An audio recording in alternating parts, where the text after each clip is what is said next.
The Living Dex Hardcore Nuzlocke. This is the Pokemon challenge where I nuzlocke through the main series Pokemon games with the goal of completing the Living Dex in Pokemon Home. Yes, we got it, right. We're currently on Pokemon Blue. I think this is part 5 of Pokemon Blue. Last time we took out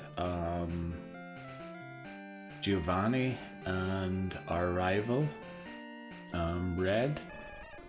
And I think we obtained the Master Ball, and now we're ready for Sabrina and Koga. Well, I say we're ready. We're a few levels below the cap still with a lot of our Pokemon.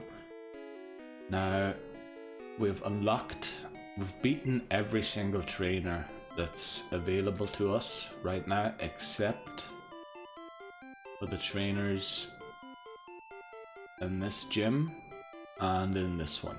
So we're going to take on these ones here first, and hopefully we can get, because again, like in Red, I am very, very weak to Psychic type Pokemon. I think L's special isn't too great. Yeah, look at that, it's 77 compared to its defense. Let's take a look at Kachui's special. It's 94, so it'll be able to withstand a lot more. The thing is, it doesn't have a great physical attack to utilize that 92. So we're gonna have to rely on our special, and psychic types typically have high special. So we will be probably exclusively training Kachui in here. We might give L an odd battle as well, just so we don't over level. And then the fighting type gym will be all Ghasts. Yeah, I think he will one-shot everything in there, or at least be able to beat everything. Right, let's get into the first battle here in Sabrina's gym. Right, remember to go top right, top right. You just keep going up or down from the position you go, you will eventually get there. I think it's the longest way, and you meet all of the trainers that way. And love to see a Slowpoke. That's great. Pretty low level compared to ours, which will be helpful. But Sabrina will have a level 43 Pokemon, so at least if Kachui would faint, which we hope it doesn't, because if it does, we're going to be in a spot of bother. Oh, Slowbro. Now let's see if a Thunderbolt will one-shot this too. And it does. Okay, we got a crit, but I think with the level difference it probably didn't matter. And we've already reached level 41. So, yeah, I think it's best if we do just train Kachui. Right, bottom right. Until it's at level 43, and then we give the rest of the XP to L. I mean, we can't use Chopsticks. Chopsticks is weak to everything in here, and yeah, it wouldn't turn out well. But I'm surprised by how low level these trainers are. I felt like Koga's gym was a lot more difficult, so we'll try and finish this with a quick attack. Let's hope it works. It does. Okay. Yeah, we essentially have a Raichu with only 2 attacks. Let's see how much a quick attack does. Just for reference. Okay, it does do quite a lot. But so does a Psybeam. I mean, if that had a crit, we might have been in some trouble. I think we're good to continue for now. We'll take on one more. What did I say? Bottom right. Right, so this is someone with a ghost type, so should I try and use Ghast here? There's no point in leveling Ghast because I can't really use Ghast against Sabrina. Right, bottom left. Bottom left is where to go next. Let's hope we don't stupidly lose Pokemon like we did, not in the last part, but in the part before last. Damn, how we lost Firo and Char, Tada. That was awful. Right, okay, this is an equal level, but I think the trainer only has 1 Pokemon. Okay, and there comes the hypnosis, so we need to outspeed this to beat it. Now, I don't think it'll have Psychic or anything, it'll just have Nightshade mainly to damage. So let's switch back to L and hope we don't get Confused Ray on the next switch. But we're asleep and confused now, brilliant. Let's hope it doesn't have a great move here. Nightshade, that only does 38 damage, which is quite a lot actually thinking of it. But we should one-shot it. Oh, we don't. But it's special fell, yes, okay. So another Nightshade would take us out. So no Gen 1 miss please. No Gen 1 miss. No Gen 1 miss. Yes, okay. So I think it is time to go and heal. Not the greatest of circumstances we're in. Do we have I Dig It with us? We do. Hopefully we can dig out of here. We can. Very good. Okay, let's, what do you call, be on the side of safety. Our ear on the side of safety. Go and heal, and yeah, I think Kachui should be able to reach level 43 off of the trainers. Then we might take on the fighting type gym with Gast before we take on Sabrina. And actually, if we take on Koga, we could unlock a few more trainers to train off of on routes 20, 19 and 21. But they'd all be water type, so yeah, we'd essentially only be able to train Chopsticks, Kachui, maybe Gast. L wouldn't have such a great time against water types. There are a few flying types on that route too. But yeah, let's get Kachui back in the lead. And we'll try and take on every single trainer in here. As I said, I talked in an earlier part about perishable XP. If you don't take on the trainers, it gets lost. So, alright, top right. Let's hope this trainer has multiple Pokemon, otherwise we're going to be facing a high level one again, which is just about our level. Okay, it's a Slowbro again. Love to see Slowbros. But again, it's only one, and I doubt this one will fall to a single Thunderbolt. Oh, look at that, it lives on one. It used Withdraw. Lovely. We'll quick attack this. Okay.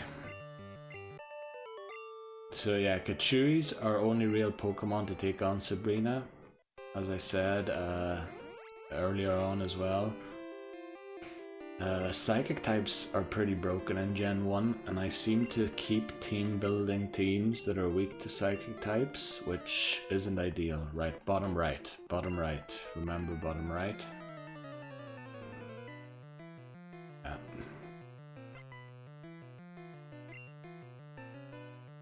Right, there we go. Ghastly. It's gonna probably outspeed us again. We're just gonna use our strongest move, which I believe is Ice Beam. Okay, it does about half. So we can only eat one more of those. And then we're gonna have to switch. But I think Nightshade is the only real damaging move that they have. Let's compare it to Surf. Is Surf better? I should just look up the base power of the moves. But Haunter does outspeed us, so we do need to switch. Keep the finger off the A button in order not to accidentally switch. And since it only has Nightshade, I think actually Chopsticks can deal with this. There's no Levitate yet. Oh, it does have Lick. Oh, I didn't think it would have Lick. Oh, and it outspeeds us, so that was a very stupid switch. Now we're confused and asleep, so we're gonna switch to our own Ghast, and it looks like we're gonna go out for another heal after this. Okay, that was a crit. Alright, let's see. We should outspeed it. We do.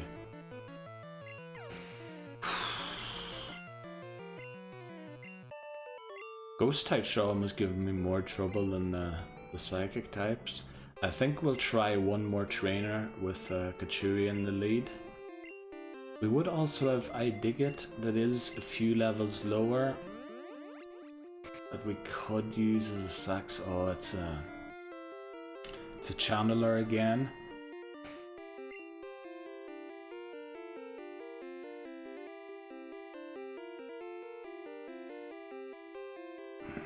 Maybe we lead Ghast into this one. Ghast is actually getting more XP than I wanted it to here. So top left will be the way on, but I'm pretty sure we're gonna have to go and save after this battle.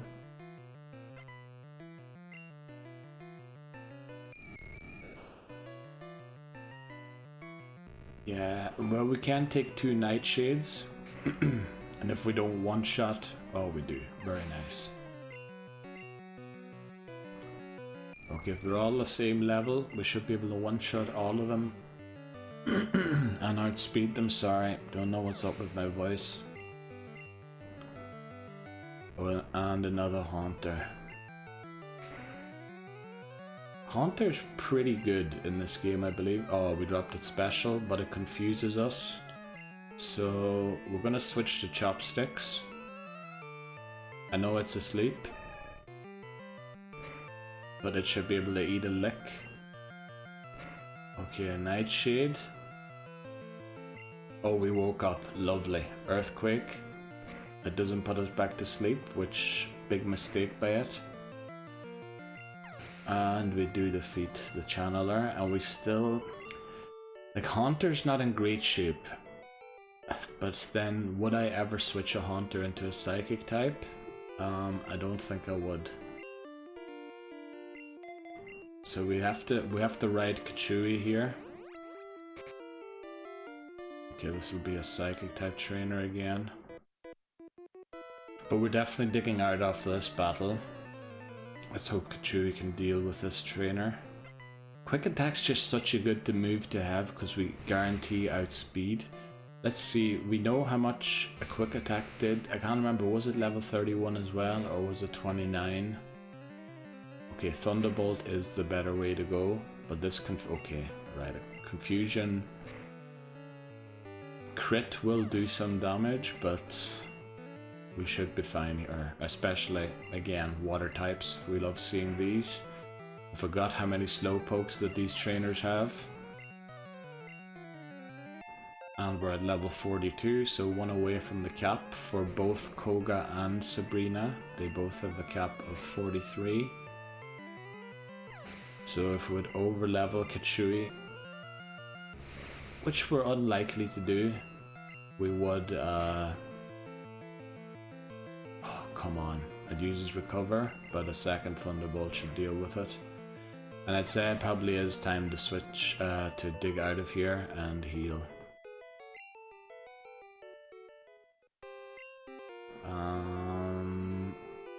Where's I Dig It? So again, as I said, in red, I essentially took on the Elite Four with just 4 Pokemon, and I think I'm going to do the same this time. It's just because there isn't enough trainer XP to go around to train a full team of 6 up to the level cap for the Elite Four. So I think from even Blaine's gym onwards, we're going to be under-leveled all the time until we take on the Elite Four for the second time. Which I've also, the cap for the Elite Four is Lorelai's strongest Pokemon, and I'm going to keep that in place for when we rematch them after we unlock Cerulean Cave. So the runs only end once all post-game content has been unlocked and I defeat the Elite Four again. Of course, I still have to, at the end, before I transfer them to Pokemon Bank, go to Route 1 and catch like a Rattata or something so that I can transfer all of the other Pokemon, which is also in the rules. I haven't done that for Red yet. I was thinking I'll do it for Red, Yellow and Blue and do it all in one video so that we can see it all together. Let's make sure Katui's in the lead. Okay, we took on this channeler. We took on this guy here. Yeah, now we're back at the start, so no new trainers anymore, I don't think. It's all the same old trainers now. Yeah, we're gonna head... I think we dig out now, because otherwise we're just gonna end up with Sabrina, who I don't feel comfortable taking on just yet, to be honest. What we could do is train Gast up to level 43 for Koga, which I don't think it'll need, because the biggest move Koga has... oh, why am I saving? What the flip am I doing? I keep, for some reason, wanting to save, you know, the way you do in normal playthroughs, but the thing is, if I lose a Pokemon here, it's gone. Like, there is no reloading or anything.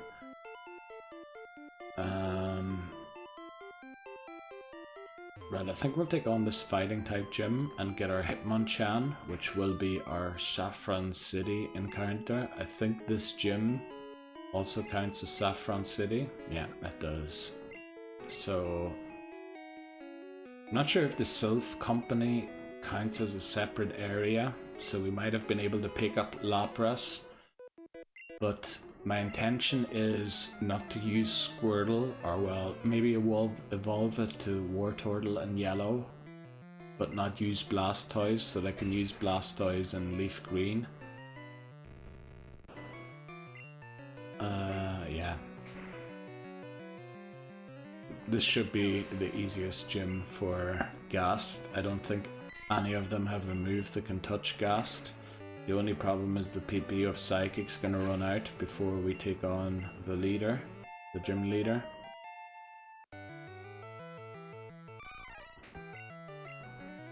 Yeah, they should all have low special as well, so we'll take them out with one hit.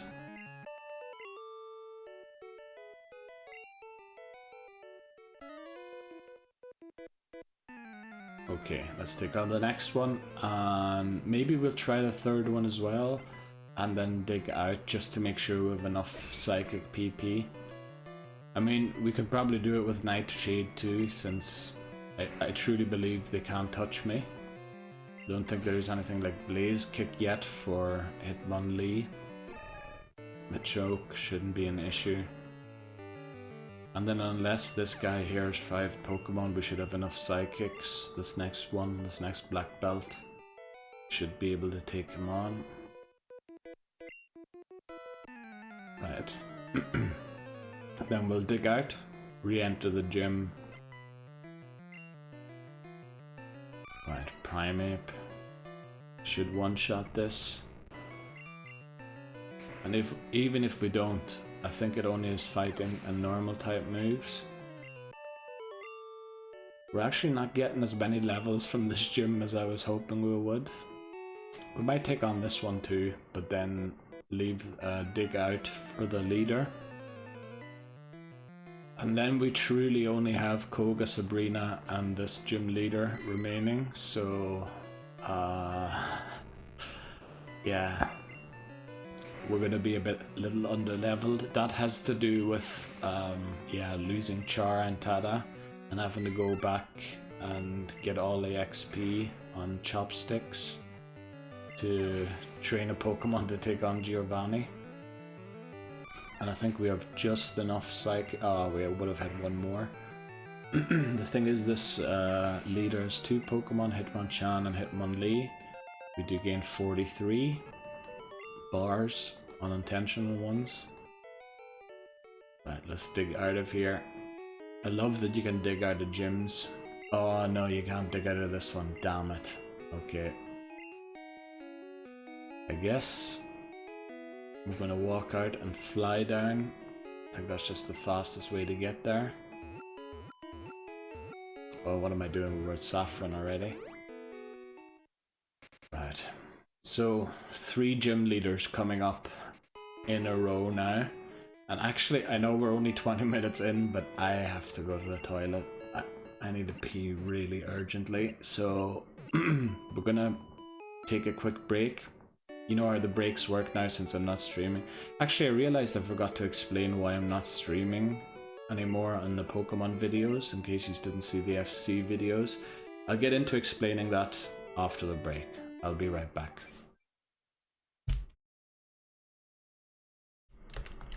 So, let's get back into it. Okay, so the reason I'm not streaming anymore is my computer's coming to the end of its life. Like, even when I record videos, the encoding overloads constantly. Like, I don't know what to do about it. Obviously get a new computer, but yeah, it's 12 years old now. I built it myself 12 years ago, and it just can't keep up anymore with modern programs and even video editing. I mean, I edited the third part of Pokemon Blue yesterday, and the computer crashed about 3 times while editing it, so yeah, it's just too much for the computer to handle at the minute. But as soon as I purchase a new one, which hopefully will be sooner rather than later, we'll get back into streaming again. It's just for now that we're gonna have to stick with it with recordings, unfortunately. Okay, so as I said, this gym leader was going to be pretty easy. 2 psychics do the job. We are going to be picking Hitmonchan here, and let's make sure I pick Hitmonchan, because if I pick Hitmonlee, yes, Hitmonchan is the one we need here, because in red we got Hitmonlee. Right, just had to make sure that I pick the right one. So now Hitmonchan, pick Hitmonchan.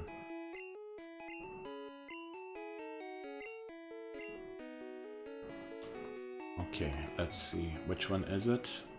This is Hitmonchan, very good. Okay.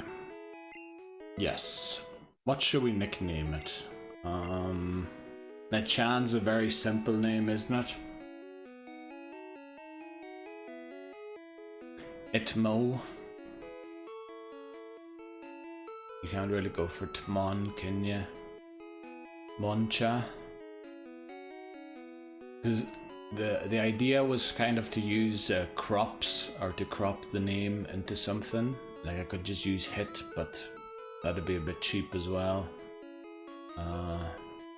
Maybe we'll call it Moncha or something like that. Because the TM's a bit weird, isn't it? Itmo. Maybe we do go for Itmo. Nah, maybe we go for Moncha, I don't know. Moncha almost sounds like Monza. You know, the place in Italy. Moncha.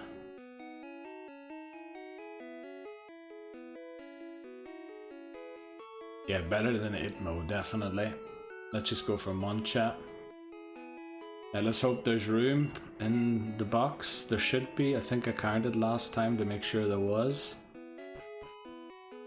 So now, as I said, it's probably safer to take on Koga first, so we'll do that. Let's head down to Fuchsia, and I truly believe we've defeated every single trainer on the map. We'll just heal here, even though... Oh no, we did use... what you call Gast in that battle. Gast might over level here, so we mightn't even be able to bring it into Sabrina's gym. Defeating Koga, we'll have to see. Burb. I would actually love to train it at least one more level before we use it as a sack swap. We would then still have a Doduo to fly around. But yeah, it wouldn't be ideal if we had to sack it. I dig it could be sacked too, in case we need a sack swap something. The other 4, as I said, I intend to use for the Elite 4, so yeah, I shouldn't go near sacking those. I dig it, probably last resort sack, Burb. Ideally, no, actually I would sack I dig it in this battle if something goes wrong. Right, let's get into it. Time to battle Koga. A mere child like you dares to challenge me? Very well, I shall show you true terror as a ninja master, okay? You shall feel the despair of poison and sleep techniques. I'm worried just reading that is gonna suppress my video and not show it to as many people, so I maybe shouldn't have read that because a certain word was in there. Okay. So they do have hard-hitting poison type moves, his Pokemon, but we're ghost and poison type, so we should resist basically anything they can throw at us. I'm especially looking forward to the self-destruct by the wheezing, or is it explosion? I always mix them up. Alright, there's level 43, so it's at the cap now for Sabrina. We might actually just stay just beneath the cap. Maybe we've had a switch train there and switched in Machoke or someone. Maybe we could have... I'm definitely not switching now because of the self-destruct. We could have ensured that it stays under the level cap. And now, especially with the X attack, there's no way I'm switch training. So we defeat Koga easily and we stay within the level cap, so we can bring Haunter into Sabrina's gym. Yeah, which is very good. And we've also unlocked a few more trainers now that we can go and catch. The defense of your Pokemon will increase. That means the badge boost glitch will now boost my defense. An idea would be to take on Blaine first, because I believe he boosts special, and then agility would like really boost the special of Raichu in order to help to defeat Sabrina, but I don't know if that's the best idea to be going for. So now what we want to do here, on Route 19, actually what I haven't done yet, yeah, the encoding overloaded for that again. You could see the camera freeze and everything, that's typical. What we haven't done yet is added Hitmonchan to this list here of caught Pokemon. These are the Pokemon that I've caught already. And yes, I prepared it already because I knew that this was going to be the next encounter. The ones grayed out are the Pokemon that fainted. The ones that are yellow are the Jeopardy Pokemon. And just in case this is the first video you're watching, Jeopardy Pokemon are Pokemon that I've caught in a previous game. So we've only played Red up to now, but we've caught a Zubat, a Krabby and a Weedle in Red and finished the game with those Pokemon. So we don't want duplicate entries in the Living Dex and Pokemon Home, which means they have to evolve before we end the game, otherwise we have to restart. Or if they faint before they evolve, we also have to restart Blue, because we don't want duplicate entries in the Living Dex. Yeah, that's basically it. So I've got Hitmonchan. Hitmonchan isn't a Jeopardy Pokemon, however the next Pokemon we're going to catch will be. So what we want to do here is, because you can get Tentacools up to level 40. Now it evolves at level 30, so I think what we'll actually do is switch to Idigit. We have a Pokemon with Surf already. Defeating Koga allows us to Surf. So we're going to head into round 19 and Surf. And with the Repel on, and hopefully we get decently quickly an encounter. Now it could take quite some time until we do get an encounter, because I think the high levels are pretty rare. So let's make sure we bought 50 repels last time, didn't we? Yep. So we use a super repel. I think they are more, what do you call it? More value for per step than the best kind of repel. So we're just gonna surf up and down here. Maybe move Ghast. I know we have Idigit in the lead, that's okay. Now we don't want to encounter a trainer leading Idigit, of course. But we're just going to surf around and hopefully we find a Tentacool that is level 30 or above. This could take a while, because as I said, I think the higher level ones are less common, and I think in general it's not very common to encounter a Pokemon with Surf in blue and red. I think it's more common in yellow, that there are a lot more Pokemon that are encounterable through surfing. Yeah, we're just gonna have to do this for a while until we get our encounter and try and not run into a trainer. Right, the repels effect wore off. We have to make sure we use another one before we move, otherwise we're gonna get a level 5 encounter. And Tentacool will be a Jeopardy Pokemon, so yeah, we have to evolve it. And the good thing is, if we get a level 30, I mean, it evolves at level 30, so we just have to give it one level and it'll be ready to go. Only thing is, if we encounter a level 40, it's gonna be a battle. Right, here's our encounter. Our Route 19 encounter is a Tentacool, and it's level 35. Okay, so we're gonna switch out of I Dig It. We only had it in the lead in order to encounter this. I'm gonna switch to Ghast. Now don't knock it out. We have oh, it has Water Gun. Okay, so it is gonna hit hard. We're gonna use Hypnosis. Oh boy, okay, Poison Sting shouldn't do anything. Yeah, it does 1 damage. That's finally asleep. We're gonna use Nightshade here in order to weaken it. Okay, that looks over half, unfortunately. So we're gonna throw Great Balls. I think it wouldn't live a second Nightshade, and we couldn't use Dream Eater, but we caught Tentacool. Lovely. Right, what we're gonna name Tentacool? Should we name it Tent? Now, I think we didn't use the word tent in red as a nickname. Actually, I have a nickname checker. So what do we name Moncha? We named Hitmonchan. That's okay, and Tent should be okay. Yeah, I have a nickname checker that checks if I used the nickname in a previous game and I didn't use Tent. So that's what we're gonna name it.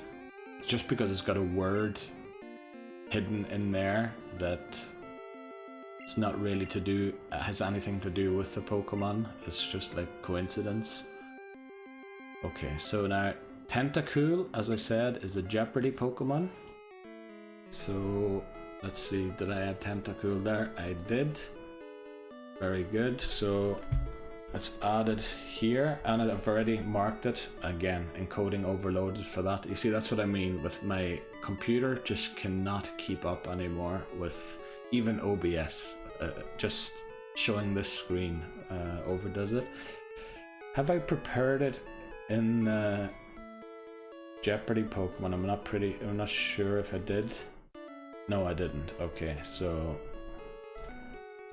I came partly prepared. Right, so we have to evolve Tentacool before the game ends, otherwise it doesn't count. Okay. Closing it doesn't overload the encoding, thankfully. Right, so that's our Route 19 encounter. On Route 20 we're going to fish for a Staryu. Yeah, that's the plan. Actually, shall we do that right now? Or no, what we wanted to do was something else. We need to get rid of other things first. Let's go and do a few catches. As you can see, I wrote at the top, we've got a lot of fishing to do. And now that we've caught a Tentacool, if we fish on Route 17 and 18, we're ensured Goldeen and Magikarp. We've caught Seaking and Gyarados and... Or, well, we haven't caught a Gyarados. We evolved a Gyarados in Pokemon Red. So let's get out of here. Let's fly to maybe Celadon. And then there should be places to fish on Route 17 and 18 to catch Goldeen and Magikarp. If something goes wrong, we can catch them still on Route 12. But I think with Ghast, it should be pretty safe. Also, let's go and check how many Pokemon we have in the box, just to make sure that I don't stupidly lose an encounter like I did in red. I don't know if it was on the final attempt or if it was on a different attempt. Probably wasn't the final attempt, since we did get a Star U in the end, but I wasn't able to catch the Pokemon because the box was full, and that's a Gen 1 thing where it doesn't move on to the next box. So now 1, 2, 3, 4, 5, 6, 7, 8, 9, 10, 11, 12, 13. So there's 12 Pokemon in there. I think there's room for 20, so we're good for another 8. We picked up Ghast. I think we healed, didn't we? So we're gonna lead Ghast. We've defeated all of the bikers on those routes. So all we need to do... Oh, we don't have the rods with us. I think we dropped off the rods, didn't mean the PC, because we weren't going to use them. Let's access the PC system and deposit a few things we don't need, like the car key. I don't think we're going to need that anymore. TM20, I'm not even sure what that is. The PP up will keep for the Elite Four, just in case we need more Ice Beam or Psychic PP. The Master Ball, we want to try and keep for Mewtwo, if possible. The thing is, we're going to try and catch Moltres. If that fails, we're going to try and catch Zapdos. Yeah, if we fail Moltres, we're going to go for Zapdos, and we need to bring the Master Ball to that battle to make sure we catch it, because I want to catch one of the legendary birds in each of these games. And yeah, that would then waste the Master Ball that would be very handy for Mewtwo, because I believe Mewtwo is pretty difficult to catch without a Master Ball. It's essentially the Pokemon that the Master Ball's meant for. Right. So I think we're still on Route 16 here, but as soon as you head below here, you're on Route 17, and then there should be water around here somewhere. Yeah, there we go. Let's just verify on the map that we are on Route 17. We are on Route 17 because we caught a Doduo on Route 16, so we can't encounter anything on Route 16. And I just realized that I forgot to bring the rod. Brilliant. Okay, we need to fly back. Typical, typical. Remembered to do something else and then forgot to do the thing that I actually wanted to do. Now I believe it's the Super Rod that we need to encounter Goldeen and Magikarp. Goldeen or Magikarp, I should say. Also, we're in the wrong box. Withdraw item, and then they should be here somewhere. Also, I bought a Thunderstone and then bought another one, stupidly. Super Rod, yeah, that's the good one. Or the best one. There is a good rod, so technically it's not the good one, it's the better one. Okay, let's go and get these encounters for the Living Dex. Now there'll be quite a few routes where we won't have any encounters, as long as we don't mess up any of these. Also, I think we might get our Route 7 and 8 encounters, since we have Haunter. Should be able to put those encounters to sleep and then make it easier to catch. Let's make sure we're on Route 17 again. We are. Let's use the Super Rod and see what we get. Okay, we get nothing. Our Route 17 encounter is... I should stop saying that, shouldn't I? Because in the end it doesn't go in the video anyway. Right. Our Route 17 encounter is... There we go. What will it be? It's a Tentacool. That's why we went to Route 19 to catch one first, because we didn't want a level 5 Tentacool. Now the thing is, I have to knock these Pokemon out, because I can't run from battle. So I should not lead Ghast here. I should actually because they're only level 15. Well, Burb might actually struggle against them. We should probably lead L. I know it's not, no, L's gonna be terrible. We're gonna lead Chopsticks to take them out. Okay.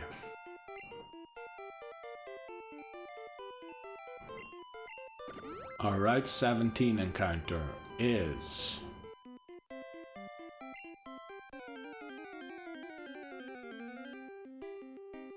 a Magikarp. Okay, very nice. It's going to be level 15, so it knows Tackle already. We're going to switch to Ghast just to put it to sleep.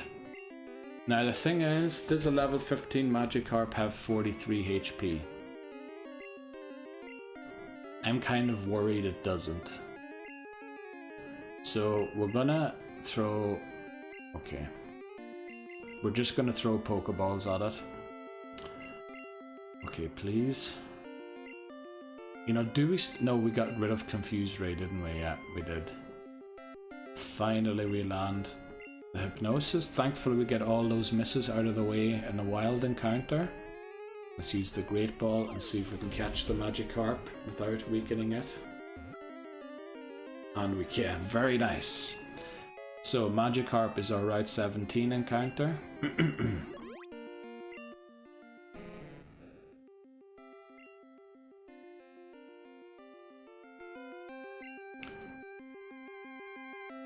You know, it probably is the intended play on words, but how about, should we, because I think Maggie doesn't sound as good, and obviously Carp is just a carp, and we might have actually used that name in Red.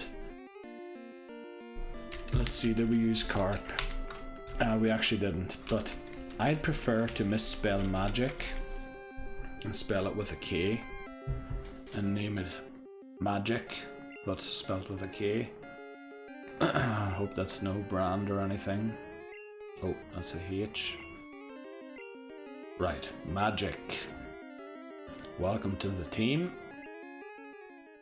Right, that's our Route 17 encounter. Let's head down to Route 18 and get our encounter there.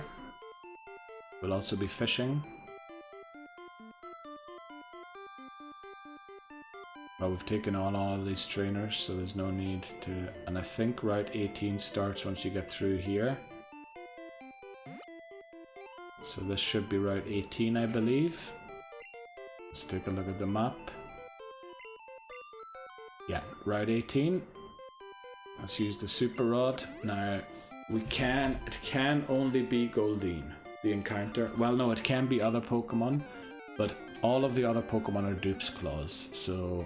yeah, Krabby, as you can see, we've caught already. It's in fact the Jeopardy Pokemon, and we have to evolve it before the game ends. So we're going to knock this out with Chopsticks. Let's see, will a low kick be enough to take it out? It should be. Easily. Right, so let's try again for our Route 18 encounter. I don't know what's up with my voice recently.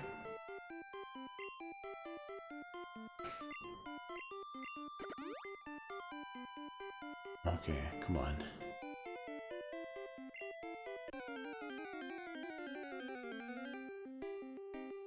And it's a Magikarp who we just caught on Route 17.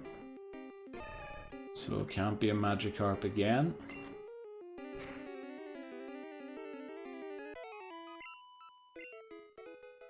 Right, let's try again. Unfortunately, when we have successful ones, we have to go through our whole bag again to get to the bottom.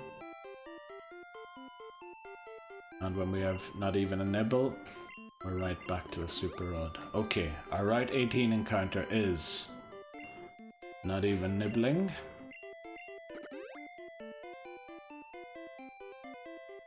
Okay, let's see. Our Route 18 encounter is a Goldeen. There we go. Okay, make sure we don't misclick here. Switch to Ghast.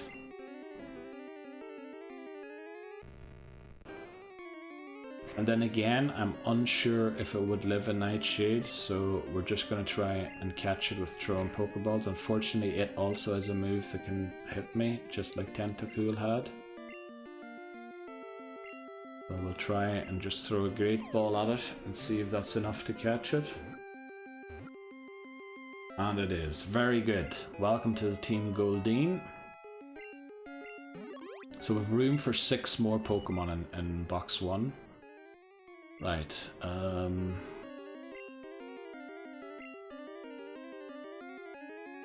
What do we name it?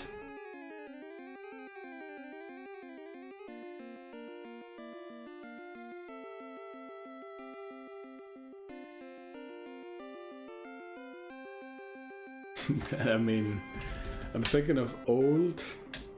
I mean, old is there unintentionally, so. But then again, it's not the greatest name in the world, is it? Let's see, just to make sure we didn't use old and red. We didn't, according to my nickname checker.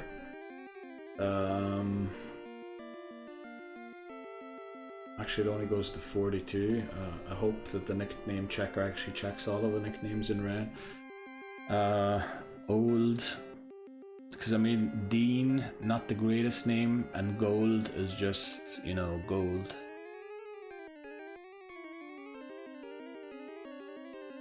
Yeah, and who knows what naming conventions we'll have by Scarlet and Violet, and what are we going to name Goldengo?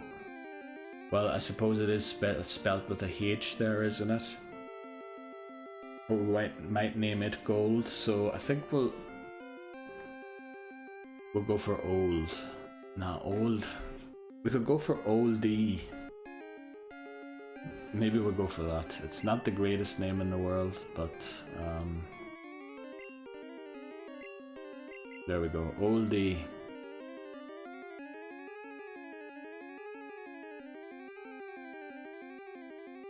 I really dislike these names. Please leave name suggestions in the comments for Pokemon, because these are rubbish, to tell you the truth. Right, let's update the caught Pokemon. Let's get that up on screen. Didn't overload the encode. I didn't overload the encoding. Right, I had these prepared, but unfortunately in the opposite order. So let me change them around quickly. There's Magikarp, who isn't a Jeopardy Pokemon since we have Gyarados in Pokemon Red.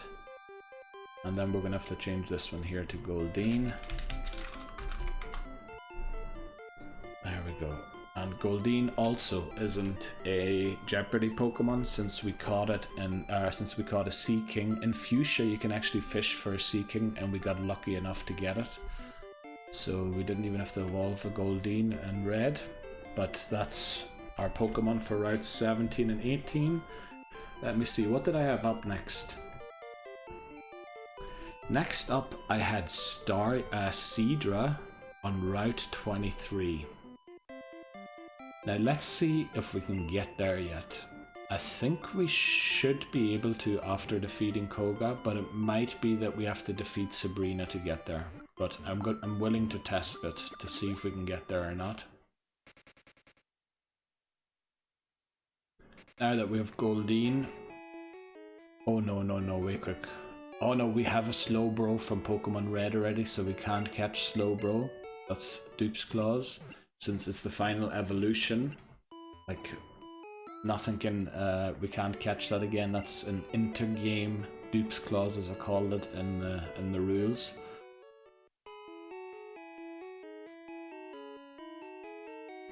Let me just check something. We didn't get our Route 10 encounter yet. And according to what I wrote down here, our Route 10 encounter is guaranteed to be a Slowpoke or a Poliwhirl. But I want to see if that is actually true without us catching the Seadra. Let's see, Route 10 encounters for fishing. Yeah, with a Super Rod, 50% chance to be Poliwhirl or Slowpoke. Now, we wouldn't mind either of these, so actually we're going to go for that first. We're going to fly to Cerulean. because we didn't get a Route 10 encounter yet. I actually went back to check the videos that we didn't even enter the grass on Route 10 because you could encounter a Voltorb, which would have been our encounter, but I avoided the grass every time we were on Route 10. I actually went back to check that on all the videos because I couldn't believe I didn't catch a Voltorb. We need to go and bring our cut Pokemon. So we're going to drop I Dig It for Shrew here so that we can get there. We've also taken on all the trainers here, and we did get an encounter on Route 9, so yeah, we can't run into any issues there. Let's withdraw Shrew. Should be somewhere near the bottom, yeah. Okay, that's our cut Pokemon. I'm wondering if I should evolve it or not. Just because, I don't know, can it be caught in yellow? And if it can, let's actually take the route where I don't lose being on the bike. We'll just cut down here, so I don't have to get off my bike to go through the house.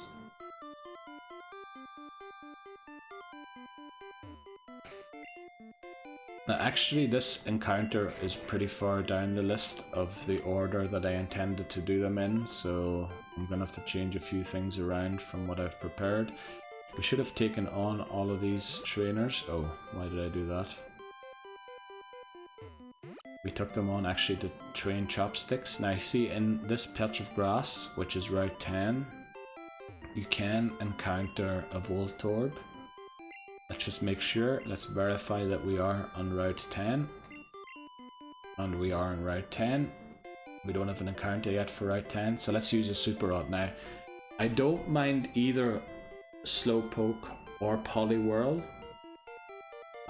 If we get a Poliwhirl though, we'll have to catch Slowpoke in yellow.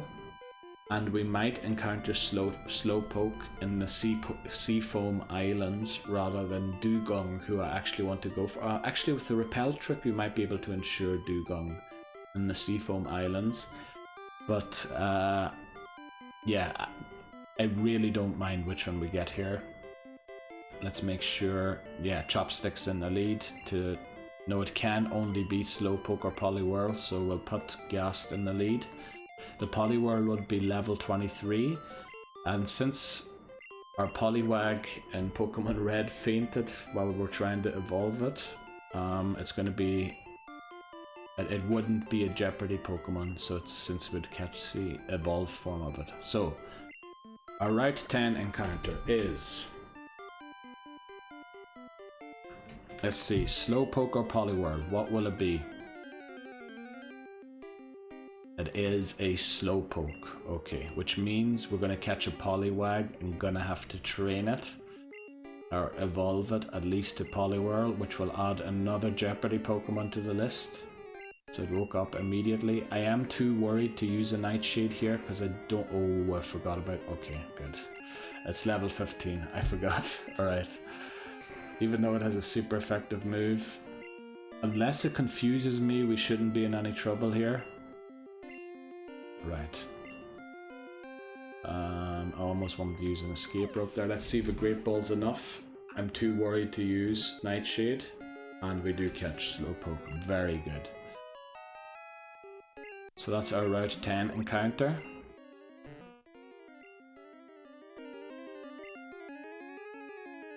Yeah, let's give it a name. And again...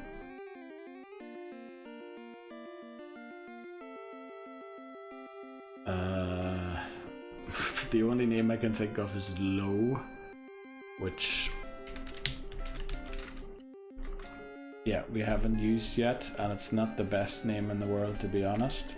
Now, we can't evolve Slowpoke since we caught a Slowbro in Pokemon Red. I'm just making sure that I have it up to date in the list and verified the nickname that we haven't used it in Red yet. Oh, I just touched the camera cable there, hope I didn't move anything. Right, Low. There we go. So we have room for 5 more Pokemon in box 1. That was our Route 10 encounter. We have a Krabby, we have a Slowpoke. We don't have a Horsey yet. What's the fourth Pokemon that you can catch on Route 23? Let me see that quick. Or Fish 4 on Route 23, I mean.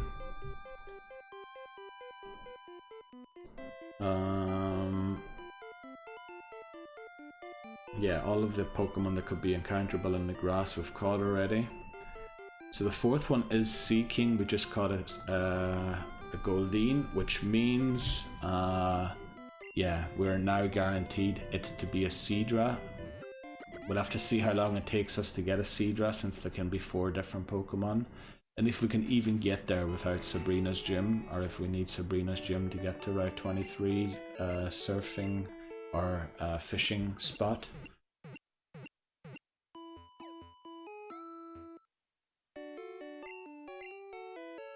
Oh, let me actually update our caught Pokemon here to what was it? A Slowpoke. Right. I think you can't catch a Poliwhirl anywhere else in the game. Maybe you could have on Route 22 that we're going to pass through now, but we did get a Nidoran there. Why am I in the Pokemon? You don't ride Pokemon in this game, you ride your bicycle.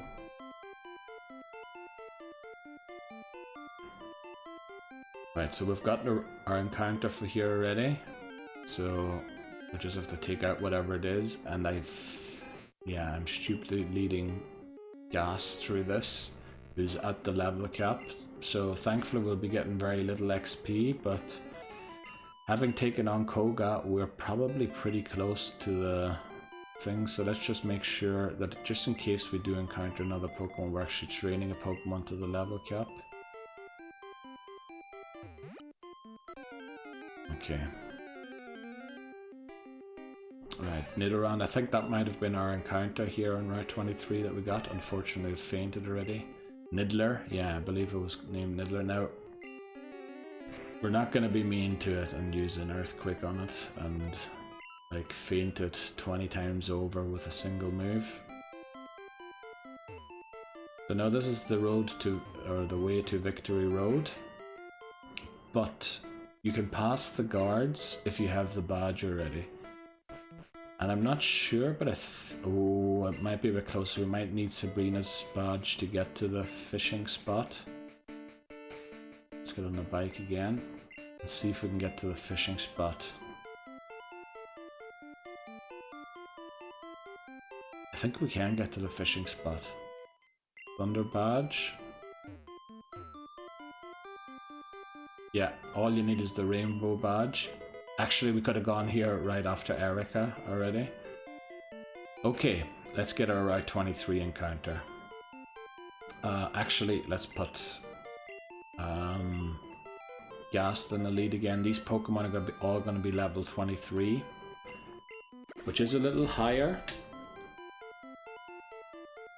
So, let's see, our Route 23 encounter is...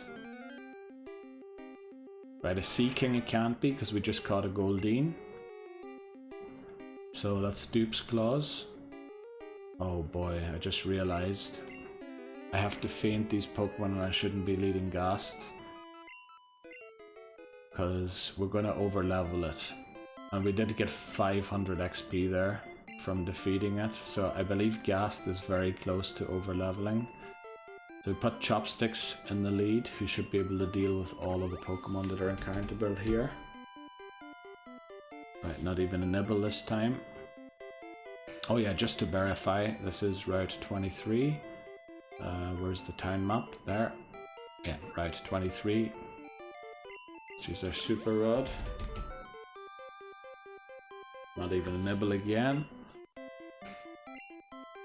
And our Route 23 encounter is...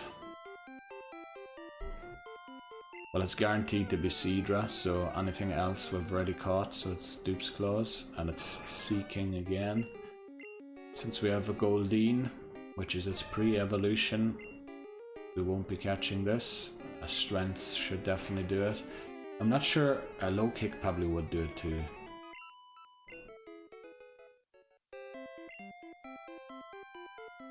So let's use the super rod again.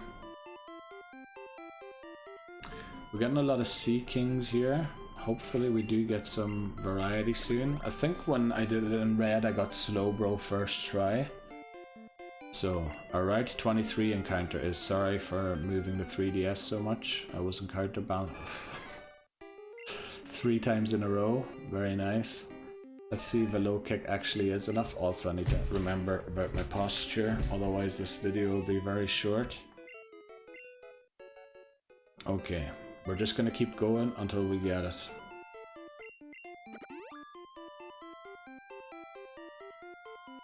Right, not even a nibble.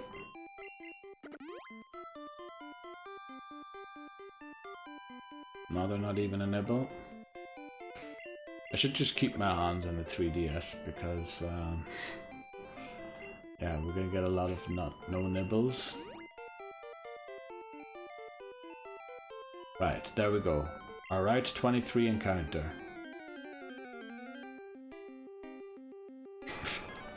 Right, we're gonna fish in a different spot. I know that doesn't influence anything, and it's just what do you call it? Superstition. But this is why we're leading chopsticks, because we're worried about overleveling Ghast. Okay, we're gonna try this spot here. Alright, 23 encounter is...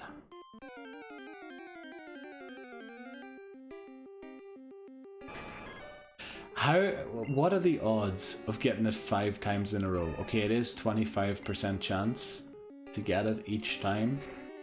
But I mean, come on, give us some variety here. At least give us a different one if you're not going to give us Seadra. So, alright, unfortunately I can't move up to get straight to the bottom. Right, not even a nibble.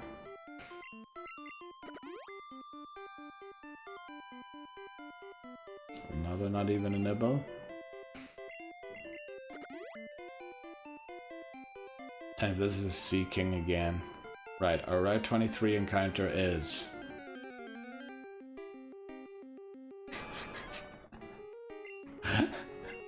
The game's having a laugh. Right, let's low kick it. Get it out of my sight.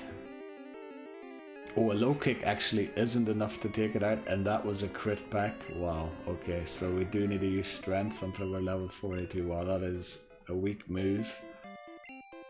Okay, oh, why did I get off my back? It doesn't matter. Why? What am I doing now? I'm just misclicking all over the place. Right. Our Route 23 encounter is... not nibbling. Right. It's a better song anyway than the bike song. You have got to be kidding me, come on.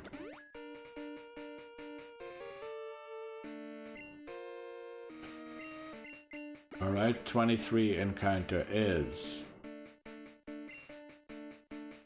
not showing up so far.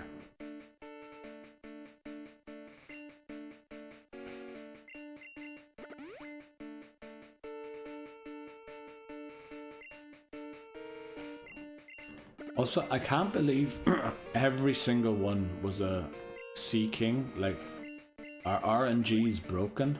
Looks like the game's frozen and it's RNG. Let's maybe take another step over here. That's all superstition. That's not gonna change anything, you see. It's still not nibbling. Now there are 4 Pokemon encounterable here, each of them 25% chance.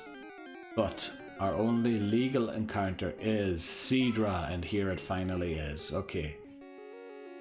So we have to swap out of chopsticks here and into Ghast.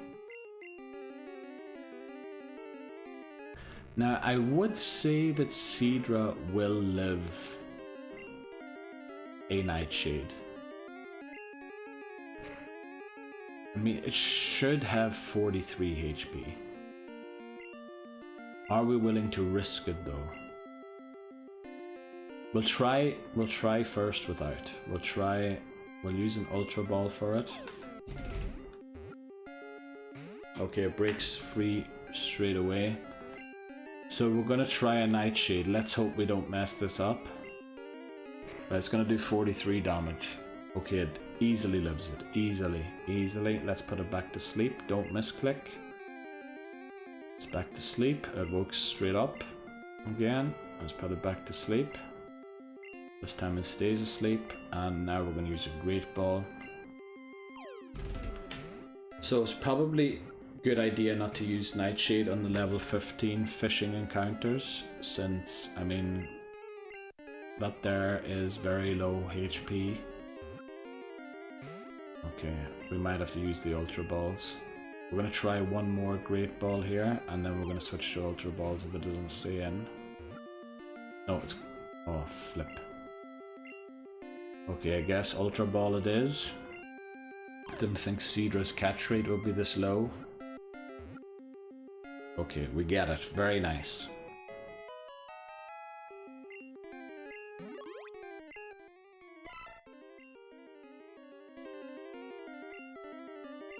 Oh damn, what are we gonna name Cedra?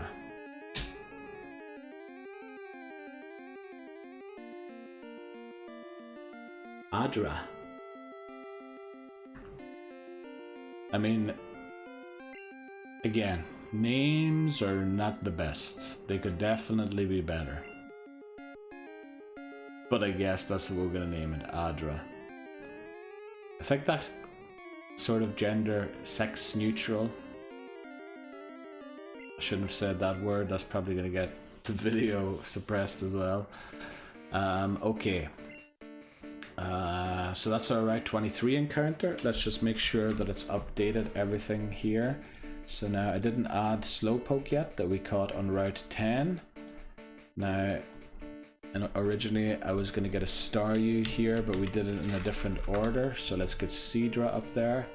Cedra also isn't a Jeopardy Pokemon, since we caught Horsey and didn't evolve it in Pokemon Red. Let me just check to make sure we didn't evolve it in Pokemon Red. I'm pretty sure we didn't. Let's see, Horsey, yeah, we kept it as a Horsey, caught it on Route 20. Yeah, in fact, I remember the stream. I think the Aston Villa supporter was in that day. Not going to repeat his name because that'd be another reason to be to get the video suppressed, his username. Right, let's fly away from here, and I think the next encounter I had on the list for blue after... oh, let me put down the name here. What do we name him? Adra. Okay. Now next up I have Staryu on Route 20. Now if we fail it, we can re-attempt it on 21. Since we can't catch anything on Route 21 anyway, since we have Tangela from Red already, we might just go to Palatine and do the fishing on Route 21 rather than Route 20. So back in Palatine, we should still be in Palatine here, so thankfully with Surf we've already caught a Tentacool, so if we do encounter a Tentacool it's Dupe's Claws, and it can only be Tentacool, so no issue here. Level 5, that's why we used the repel trick to get an over level 31, because we did not want a level 5 Tentacool that we have to evolve. As you can see, it's a Jeopardy Pokemon, which means we caught it in Red and didn't evolve it there. So we have to evolve it in this game in order to prevent duplicate entries in the Living Dex. Let's just verify that we are in Route 21. We are. So we're going to use our Super Rod here. It is the Super Rod, isn't it? Yeah, it is the Super Rod for Staryu. Now it can also be Cedra, and maybe even Goldeen, I'm not sure. But we get Staryu first try, lovely. Right, that's our only legal encounter for Route 23.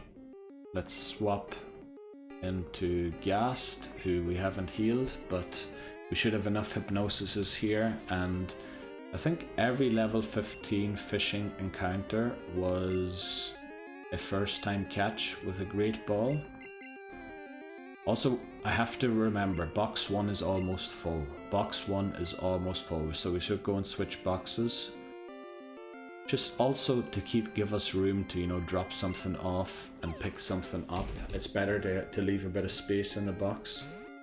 Right, Staryu does break free. Now we have, I think, no safe way of damaging this without knocking it out. Because I believe a Nightshade would one-shot it. But we catch it on the second attempt. Very good.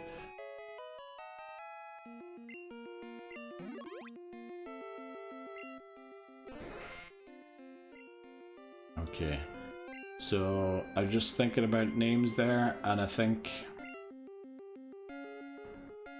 tar is a word that's in there that's unintentional.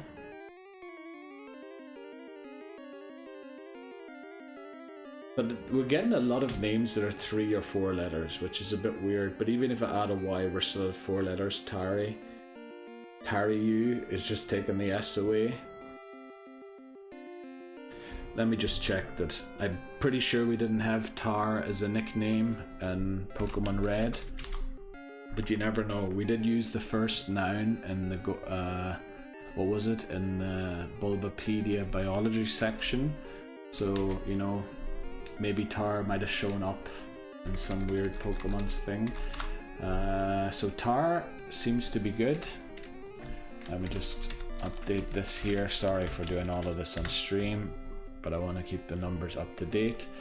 Okay, we're just going to name it Tar. Welcome to the team, Tar. And there is room in the box, thankfully. Let's update this immediately. So, Staryu. Now also again, we have Starmie in red, so we don't have to evolve it. It isn't a Jeopardy Pokemon, which is why I spent some time at the end of red evolving a few Pokemon so that I wouldn't have to evolve all of these Pokemon in blue. Like, we still have 4 Pokemon here that we have to evolve, and I think we're going to catch 1 or 2 more Jeopardy. But let's move on to the next route. What did I write down here? I believe Cerulean. Yeah, Route 21 we can now no longer get an encounter. So, yeah, our next encounter is Psyduck. In Cerulean City, it can be fished for. Let's head there. We could have done that when we were there earlier. Now you might wonder, where do you fish in Cerulean? And it's a very surprising location. Some people might think it's a glitch or an oversight in the programming of the game, but they didn't correct it for Gen 2. You can still fish at that place in Gen 2, so I think they intentionally left it there. Otherwise they would have patched it out for Gen 2. Or even Pokemon Yellow, they would have removed it, which they haven't. So the place you fish in Cerulean is in the gym. Which I think is hilarious that you get fish in here and actually encounter wild Pokemon. Oh, you know what? I know the box isn't full yet, but just to be safe, just so I don't forget for the next encounter, we are actually going to change the box here.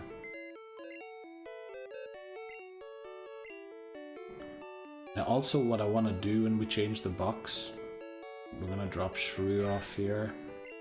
We're going to drop off a lot of Pokemon. I want to move a few Pokemon with me over to box 2. L as well. Right, the box is full. So I want to bring Pokemon like Tar that we don't have to evolve with me and put them in box 2 immediately. So we also don't have to evolve Adra. And Low was Slowpoke, we also don't have to evolve it. Can we bring another one? No, okay. So we're going to change the box to box 2. Now unfortunately, because I dropped those Pokemon off in box 1, I am going to have to open box 1 again and pick them up and then move back to box 2. Oh, I almost hit release. Imagine that. Imagine if I'd have released the Pokemon. That would have just then been released. Let me just check how many are in here. 1, 2, 3, 4.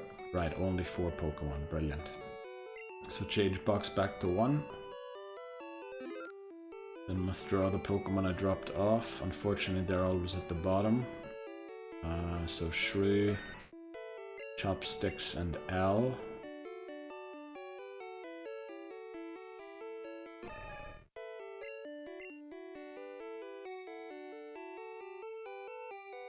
There's L, there we go.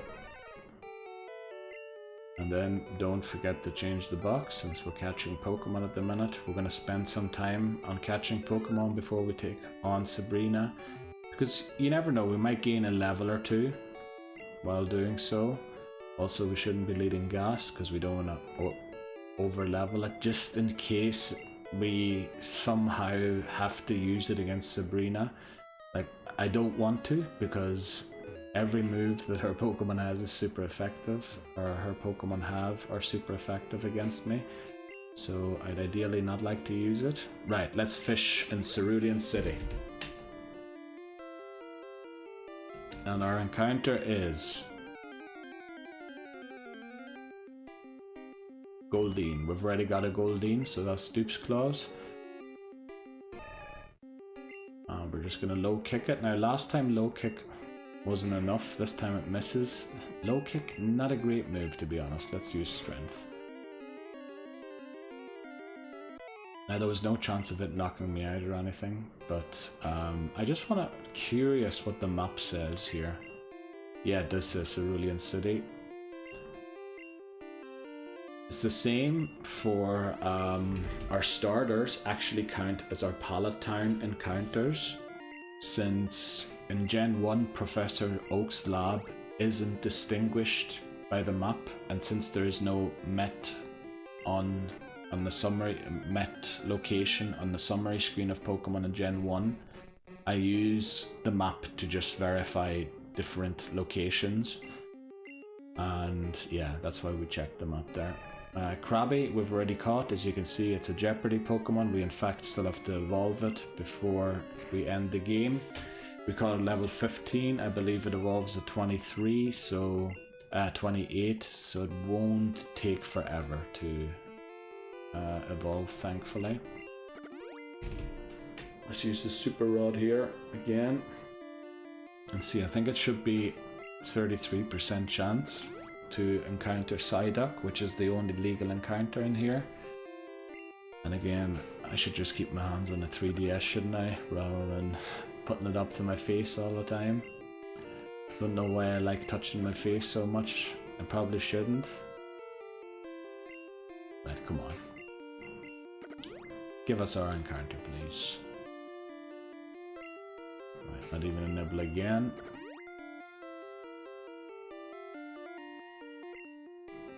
I know this is superstition, but we're just gonna do it. Yeah, that's what I mean. It won't change the outcome. Oh, posture. Yeah, posture. Also, after this catch, we'll probably take a break since I think it's an hour since we took the last break. Let's hope it doesn't take 2 hours to catch. Right, we're gonna use strength here because low kick didn't knock out the last Pokemon that we used it on. Right, let's keep fishing here for our Cerulean City encounter. There we go. Get a quick one. Let's hope it's Psyduck.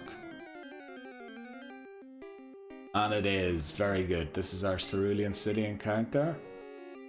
We're going to swap to Ghast here to put it to sleep. I won't be using Nightshade since I'm worried it doesn't have 43 HP. I mean, 43 HP put Seadra that we just caught very low. So, and we did catch, I think, almost every Pokemon first try with a Great Ball. Not with Psyduck, unfortunately. Second try. Nope. Unfortunately, no. Let's try one more and then we'll switch to Ultra Balls, I think. We might as well use all of our Great Balls while we have them. and then buy only Ultra Balls from now. I almost sidekicked there, imagine that. We would have lost this encounter. And then Psyduck would have been encounterable in Seafoam Islands, which we're trying to remove it. Come on, just put it to sleep, please.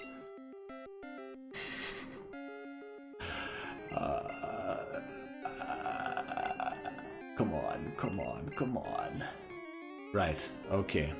Sorry, I had a late night yesterday. As I said, I was editing part 4 of Pokemon Blue, and I said my PC crashed 3 times while editing. It's the reason I'm not streaming anymore, and oh boy.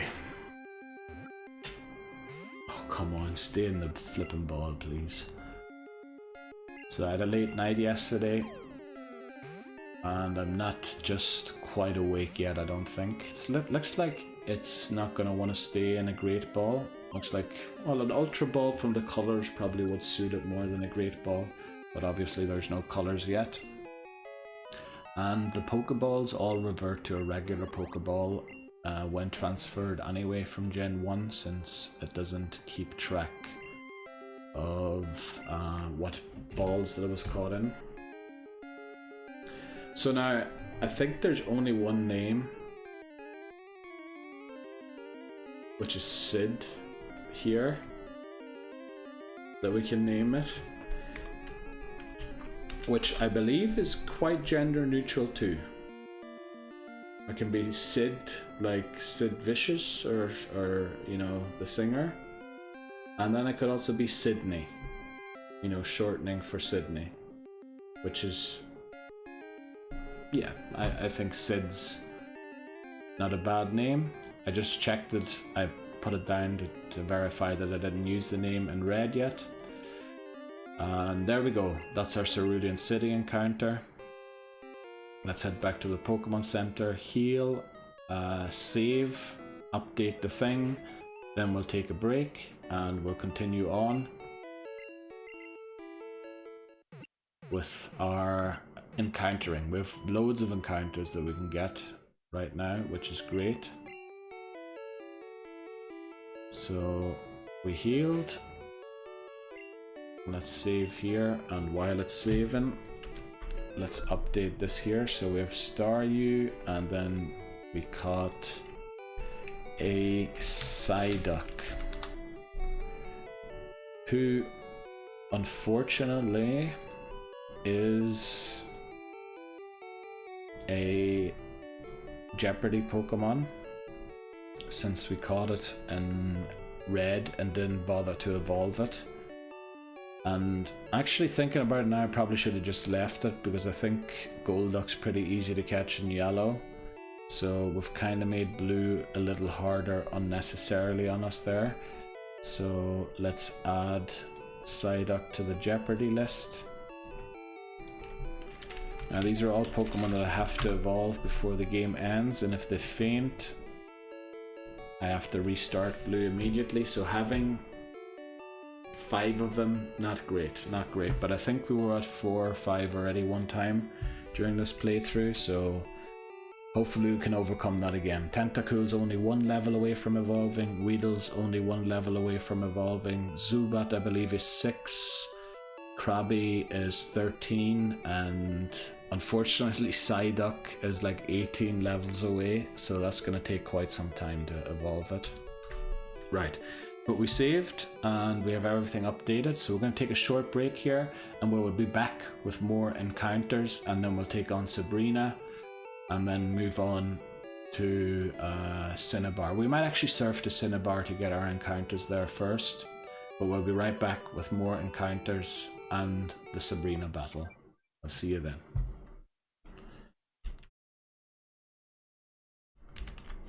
Okay, back again. Right, our next encounter, let's just continue with catching all of the Pokemon for the Living Dex that we can. Remember, there's the first encounter of every route we can use. Also, is the picture still correct? Yeah, it looks alright.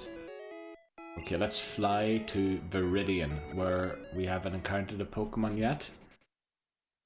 You can fish here, and with a super rod you can get either a Tentacool or a Poliwag. Since we didn't catch Poliwhirl on Route 10, we're gonna have to catch a Poliwag. That will be a Jeopardy Pokemon. As you know, we have already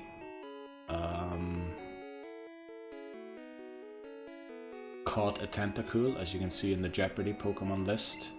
So our only legal encounter is a Poliwag. Let's see if we can get one.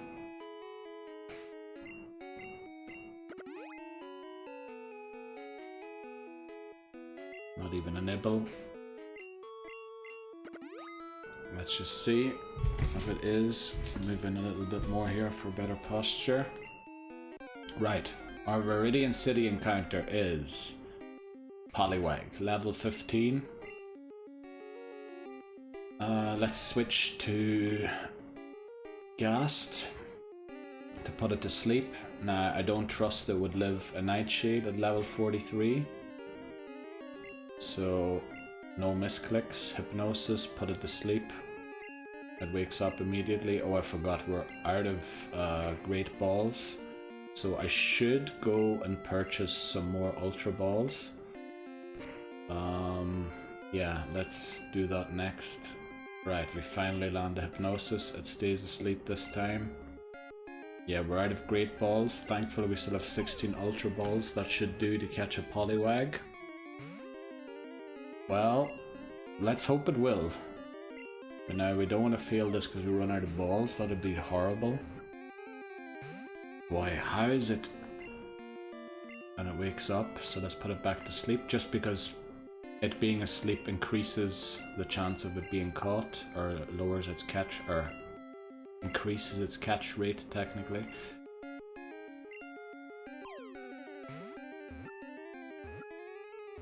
Okay, it stays in this time. Very good. So we caught Poliwag.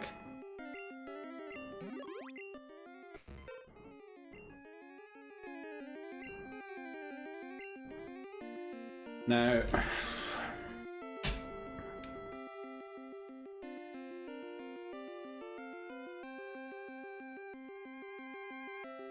what do we name it? I think we just name it Liwa. Liwa. Sounds sort of like you. I think you wouldn't immediately get that we got it from a crop.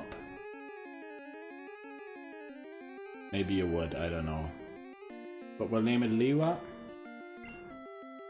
Transferred to Bill's PC. I'm a bit disappointed it doesn't tell you which box it's transferred to, but I'm pretty sure we're on box 2. Let's update that in our thing. So first of all, we're going to add it to the Jeopardy Pokemon list, because it is unfortunately also a Jeopardy Pokemon, since we've caught a Poliwag and Red and failed to evolve it. In fact, fainted. We were going to evolve it, but it got self-destructed, so by a Geodude in Victory Road. So yeah, now we're back there where I want it to be. We have to put a filter on this so that we know that it is, well, we know from the right hand side already that it is a Jeopardy Pokemon. So we have to evolve it before we end the run. I'm not going to explain it again. I've explained it 1,000 times in this video why it is a Jeopardy Pokemon. So now that we have Poliwag, I want to go to Route 7 and 8, where I think our only legal encounters are Meowth and Vulpix. Now the thing is, I believe Vulpix has Roar, which would end the battle and it would run. And I'd really like to catch it on Route 7 to eliminate it from the encounter list for Pokemon Mansion. So we're going to have to lead Ghast. But if we don't encounter a Vulpix, we have to knock the Pokemon out with Ghast, and it will gain experience and go over the level cap.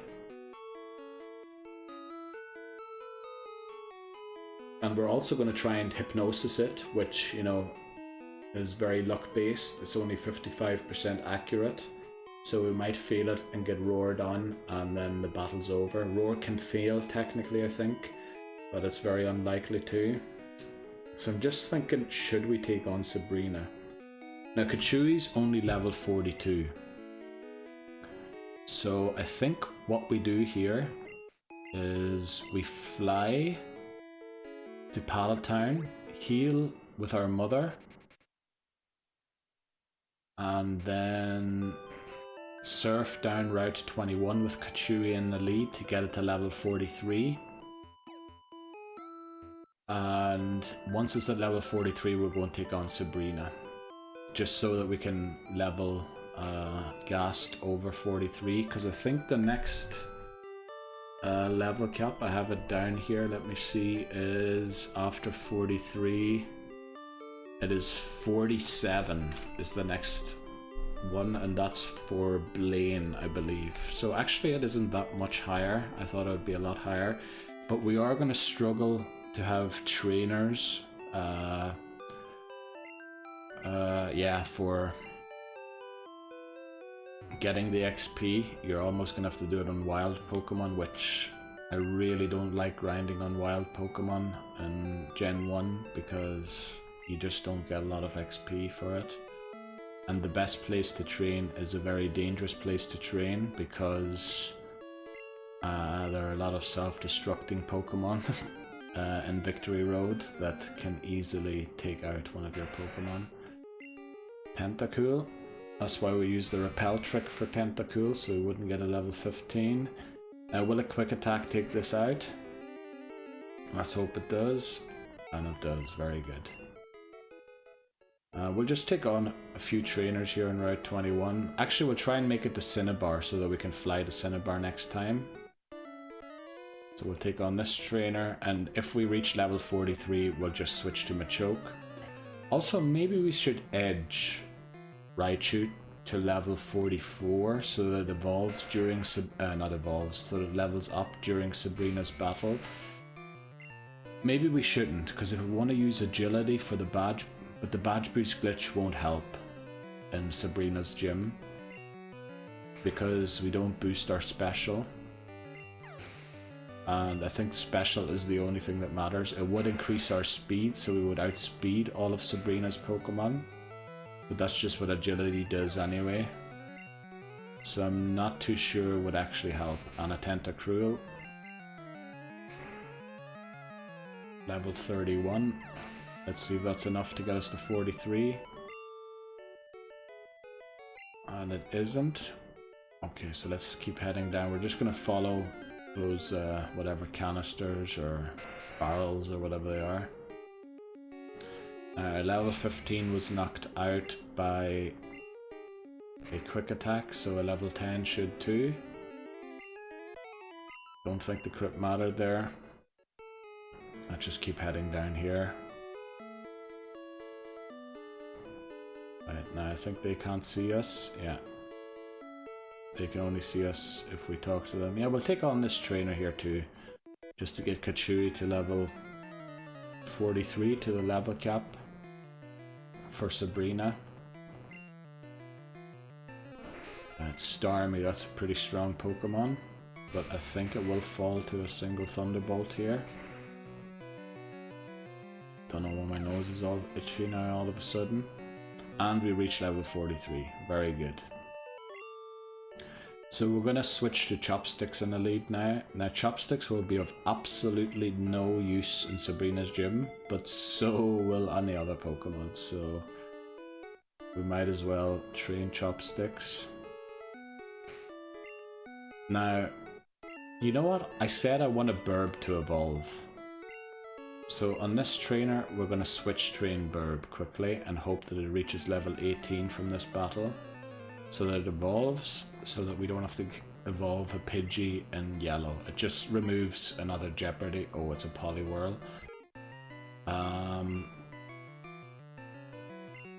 Now I think Chopsticks should be able to deal with this. It's almost 10 levels above. Right, we get put to sleep. That's not great. Uses Water Gun. Does a decent amount and we wake up. Nice. I think our strongest move is Earthquake. It outspeeds us. That's not good. And we miss a Gen 1 miss. Come on. And now it's going to put... Okay, it misses Hypnosis, thankfully. Oh, thankfully we get the Gen 1 miss at a time when it doesn't really matter, and it's really trying to put us to sleep, so maybe it wasn't the best battle to be switch trading. Burb gets 18, so it's going to evolve after this battle. And now we can train Chopsticks here. Pretty bad to be 9 levels above a Pokemon and not outspeed it, so I have to keep that in mind that Chopsticks is slow. It seems pretty slow. I'm going to use another Earthquake here even though it isn't super effective. Let's hope it doesn't use any smoke screens. And then a Strength to finish it off. There's a smoke screen. Okay.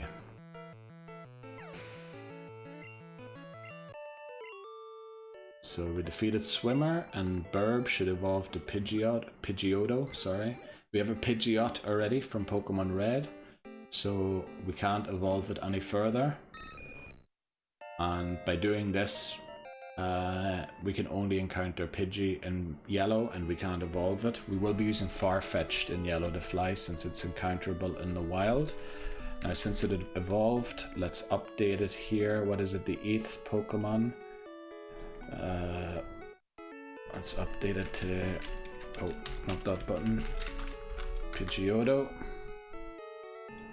Okay, just so I don't forget about it, because I do use that list for reference after I record the videos as well to update the tracker. Okay, Tentacool. Oh, we still have Pidgeotto, a Burb in the lead. Not ideal. But I mean, it is only level 15. We won't faint from this or anything, but yeah, say if it was a level 40 Tentacool that we encountered, we could have been in the spot of bother there. So I should switch Chopsticks into the lead again, although I believe we have reached Cinnabar already. Yeah, here's Cinnabar. So we're going to go and heal at the Pokemon Center. I'm not sure if that's what's required to be able to fly back to the place, but that's what we're gonna do here. And you know what, while we're here, we might as well get our Omanyte, which is going to be our encounter for Cinnabar Island.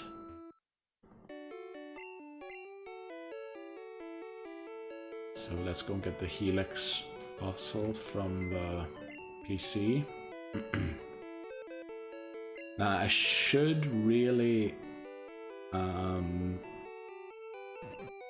evolve Omanyte, because it is an unnecessary Jeopardy Pokemon in a future game. But then I was thinking maybe I could use Omastar, because I need to keep a few good Pokemon. I don't want the final evolution of every Pokemon for like Fire Red and Leaf Green. If I get the final evolution of everything, I won't have any good Pokemon left to use there. So I think we've got room in the box. Let's talk to this guy here and give him the Helix fossil. Yeah. Right, he's gonna resurrect it for us. Now I'm not sure if you have to leave just this room or the house. I just want to verify on the map that this is actually Cinnabar Island. It is, yeah, it doesn't distinguish between the lab and the island itself. We're gonna leave the house completely, because I think you have to do that in order for it to be resurrected. Now what we're gonna name Omanyte.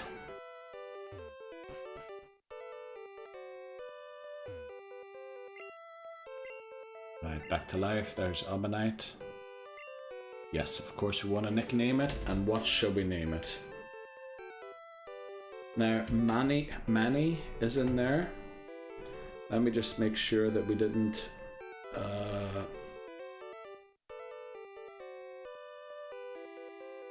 use Manny yet. I'm gonna put it in just to see, but I mean we used only 9s, so yeah, we'll name it Manny. It is very likely to be male. Sorry, I didn't counterbalance the 3DS properly there, so there was a bit of a shake. We'll name it Manny. And sent to box 2 on the PC. Thank you for telling me which box it's going to, so I know that I am on box 2.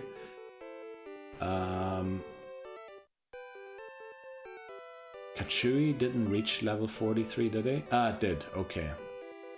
So I think it is time to go and take on Sabrina. Before we do so, we'll just update this here again. Now, Manny isn't a Jeopardy Pokemon, but I think it would be... I don't know if I should evolve it or not, really. As I said, it will add Jeopardy, if I don't, to a future game. But then having an Omastar, I mean, it's Water Rock, which... and it can learn Ice Beam, I believe, so it would be a pretty good Pokemon to have to battle Lance in a future game. Yeah, I know we're going into this battle under-leveled with most of our Pokemon, but I mean, L can be trained really well in Pokemon Mansion, but not really on the Pokemon elsewhere. And before I enter Pokemon Mansion, I want to try and catch a Vulpix on Route 7 or 8. So it's a bit early to go in there. So I think we just have to do this battle under leveled and hope that it goes well. Yeah, let's take on Sabrina. It's going to be a really tough battle. Because, I mean, we're pretty much weak with every Pokemon to Sabrina's Pokemon. And let's hope we don't lose Kachui or anyone. Also, did I add... I did add Poliwag to the thing, and again, that it overloaded the encoding, sorry. Probably dropped a few frames there doing so. And unfortunately, I can never remember the fast way to get to her, so I'm just going to take the safe way, which is just always going up or down. It's definitely the long way. There is a faster way of getting to her. Because here we're at the first one again, so I think if I had gone to the bottom left here immediately, I would have been there within 3 things. Within 3 warps. Oh no, it looks like I would have needed more. It's actually better to go here. Yeah, it takes a while to get to Sabrina this way, but we do eventually get there. This is going to be a tough battle, and I really hope we don't lose Kachui. We have Burb to sack and Shrew. I don't think we need Cut anymore. The other ones we really would want to keep. I don't know why the wheel's spinning on my thing. Right. My computer's doing stuff, I don't know. Right, yeah. Let's try our best. Sabrina.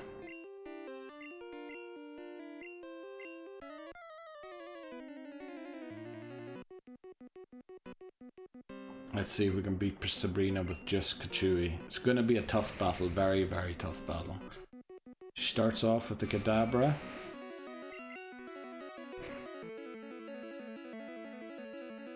Paralyzed it. Psybeam, this is going to hurt already, especially if it crits, and that is a crit there. And already we're in a position where I think we might lose Kachui. And if we do lose Kachui, we're going to be in big trouble. Okay, they're going to keep attacking here.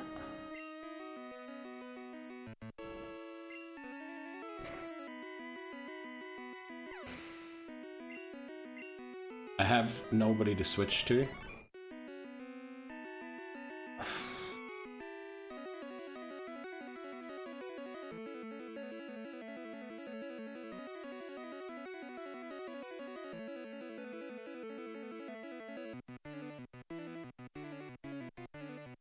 Let me think.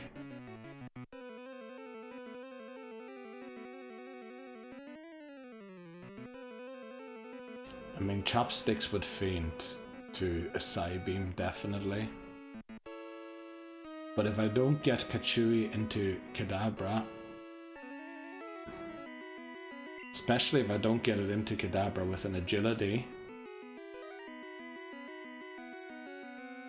boy, I think I misplayed this battle.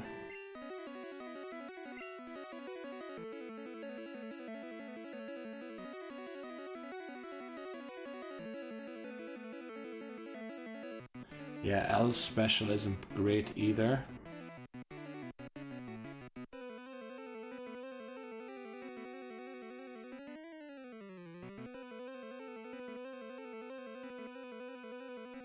I'm gonna try something. I might risk losing L this way, but I'm just gonna use Almanite instead if I do. Stun Spore, okay.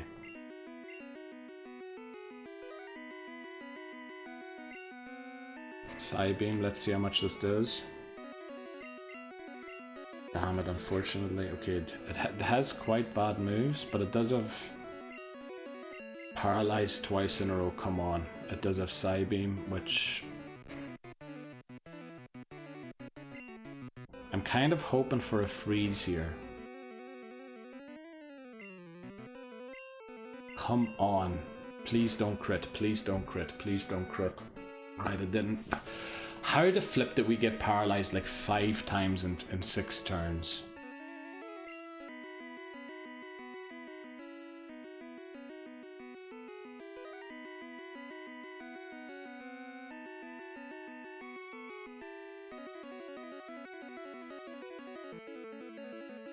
Do I really want to? Yeah, I can use Dodo to fly around.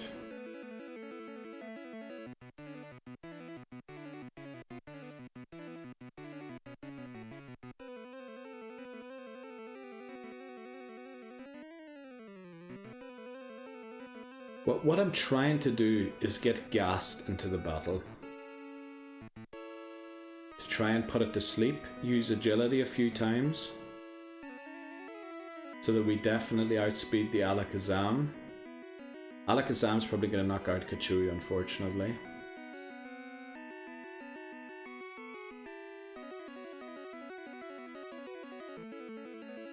And then might knock out Gas, Chopsticks, Bird, and everything else as well.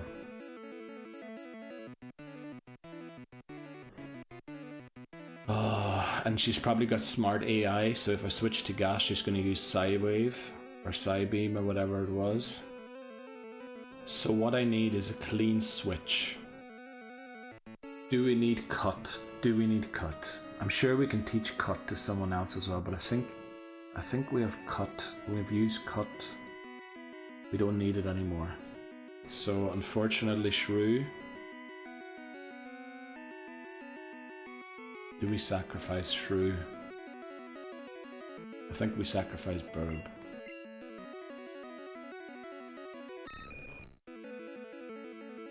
Use Poison Powder. Now I could use Quick Attack here to get a thing in, but I'd rather use a Sand Attack. It's gonna knock it out. Okay, sorry Burb for letting you faint, but I want to get into Ghast here. Put it to sleep. Okay, that worked. It woke up immediately, unfortunately. We put it back to sleep. Right, it stays asleep this time. Want to switch to Kachui, let's hope it doesn't wake up. Right, it's still fast asleep. So what we do now is we use agility. We're going to use it again. Right, it woke up, so now we have to use Thunderbolt. Unfortunately, the badge boost glitch doesn't boost our special yet, but we should now outspeed the Alakazam for sure. L grew to 39. Oh no, I'm so... My heart is beating. Like, I am very worried here. But it did boost our attack. And it has really low defense, Alakazam, so maybe we go for Quick Attack.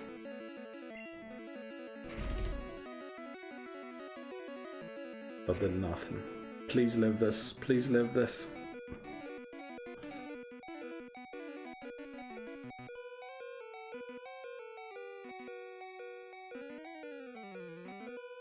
Do we really want Kachui to fall?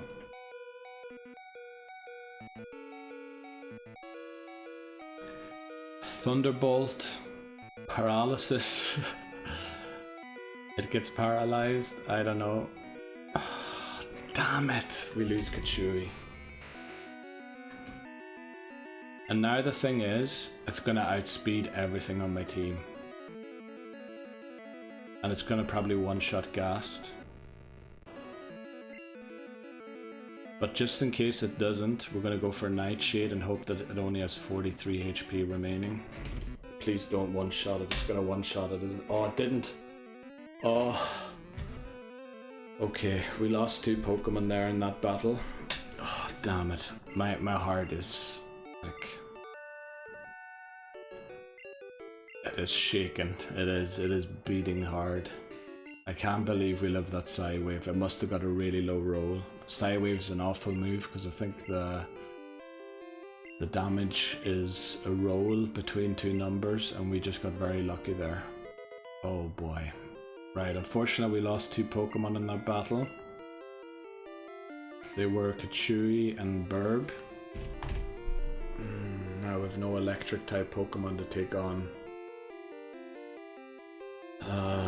Lorelei. Well, I suppose we... Zapdos. We could try and catch Zapdos in the power plant. Or Magneton or something. Oh boy. Right. Let's update everything. Oh, where's my mouse? There. Okay. So first things first.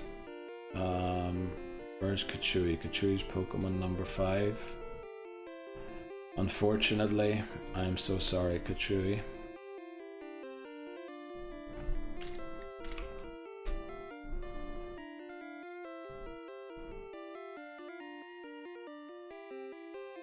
Oh, that was the wrong thing to change. What the flip do I change to make them look like that? I forgot what the filters are. Contrast -2 and saturation -1. Okay.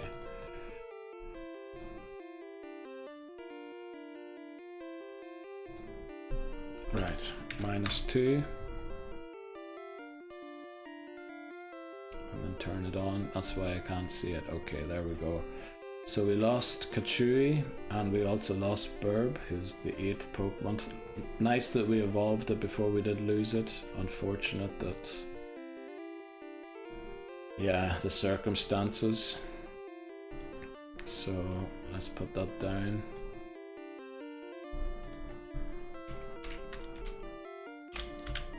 Oh, that's one too many. There we go. Okay. Oh, I forgot to take... why is the... oh, I changed the wrong thing on it. I put the brightness. Why does it... oh, I put +2 on contrast rather than -2. That's the issue. Okay, and then I have to update it at the top as well. Fainted Pokemon are now 8. So we've lost a lot more Pokemon than we have in the last one. In Pokemon Red, we've lost 6 altogether. And I think that won't be the end of our losses in this playthrough. Oh boy. Yeah, but I always knew that this battle was going to be difficult. We don't have Idigit with us, unfortunately, to get us out of here immediately. Yeah. So we're going to have to take the long way out.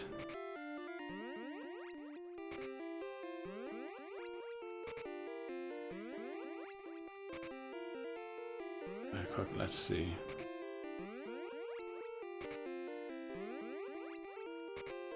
If we head here, we should be good. Also, I'm getting phone calls, like it seems like something very emergent, so I'm gonna save here and take a break. I'll be right back. Give me 1 second.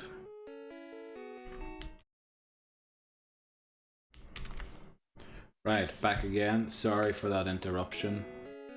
Flipping insurance salesman calling twice within 2 minutes to make it seem like it's really important. Told them to flip off. Okay, so yeah, we lost 2 Pokemon here. Man, I'm devastated. Kachui. Thankfully it was evolved and no longer a Jeopardy Pokemon, also with Burb. We have lost our Flyer, but we have Doduo. that we don't have to evolve. It's not a Jeopardy Pokemon. We had Dodrio in red. Sorry, I don't know why I've got the hiccups now all of a sudden. So that is very disappointing to lose those two. Especially, how am I going to deal with Loralee now? I think I almost have to go for Zapdos. Sort of forces my hand. Let's see who fell there. Burb. Deposited in the fainted box, and Kachui as well. But I mean, once it got that first hit, I knew it wasn't gonna survive the battle. Unfortunately, we should change the box again so we don't get any caught Pokemon in box 12. Let's switch to box 1, I guess. Pick up Dodd, which should be our Doduo, so we can still fly around. And then... who else do we take? Do we bring a Jeopardy Pokemon and evolve it? Do we...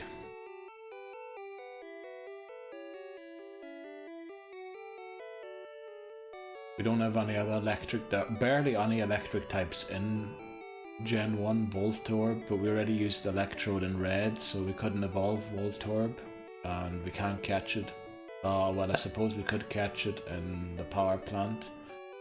Magneton and Magnetillo would be an option in the power plant.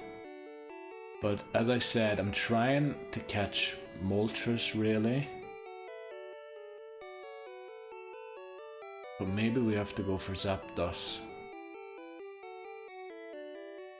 Because an electric type is really handy against Loralee. Unfortunately, Zapdos is flying type, so the ice punches by Jinx are gonna hurt a lot.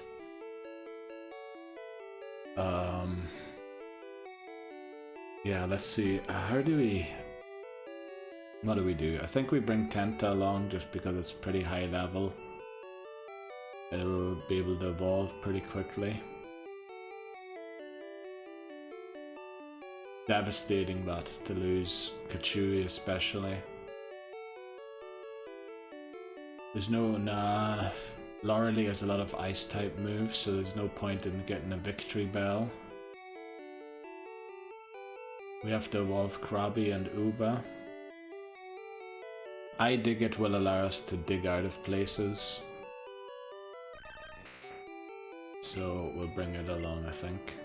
Now let's just make sure that Dodd isn't poisoned and won't faint on the way. No, it's asleep. Okay. But I guess it could have been worse. If that Psywave on Haunter had more power, I probably would have fainted it. And we got pretty lucky, and the Nightshade was enough as well to take out the Alakazam. Yeah.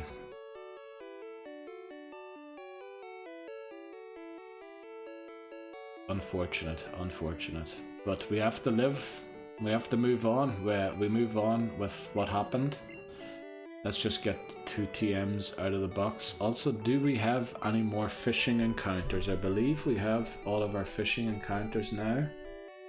Let's see, we have Poliwag. I can remove the question mark here. It is Jeopardy, of course. No, in fact, we've caught all of the fish. We caught a Staryu. Yeah, we've caught all the fishing Pokemon, so we can drop the rod off. We don't need it anymore. And we'll pick up 2 HMs here quickly to teach Fly and Surf to Tentacool, just so it has a hard-hitting move, so it can evolve quicker. Let's... HM1's cut. HM2... Fly, isn't it? Yeah. And then I think 3 is Surf.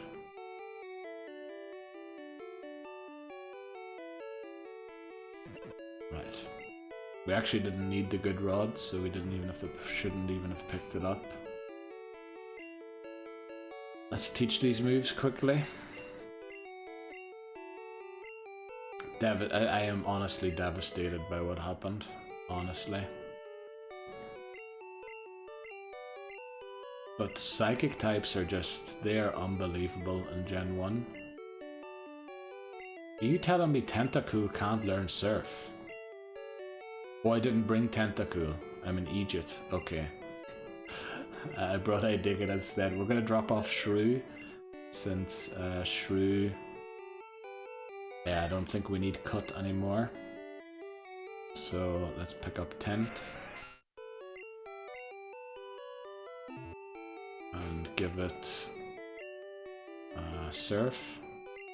So it is a hard-hitting move. It'll evolve probably pretty quickly and easily in Cinnabar Island or on Cinnabar Island. We'll teach it instead of Water Gun.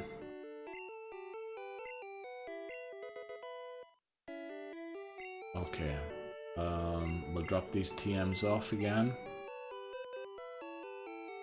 Also, yeah, I have to go into Bill's PC to change the box to box 2 again. And then drop off these HMs. Man, I'm feeling really down after losing Kachui. I was really hoping we could ride it through Lorelei. I know it wouldn't have been amazing against the Jinx.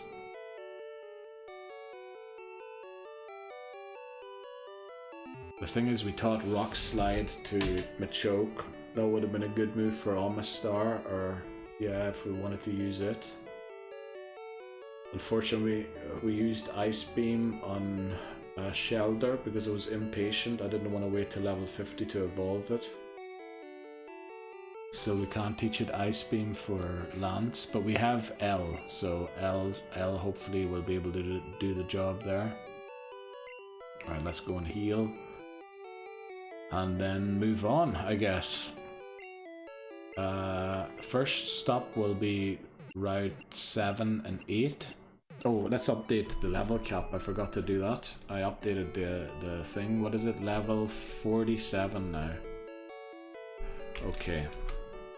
I also wrote down, if we repel trick at level 37, we should be able to ensure a Dugong in Seafoam Islands. So maybe we level up Tentacool by 2 levels, because I don't think we have another level 37. Or do we have a level 37? No, everybody else is above.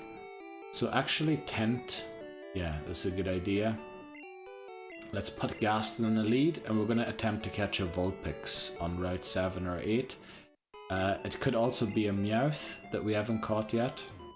So, oh, we do need Shrew for this. We do need Shrew for this. So we did need Cut. Thankfully we didn't sack Shrew. Would have had to teach Cut to someone else.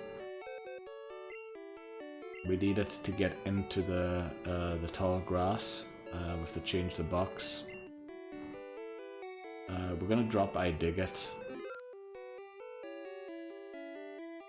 Deposit, where is Idigit? There. Okay, while we do this, let me count. 1, 2, 3, 4, 5, 6, 7, 8, 9, 10, 11, 12, 13. Actually, there's a lot of room in this box still. I don't know why I freaked out and switched to box. Oh, we moved a few Pokemon to box 2 as well, didn't we? So we'll leave it on box 1 for now.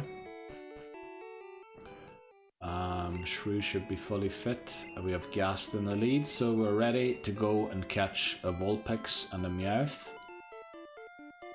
On Route 7 and 8, we haven't encountered any Pokemon there yet. We avoided the tall grass.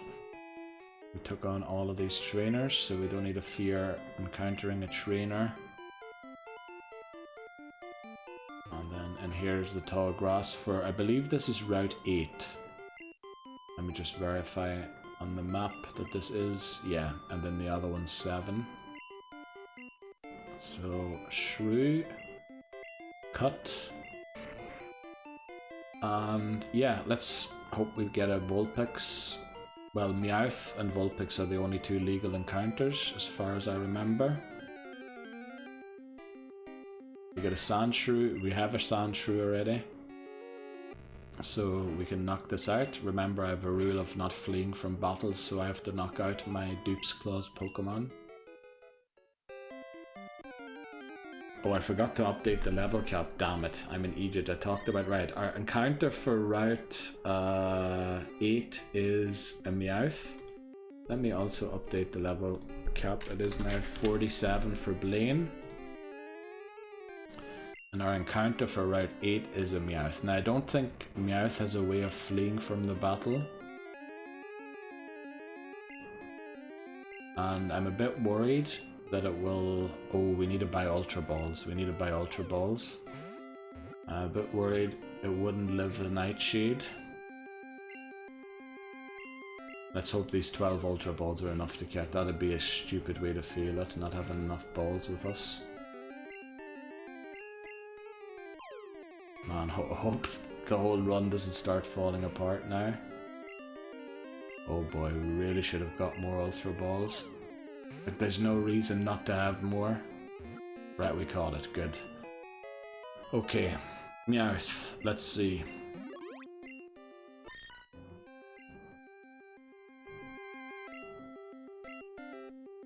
Now, what will we name it? This is a really difficult one.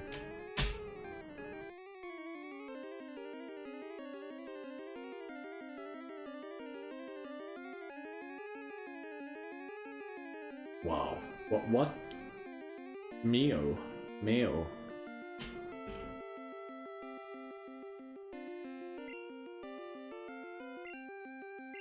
I wouldn't know what else to call it. Because is that actually how you spell meow in English? M-E-O-W. Let me check that quickly. Online.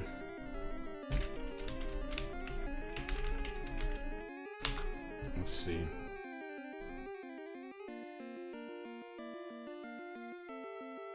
Of a cat to make its cry. Okay, it actually is spelled that way. Good to know. I wasn't sure of that. So maybe we do just call it meow, even though it is... I mean, it's not a great name. Maybe Mio is better. Almost like Neo from the Matrix, just the first letters incorrect. Yeah, we'll go for Mio. Right, that's our Route 8 encounter.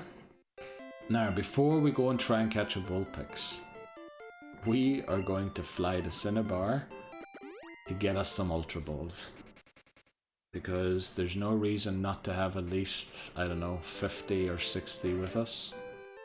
So we're going to spend some cash here. Ultra Balls. Yeah, I think we'll just buy 50 of them, because we want to try and catch Moltres or Zapdos. Oh wow, that's almost all of our money. But I don't really buy potions anyway. Don't know if that's maybe one of the reasons why we're doing so badly. Probably not. Because I can't use items in battle, that's one of the rules as well. Let's head to Celadon to get the Route 7. While we fly there, let's update our list here of Pokemon that we've caught. So after Omanyte, the next one we got was a Meowth, not a Vulpix. I had Vulpix prepared there, but it turns out it was a Meowth. Now we haven't caught Meowth or Persian in red because I think it isn't available there.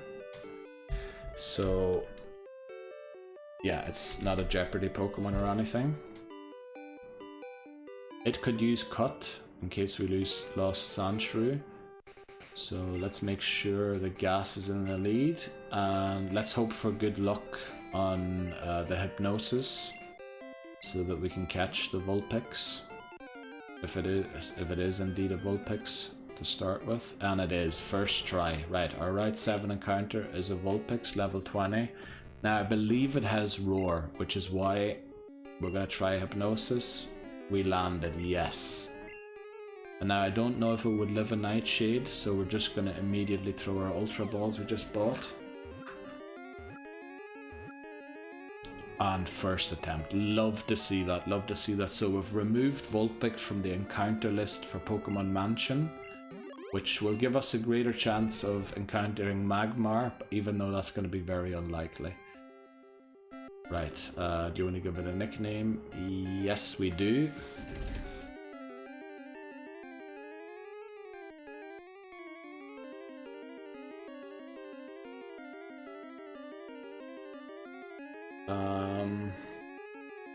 I think Pix. Don't know. Seems like a decent name.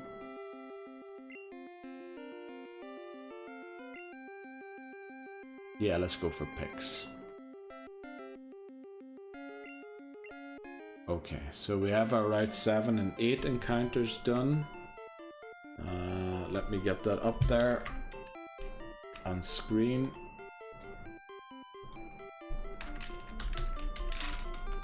There we go.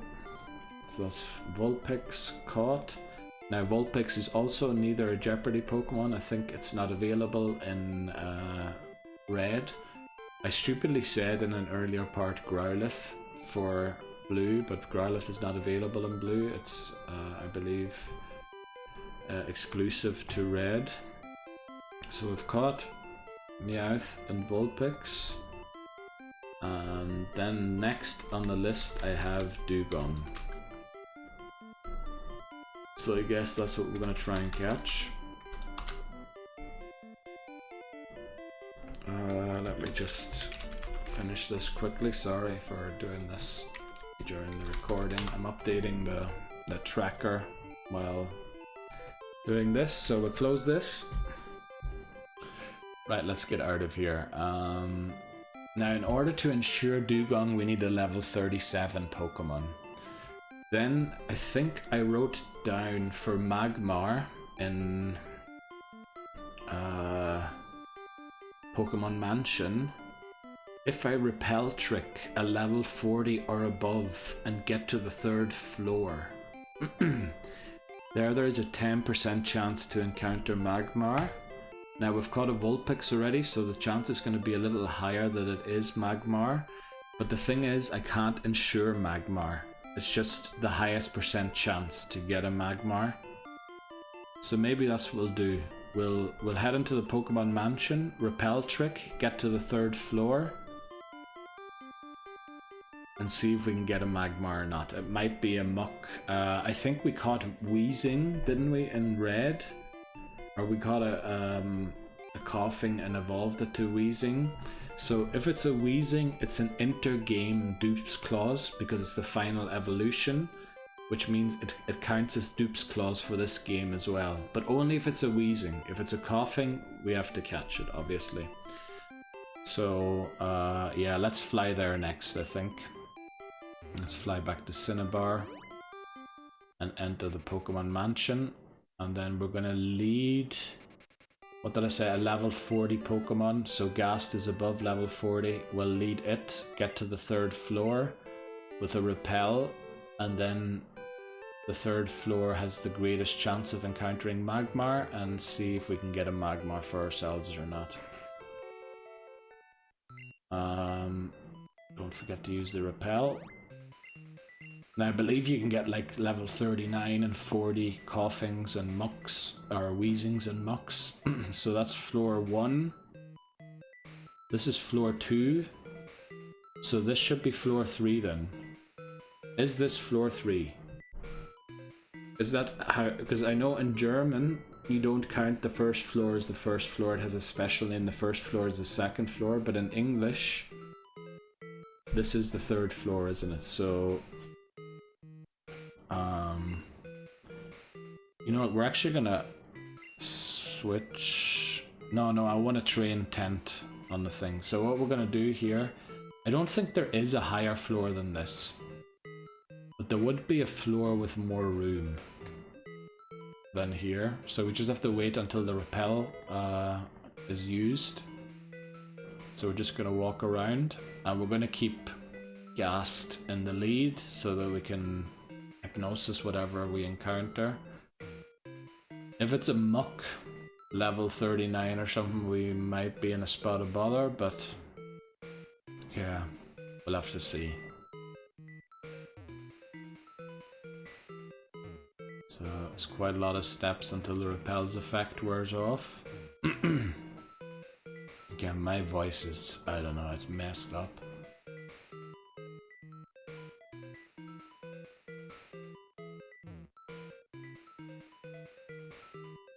Come on.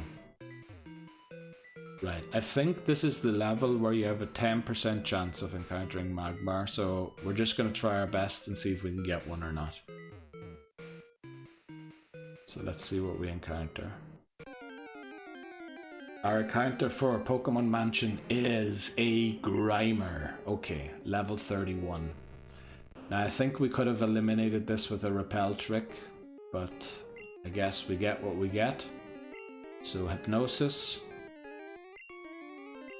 And then we'll use a Nightshade. It should live the Nightshade, pretty sure. It'll actually live a second one. And then we have Ultra Balls. Right, so...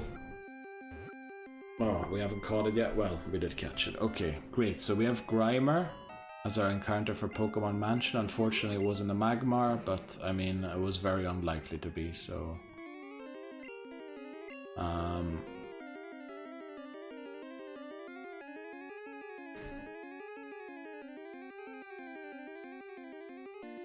You know, we'll name it Grim. I was going to name it Rim, but then I was thinking, even though Rim has a normal meaning, it also has a bad meaning, so I don't know if the nickname would be cleared, because when you transfer Pokemon to Pokemon Bank and then to home, they sort of nicknames that they think are offensive just get wiped off the Pokemon, and I'd like to preserve the nicknames if possible, so I'm trying to give them safe for work names, so I think we'll just name him Grim, because Rimmer would definitely not be good, and Rim, although it has like a normal meaning, can also mean something different, so I think we'll go for Grim and hope that Rim won't be considered offensive. Right, so that's our Pokemon Mansion encounter, and just to prove, the map does distinguish between Cinnabar Island and the Pokemon Mansion, and we're using the map to distinguish between locations in Gen 1, as I said, because there's no met at location in the summary screen of Pokemon. So let's get Grimer in there. Now it's also neither a Jeopardy nor a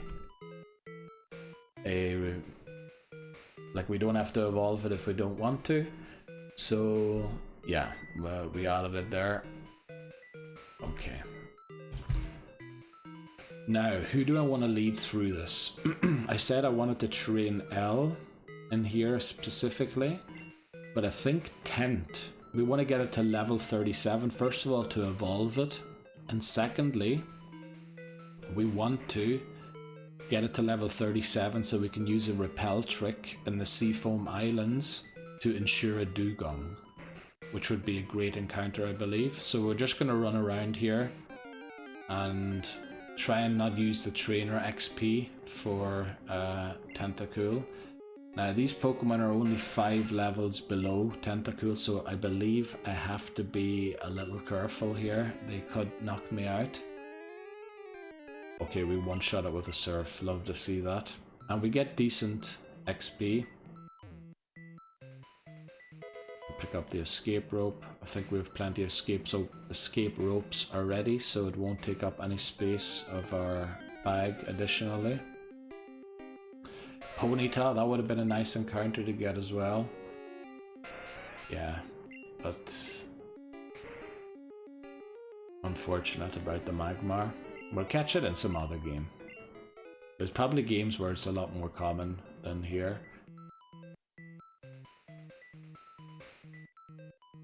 Just gonna walk around and try and do it off the wild Pokemon in here. I believe this is the strongest, or here is the place with the highest level encounters in the wild. Obviously the Tentacools in the water could be level 40, But yeah, they're very unlikely to be, so I believe this is the best place to train Tent.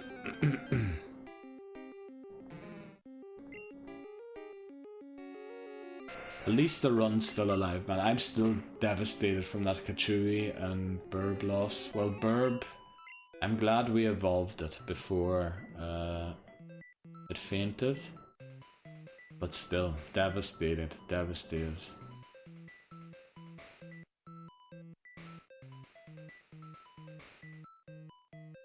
We're actually not getting the... I thought the encounter rate was a lot higher in here. Almost Mount Moon-esque.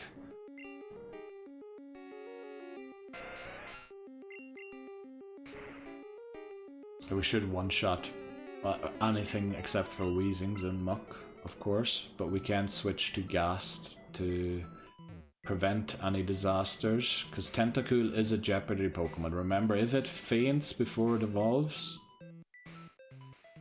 we need to restart, which is why I'm training it now, so that hopefully nothing goes wrong. Now, I don't know what level Coughing learns self-destruct at, so I am going to switch to Ghast for this, just in case it has it. Now, I don't know if it does or not, but it's just the safer option, in case it does. I didn't look up at what level it learns it, and I think that it hurt hard. We've reached level 44 on Ghast, that's pretty good. We're 3 levels away from the cap with Ghast. Unfortunately, we do have to find a replacement for Kachui that I was going to use for the Elite Four. I did suggest Zapdos earlier on, but it's not as great against Lorelei because the Ice Punches by Jinx are going to hit pretty hard. And remember, I lost Moltres that way in a run in Pokemon Red.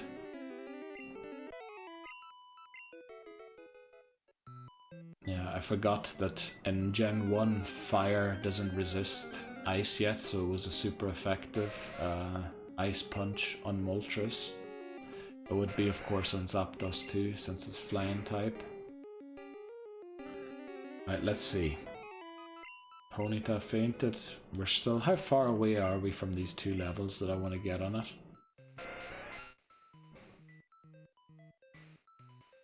835, so that's 2 more battles. Also, did you see how weak these stats are? Attack is 39, alright, it has high special, but its attack and defense are really low, so if we don't one-shot a Pokemon, there's a real threat that we get one-shot. But because our special's high and we have Surf, and we seem to outspeed most things, although Ponyta I feel like should be a fast Pokemon. Right, 1 more battle away from leveling up and evolving Tentacool, which will be great because we don't have the Jeopardy then anymore of it can then faint. But we would increase it by 1 more level to use it for a Dugong bait. And here's Vulpix, that's why we wanted to catch it on Route 8, so that we wouldn't get it as an encounter in here. But it took, oh, quick attack. Okay. With the low defenses I saw earlier on, I thought that would do a lot more damage. But we reached level 36, and that means Tentacool's gonna evolve. So let's update that on the Jeopardy list. Where is the Jeopardy Pokemon? Here. So Tentacool is there, and then we'll just put Poliwag in there, so I don't have to change too much. Poliwag, let's get it there. So these are our Jeopardy Pokemon now. Let's also update it here. Tentacool is which Pokemon? Oh damn, it's going to be hard to find it.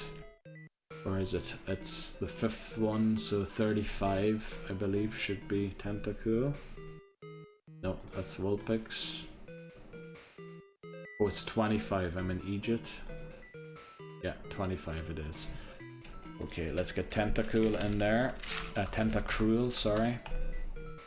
And then remove the filter, since it is no longer a Jeopardy Pokemon. Okay, good to get one off the list. Good to get one off the list. We still have plenty of them to get off the list. Now, I think we're gonna keep walking around to train it to level 37.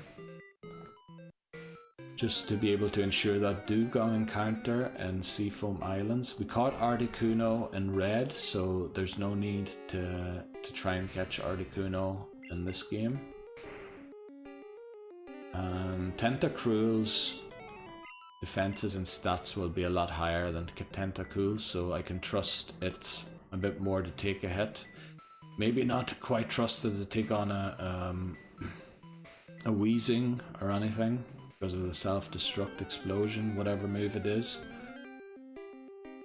Right, but we keep getting these low-level encounters. Maybe I should go to a higher floor because you probably get more high-level encounters the further up you go in here.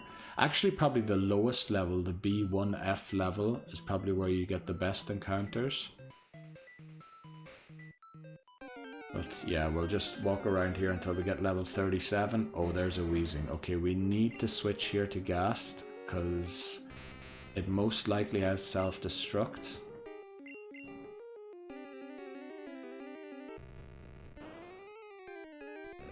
Sludge is not going to hurt since we're Ghost and Poison, which I believe both resist poison type moves.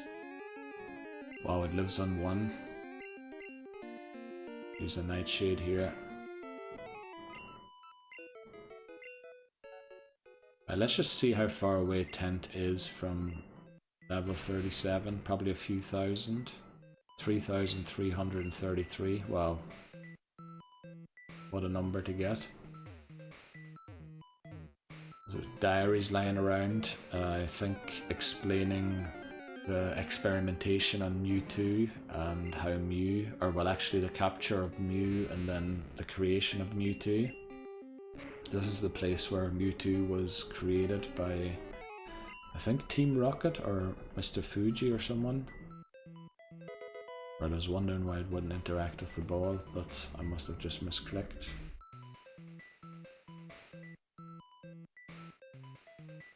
I believe this is the actual path to get to B1F. So we'll try and avoid the trainers if possible. We want to keep that XP for the Pokemon we're actually going to use in the run.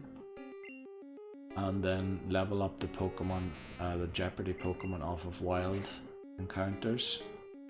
Also, I don't have iDigit with me, so I can't dig out of here, which isn't great. I really should have iDigit with me. There's a Muck. Now, do I trust Tent to defeat this? I think I do. I think I do. The thing is, we don't have a lot of Surf PP left. And it does just below half. So we're gonna have to use some weird move here to take it out. I think we only have Poison Sting, or we could use Constrict. It's gonna take a few. Oh, it's minimizing, damn it. Right, but we land with another hit. Okay, we're actually gonna use one of the escape ropes to get out of here. We have so many of them. Yeah, we have 6 of them. And then bring iDigit when we come back, because I believe now truly Shrew. Oh, flip, we ended up all the way in Saffron. Oh, we have, yeah, we don't really need Shrew anymore. I think there's no trees that we really have to cut down anymore.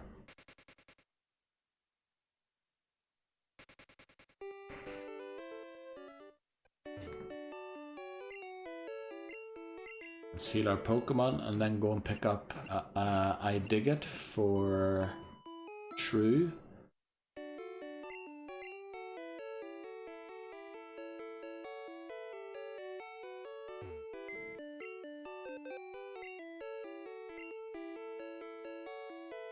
Okay, Shrew I think is no longer required, and we'll withdraw. Let's count as well. 1, 2, 3, 4, 5, 6, 7, 8, 9, 10, 11, 12, 13, 14, 15, 16. So 15 Pokemon in there. There's room for 5 more. Just to make sure we don't have a full box, because when you have a full box, the game prevents you from throwing Pokeballs, and thus would force me to knock out an encounter that I want to try and get. And we'll run straight into a Pokemon immediately, very nice.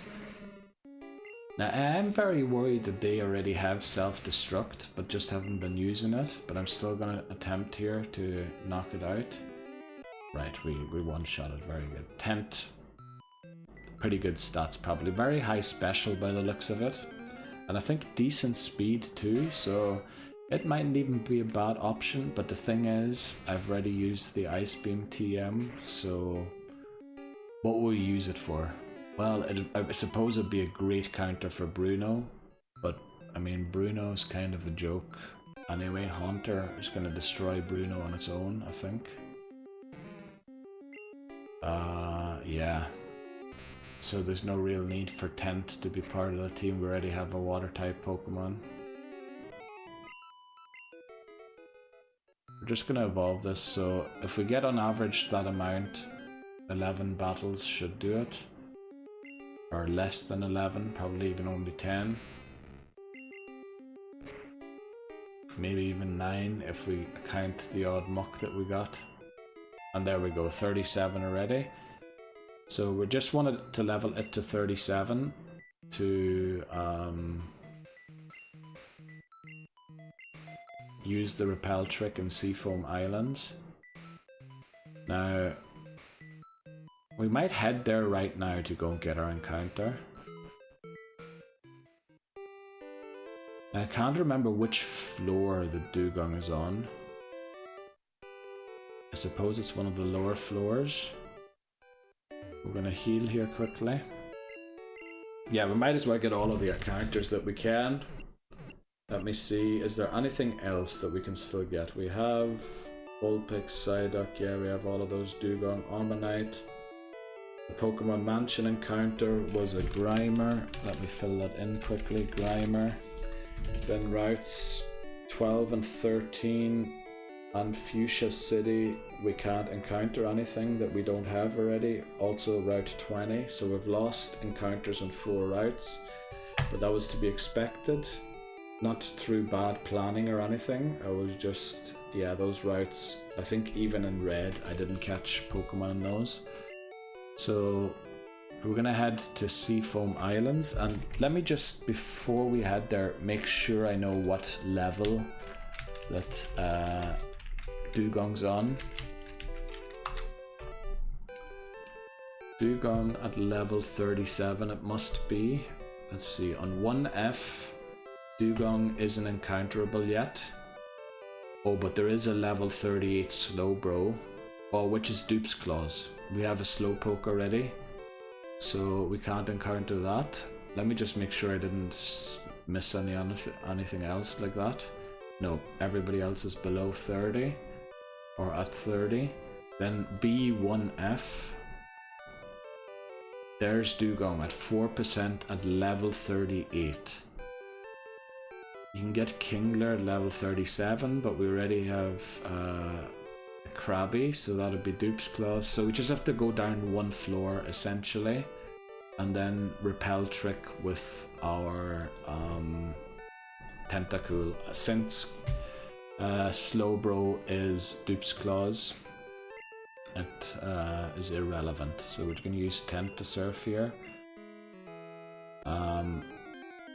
Okay, we get a Tentacool encounter immediately, which is why we're leading Chopsticks. Chopsticks should have a pretty easy time against them. I know that low kicks resisted, but we are 31 levels higher, so it might have knocked it out, but low kick has disappointed me in a few times with how little damage it did, so yeah, we're just gonna head straight there. I think there's one trainer we have to battle here in order to get into the Seafoam Islands. The good thing is when you enter from the exit, it's a lot easier to get to B1F and you don't have to solve any puzzles.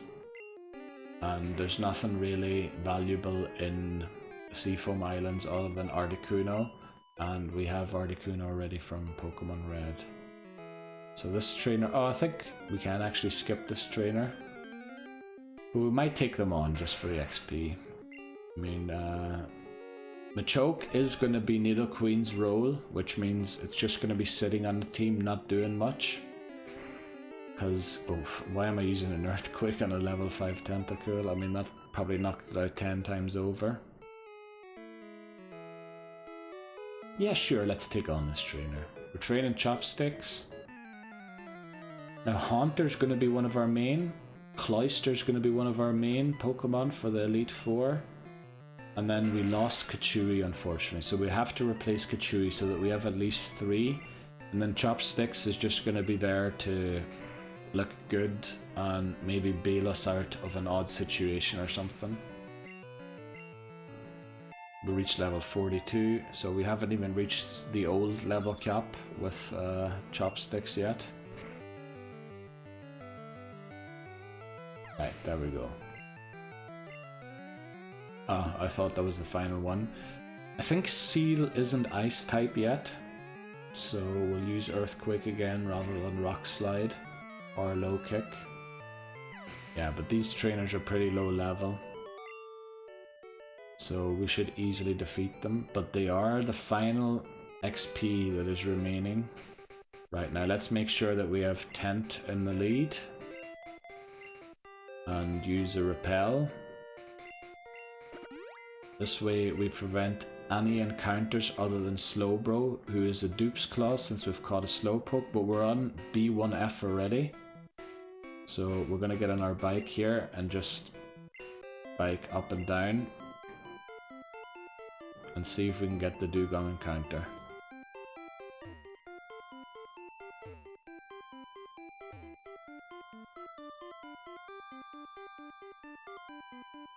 We have to use a Repel again if it runs out. It's only a 4% chance to encounter, so it might take a while until we get it.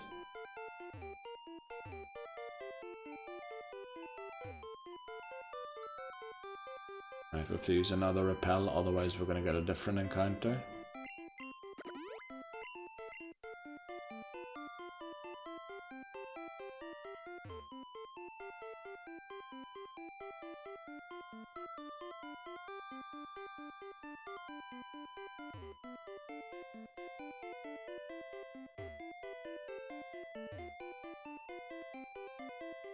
Come on. There we go. This can only be Dugong. Yeah. Right, Dugong's our Seafoam Island encounter. We're going to switch to Gas. Now it's pretty high level, so this could hit hard, so hopefully we don't...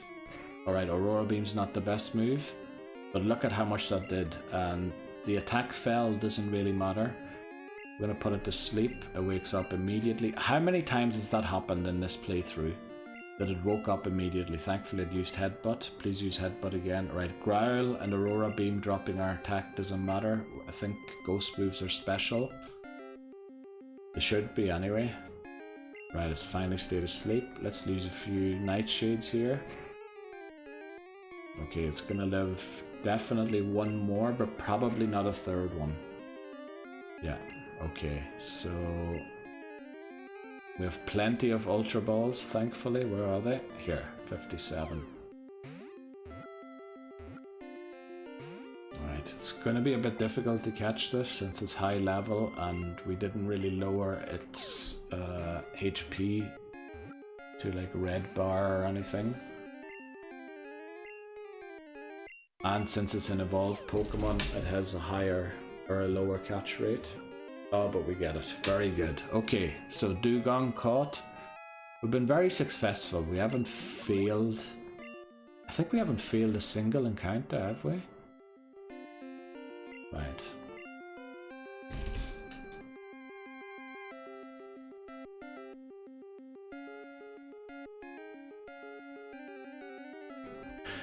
I mean...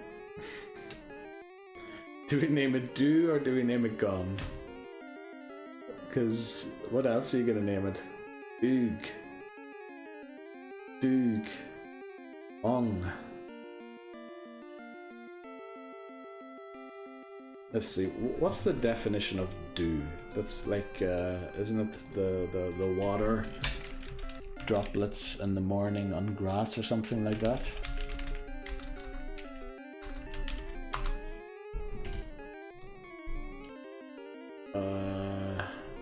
Noun. Uncountable. Any moisture from the atmosphere condensed by cool bodies upon their surfaces. Right, we're just going to name it dew. Let me just make sure we didn't use dew in red already, because it is a noun. Yeah, okay, we didn't, so we can use that. Yeah. So I think that's our final encounter until Victory Road, where we're going to attempt to catch Moltres, I think. And if it doesn't work out, we're going to catch Zapdos. I think that's the plan. Yeah, okay. Let's name it. There we go. Transfer to Bill's PC. Let's get ourselves out of here. We don't need to use an escape rope. We have iDigit with us. We can dig out of here. And while we get back to the thing, we can update this here. So we got a dugong there. That's a pretty nice encounter, an evolved encounter, so that means we've got a Jeopardy Pokemon less in a future game. Yeah, pretty good. Also, it was pretty high level. Like we're catching a few pretty high level Pokemon that, you know, we could potentially use if things go wrong. The thing is,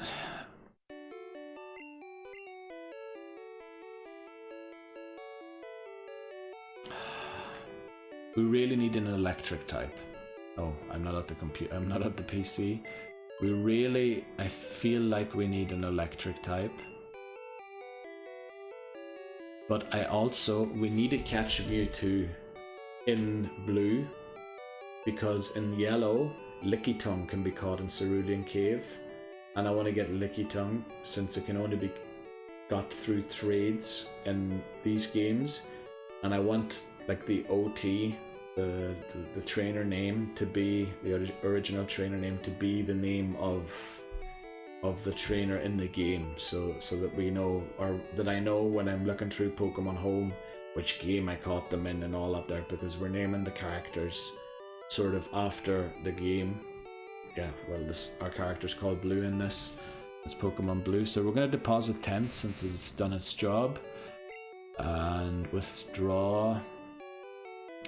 Let's see, who shall we withdraw?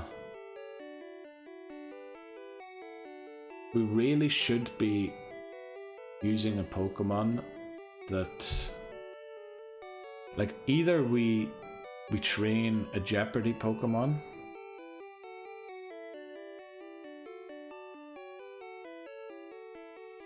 or we find a Pokemon that we want to use. What level does Paras evolve at?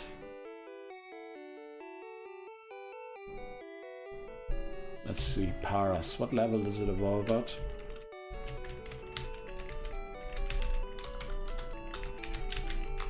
Sorry for looking up all these things. I used to do things without looking stuff up. Level 24. So it's actually only 2 levels away from evolving, which would be great because Parasect is encounterable in Cerulean Cave.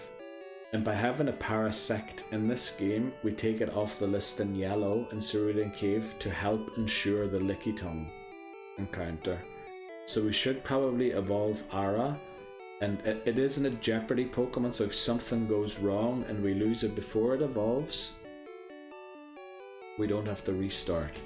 So maybe we bring along Ara and just switch train it on the wild Pokemon. However, the trainers, I want to train Haunter, L, and Gast. Oh, what am I saying? Gast, L, and Chopsticks. So we're going to lead Ara into this. But once we see a trainer, we're going to switch to one of the other ones in the lead. Yeah, I think that's what we'll do to eliminate Parasect from yellow in Cerulean Cave. Yeah, so let's try and make it through Pokemon Mansion to unlock Blaine's gym. We're going to leave all of the water type trainers on routes 19, 20 and 21 just for when we catch our electric type Pokemon, so that we have something to train it on, because it's probably going to have to catch up in levels. So yeah, we made it through this level without encountering a single Pokemon, and I think there's a trainer down here. Yeah.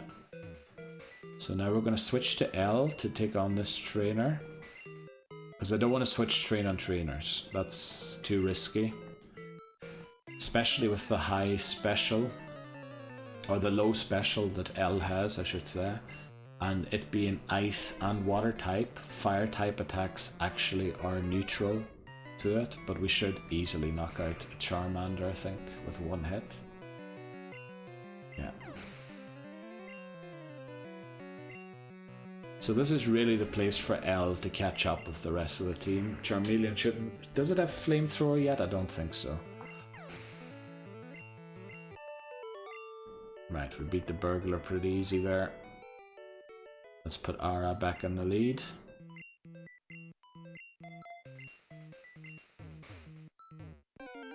Right, we finally got a... I think it's a Grimer. So I think there isn't much threat from a Grimer, but we will switch to Chopsticks just in case it has a hard hitting... No, actually, Cloyster's defense is so good. It's probably the safer swap in these situations, even though Chopsticks' defense is pretty good too, but we've missed two things already and we're poisoned now. Thankfully I have plenty of antidotes. I should still have plenty of antidotes. I do have a policy of carrying antidotes with me at all times in Gen 1. Oh, we're down to 3 only, so we might have to go and stock up on them sometime soon, because being poisoned is pretty likely in here. Let me just make sure we take on all the trainers. So we do have to do the switch to get in there. Now Ponyta does hit hard, but I think it hits harder physically than it does specially. So L should be a safe switch here. Stomp. Look at that, did 7. That's Cloyster's high defense. In fact, is it the highest defense, base defense in Gen 1? I'm unsure. But there's nothing here. So we're gonna have to press the switch to see what's behind that door there. And I think we got the item that was back here already, didn't we? Just gonna go and double check. I mean, a bit of trading on the wild Pokemon won't harm us. Especially for L, who, yeah, we caught late and has to catch up to the rest of the team, since we want to use it for the Elite Four. Of course it uses Quick Attack. That's a crit, and look at how little that did, so...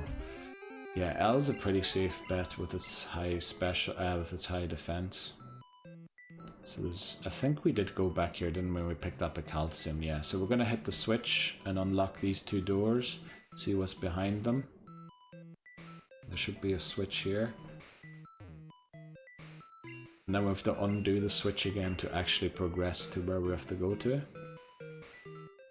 I believe we have iDigit with us to bail us out, to dig us out of anywhere. Right, that's just a diary entry there.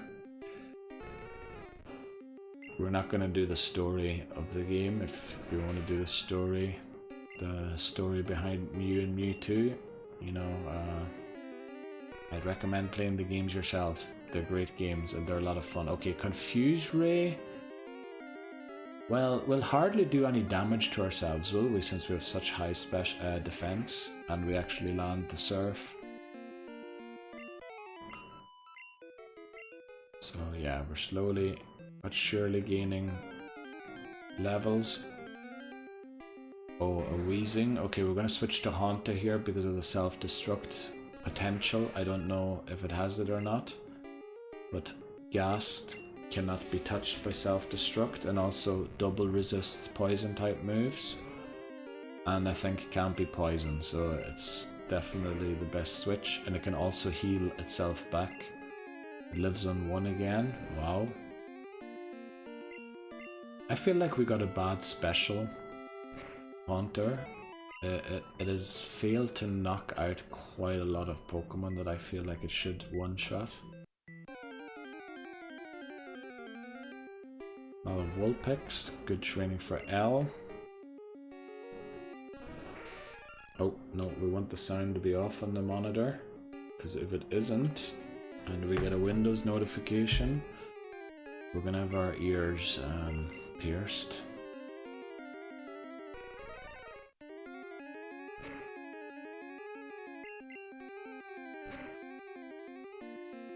Also, L won't be good against the trainers in the gym of Giovanni, but will be very good against Giovanni himself. Now we're kind of getting the encounter rate I was expecting in Pokemon Mansion. I think on the lower floors it really increases to annoying levels with the encounters. The sun has also come out now, so I'm glad that I closed the shutters before I started stream. It was rainy this morning, but otherwise we would have had a glare in the screen. Ara levels up, very good, so we're one level away from evolving. Let me also just make sure we definitely didn't catch a Parasect in red, because if we did and we evolved this, we would be in trouble. I think we didn't catch a Paras at all, did we? No, 0 Parasect or Paras, okay. Just didn't want to, because technically that would also be a restart if I evolve a Pokemon that I'm not supposed to evolve, but I suppose I can always abandon an evolution, but the thing is I have to know that I'm not allowed to evolve it. But yeah, we didn't catch a Paras or Parasect in Gen 1 in red, so we're good to evolve it. Oh, the Confuse Ray again. Now I hope our defense... Okay, we're just unfazed by confusion. Brilliant. Okay, there's absolutely nothing here, so we did this for nothing. Now Muck will hit hard, so I'm gonna switch to Haunt or to Ghast just to eat the poison damage and prevent the poisoning.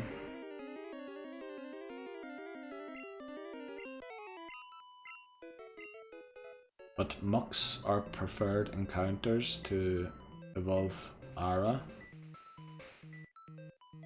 So let's unlock this. Oh, actually, we didn't battle the burglar that's up these steps here, so let's take him on.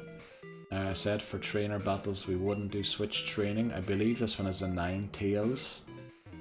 And as I said, special not great for Cloyster, and it doesn't resist fire moves because it's also ice type. So a flamethrower here would hit pretty hard. So we hope that, alright, it outspeeds us. Hopefully it doesn't have flamethrower, but I think it probably does. Alright, another Ember, thankfully only. But look at that. It did say not very effective, but I think that's just a bug in the game, that it only takes the first type of the Pokemon to write that message. We picked up the item that was in here, so let's head in the direction of where we're supposed to be going. Make sure we check out everything up here. I believe we went back here already, but we'll just check again to be sure. Muck. This is great for XP for Ara. Oh, we've still got L in the lead. Yeah, I should have put Ara in the lead again. Sludge. Now, that's normally a very hard-hitting move, but... Well, very hard. There are hard-hitting moves. But again, we just missed the knockout, and I feel like Haunter, with it being a glass cannon, essentially should be one-shotting Pokemon like that. Unfortunately, we didn't get that XP on Ara. Okay, we did get the item back there. Let's check what... Alright, we do have to hit the switch to go where we have to go, and that's also only the direction we can go. Okay. Now there is a scientist here. I believe has Magnemites and Magnetons, so I might have to lead Chopsticks into that battle. Let's go to Ghast again.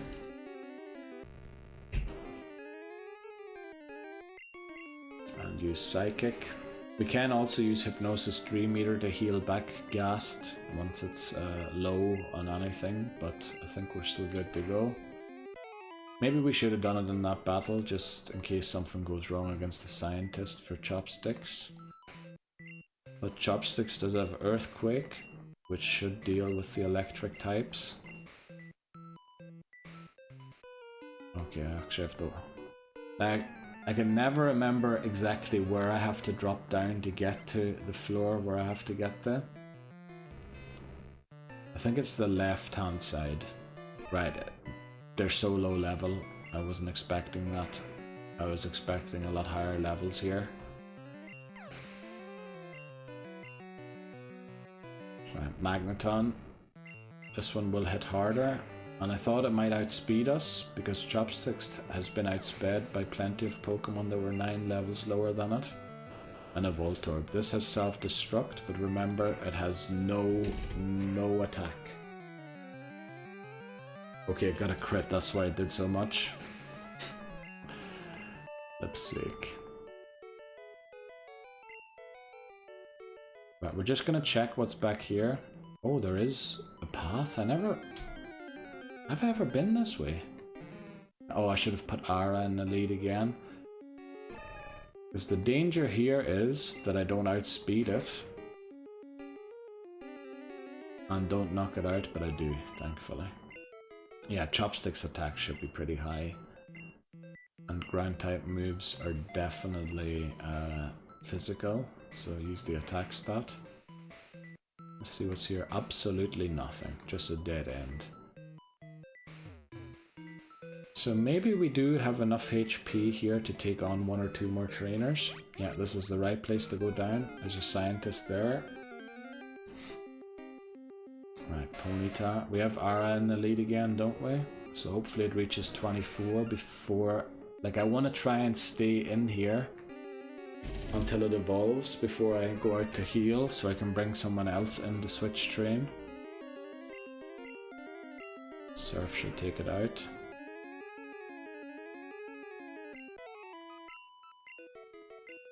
How far away is Ara from its next level? 42. Okay, so the next battle it'll evolve. It looks like we won't get an encounter before we take on this guy here. Now Chopsticks isn't in the greatest health. Let's see, do we have max potion? I'd rather keep that for the thing, for the... Oh, we get an encounter right in front of the trainer.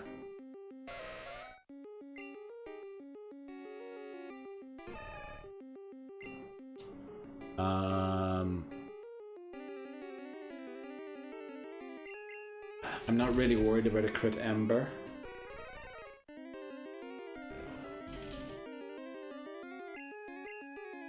Oh, but we were burned. But if thankfully that affects the attack stat and not the special stat. Right, Ara would have evolved there if we had got that experience in Ara, but we didn't. And we're sort of running a bit close now. I kind of want just one more wild encounter and then dig out of here. Okay, this is going to explode in Chopsticks' face, so we're going to switch to Ghast here. It doesn't learn any electric type moves, so it won't hurt us. Use Light Screen, in fact. Because it's Psychic type. Barrier is a Psychic type move, so it thinks it is hitting us with super effective moves when actually... Yeah, it isn't, because it's a non-damaging move. That's one of the mistakes. If it's using intelligent AI, I don't know if those... Well, this guy is all about the explosions, isn't he? Okay. So one more battle with Ara in the lead, and then we're going to dig out to heal and bring a different Pokemon in here.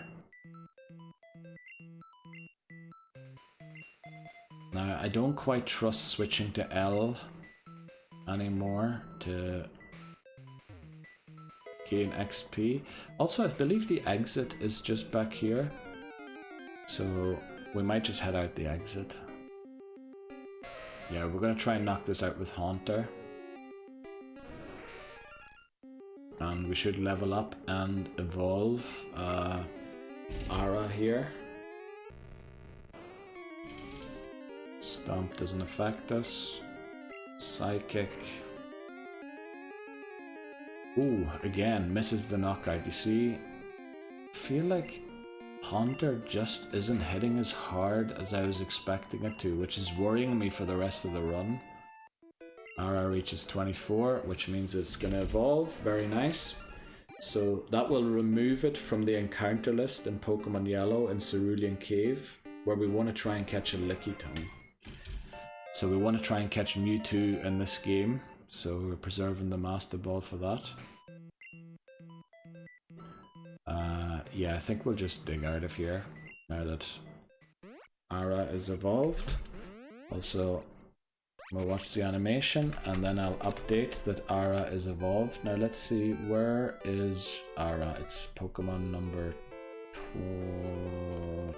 20. There. Let's update it so that we now know that it's a Parasect. Okay. Right, let's get in here and heal. We'll drop Ara off again and bring... Who should we bring?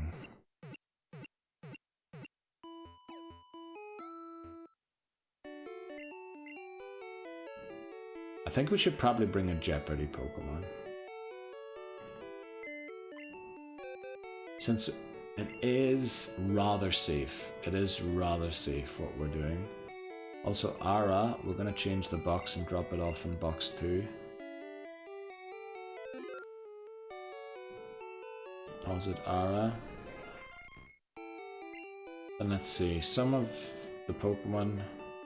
Liwa would be Poliwag.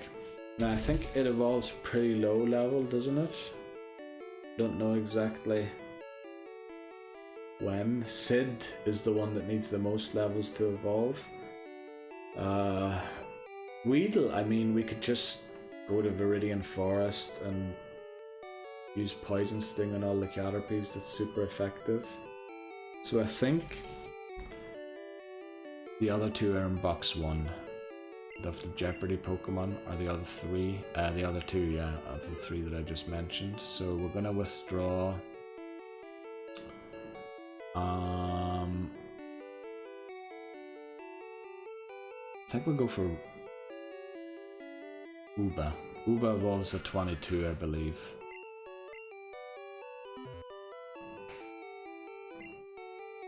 It's fully healed. Right, let's put it at the top of the team. Also love how the NPC moved right as I moved in the direction I was trying to avoid her. Now I don't know why we have our flyer with her. With us? With her? What am I talking about? Right, also it's been an hour since the last break, so what we're going to do is take another break here. Also my posture, I haven't been watching it there for a few minutes. Okay, we're going to take another break, head through Pokemon Mansion, pick up the secret key to unlock the gym, take on all the trainers in the gym, defeat Blaine, head to Viridian, take on that gym, defeat Giovanni, and then defeat our rival without an electric type Pokemon. Flip, how are we gonna do that? How are we gonna... The electric type was so good because it was so good against our rival. I forgot about that. It's not just Lorelei, it's against our rival that it's so great as well.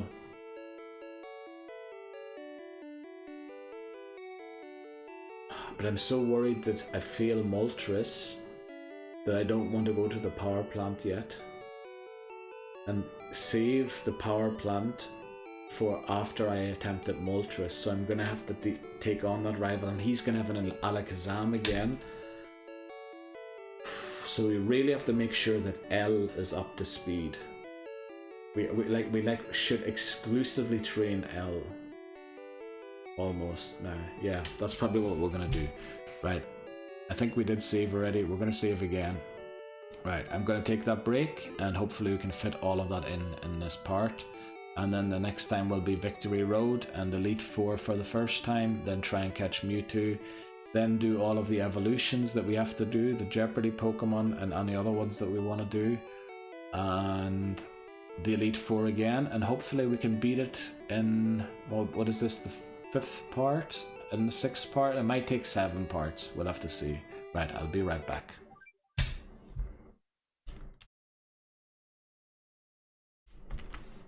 Okay, let's get back into it.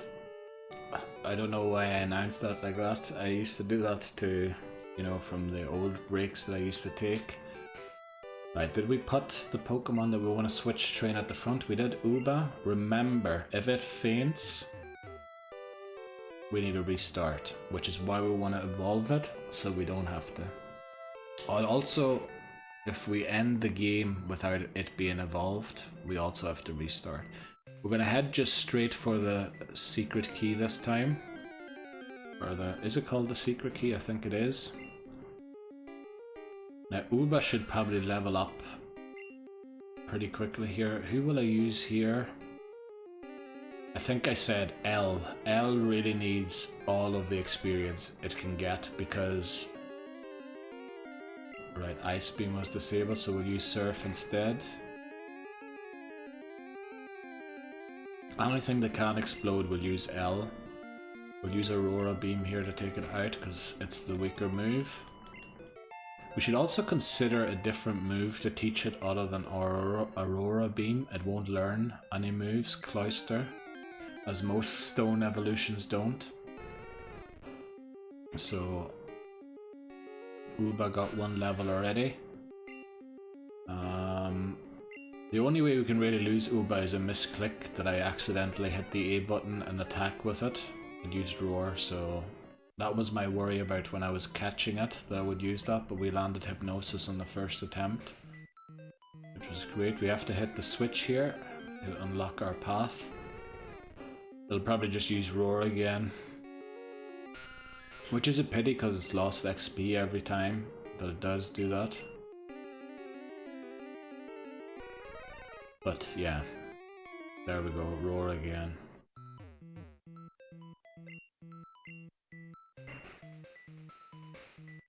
But again, only on wild Pokemon will I switch train Uba. I think the trainers, although they do seem a little low level, are a little too dangerous. Well, we're getting a lot of Vulpix encounters all of a sudden.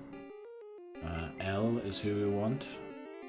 L really needs to get up to speed. L is our best bet for our rival because Pidgeot, then Execute with Ice Beam or Exeggutor, although it might have a grass move, and it is probably high special, which isn't great.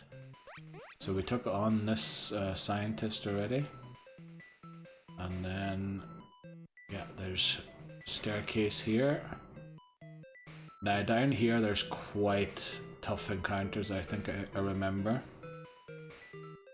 There's also another burglar here that you can battle, so let's get L in the lead. Probably should have brought a few potions just so I don't have to exit too early in case something goes wrong. Also, I believe the next scientist we face is another self-destructor. I think I remember my heart dropping in Pokemon Red fighting that guy. Right, we're surprised Groudon didn't outspeed us there. I thought Groudon was a quite fast Pokemon, or has high speed. We reached level 40, that's good. Ponyta also outspeed it. Very good. We are 6 levels above them, so not saying expected. Like, I mean, Machoke has been outsped by Pokemon 9 levels lower than it. I think we have to hit this switch twice. We have to hit it once to get the secret key, and then we have to hit it once to get out of here. Now this would be great experience for L, but we're going to split it with Ghast, just because Ghast eats the moves a lot better. Right, Nightshade was disabled. It's probably not going to knock out the Psychic, which means we're going to have to use another one, unfortunately, since it disabled Nightshade.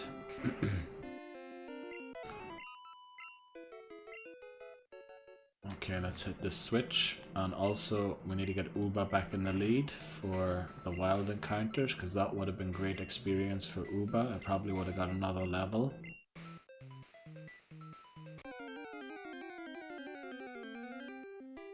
Grimer isn't as tough.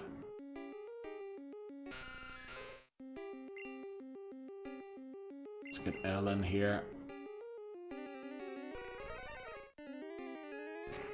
Alright, this should do almost nothing, yeah, with the high defense that we have. And I probably should start using Ice Beam rather than Surf, because Surf I should keep for the fire type Pokemon since it's super effective. There's an item back here.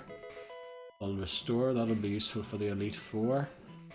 And we have to go around the outside since we locked the top path there. It's gonna roar again, so we'll probably get no XP from this battle.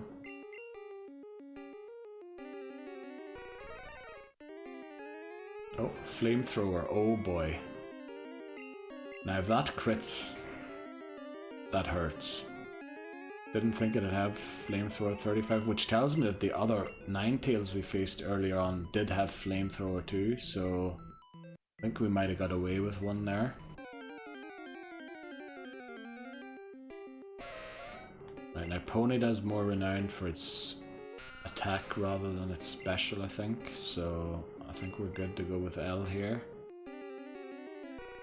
Now if we lose Elle, devastation, because we would need an ice type move on Tentacruel. We could use Tent, but yeah, right, we're at level 18, so 4 levels away from evolving Uba and unjeopardizing it.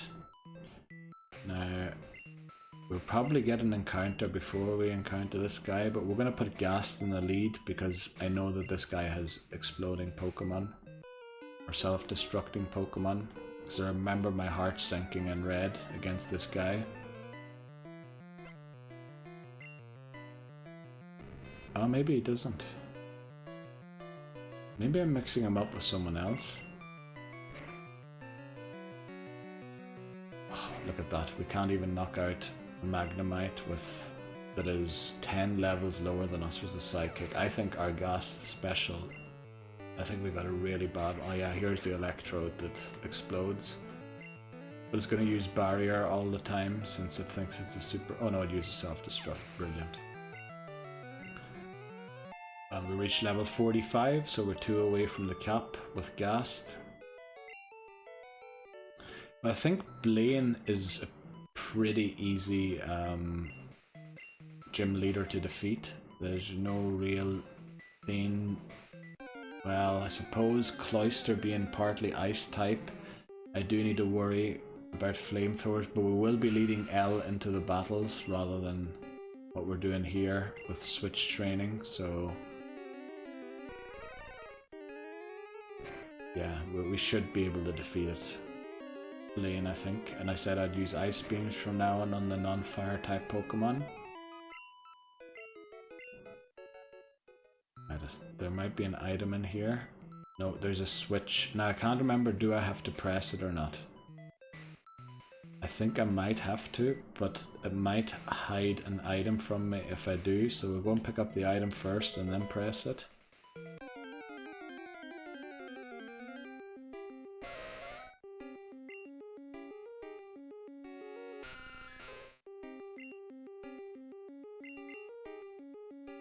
Right, now we really don't want to lose Elle, so...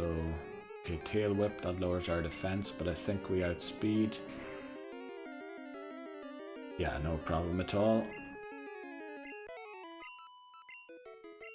It's going to be very annoying to evolve Psyduck, but all the other ones I think don't take too much or aren't missing too many levels. Krabby won't be the easiest either because it won't be able to fend for itself since it learns special type moves and it's better at physical type attacks, which is kind of annoying to train it with. Right, as long as we switch, we should be fine. Grimers can't explode or self-destruct as far as I know. And that was a crit pound. I was thinking that did way too much damage. Now we kind of need to watch switching L into fire types from now on. Because I feel like a crit flamethrower from a Vulpix could potentially knock us out. But Grimer only has physical moves, and I'm pretty confident even a sludge crit wouldn't knock out L. But I should be wary of L. L's gonna get plenty of XP in Blaine's gym off of the trainers. We still have 2 antidotes, but we should stock up on those again. Uba reaches 19, so we're 3 levels away from evolving it, as far as I remember.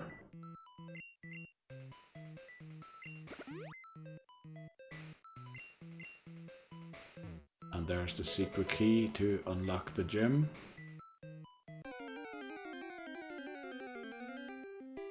And a muck. This is going to be a lot of XP for Uba. Might reach level 20 immediately after this. We're going to use Ghast here again. And I think we might use Hypnosis Dream Eater just to heal back here, since... yeah, not because we're getting low. Well, we are kind of getting low, but if you have a move that you can heal yourself with, I mean, you might as well get yourself back to full health just to ensure wins. And the Dream Eater does do a lot more damage than Psychic does, like we one-shot it with that. But we did have to use Hypnosis first, which means technically that battle on average will take... oh, a Magmar, look, this is what I wanted to encounter, but unfortunately there was no way of guaranteeing it. Now Magmar probably hits quite hard, so I'm a bit worried about a crit flamethrower or something else. Oh, even for Chopsticks it wouldn't be great, because his special, or their special, we don't know if it's female yet, is probably pretty low. And I was worried about a flamethrower. Right, but an Earthquake takes it out. Uba's getting plenty of experience in here. Just good, we have to press this button again to unlock the door at the bottom to get out. Well, actually, we can just dig out. We have everything. So, yeah, actually that's what we should be doing. We should be just digging out now because we have everything. Earthquake.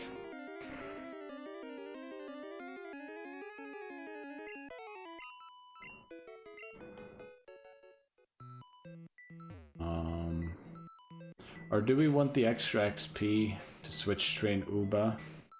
I think we do, so we'll walk out. We'll walk out just to gain some more XP. So we can't head up immediately because the door's locked at the top if we don't hit this switch. And I was just gonna say, it looks like we're not gonna get an encounter anymore. And do I trust L, crit, sludge, high defense? We should live it, we should live it. Disable. Disables Ice Beam unfortunately, so we'll use Surf. One shot it, very nice. Uber grows to 20, so we're 2 levels away from evolving it. So it was worth probably doing this. Yeah. Gonna be a lot more difficult to do this in Victory Road, because the Gravelers that self-destruct also have Rock Throw and stuff, so it's not like I can easily switch Haunter into those battles and win it. Like, I will take some damage, especially if I'm under-leveled. I will just use 2 Psychics. Or we'll use a Psychic and a Nightshade since it isn't disabled this time. A lot of XP for Uba. Why does it walk down automatically from the steps? Every other steps it just stands, or the character stands on. Right, we're almost out.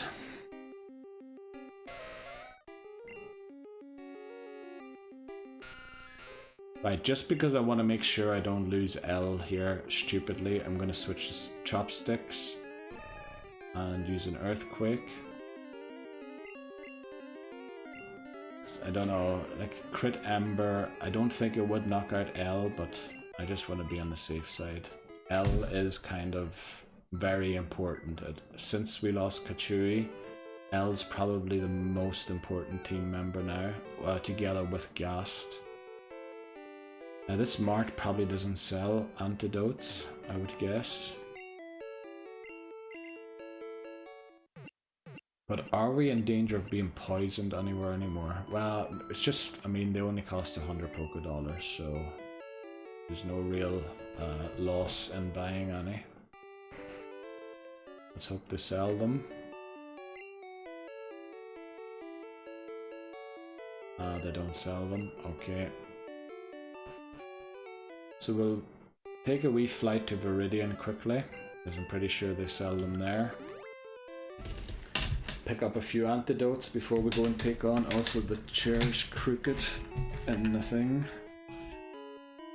So the setup wasn't perfect, apparently. Why am I healing in the Pokemon Center? It doesn't matter, we'll just do it. We should probably drop Uba in case we need to sack swap something, so that we sack something that, you know, can actually be sacked. So we'll deposit Uba again, and we'll withdraw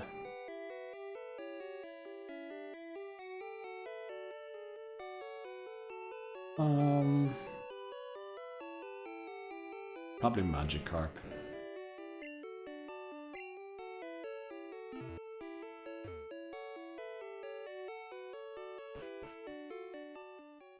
Since we have the Gyarados already.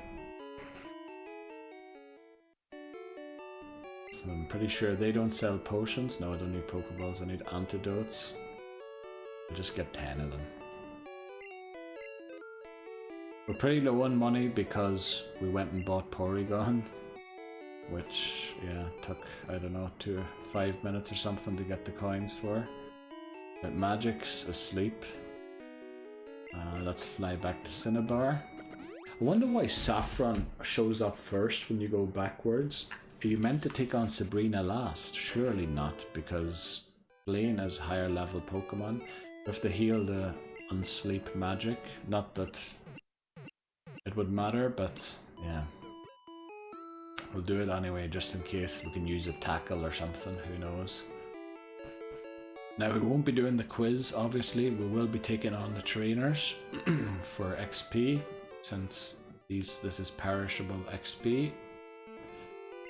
And we will be leading L, since, yeah, L's going to be great against Giovanni and the rival and Blaine.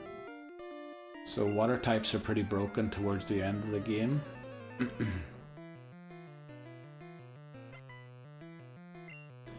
Yeah, I probably shouldn't have caught Psyduck in this game and left it for Pokemon Yellow, because I believe you can catch Golduck there pretty easily.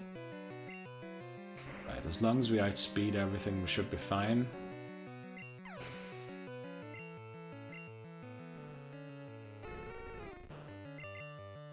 Yeah, it looks like we are going to outspeed everything.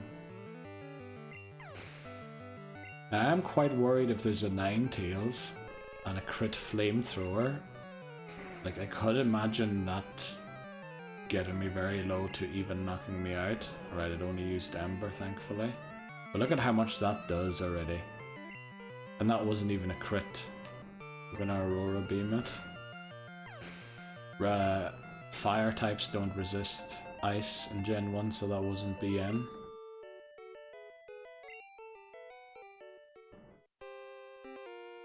Right, we have to wait a second there until it unlocks. Let's just get into the next battle. I think we're still high enough in HP with L. I think we're not going to get close to the level cap, unfortunately, with L. It's going to be a few levels below it, so Arcanine is going to outspeed us. That's not going to be great, to be honest. Especially if it uses not Ember. But Blaine is renowned for doing weird things, like using items and potions when it makes no sense to use. So, yeah. I think Blaine... I would be more confident if we were one-shotting those Ninetales. But, yeah.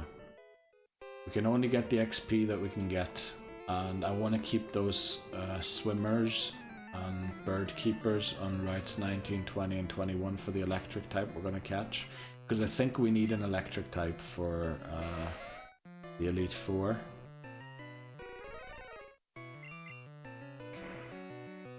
Right, we're at 8 surfs remaining, so we're probably going to have to leave to heal or to get back some PP. Here, maybe we can take on one more after this, but then we're going to have to leave to restore our PP.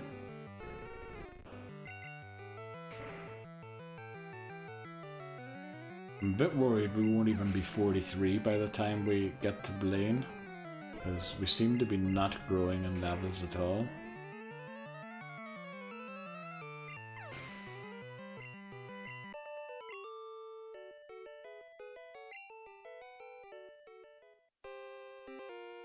Right, we'll probably have to leave after this trainer to restore the Surf PP.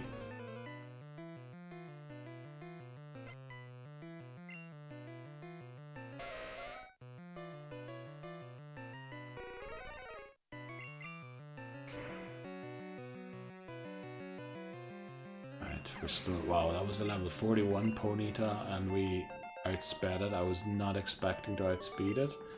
So Cloyster's speed seems quite decent, which is weird to me. It looks like such a slow Pokemon. I think we're actually fit to take on one more, unless he has 5 Pokemon. Then we might be in trouble. Right, Super Nerd wants to battle. Rapidash. Ooh, okay. Now we do not want to see any flamethrowers here. Stomp. That's what we want to see. Don't flinch us. Okay, so Rapidash does outspeed us, but we do one-shot it.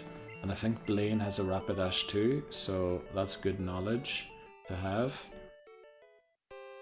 But yeah, the special type attacks are a lot more worrying than the physical ones for Cloyster.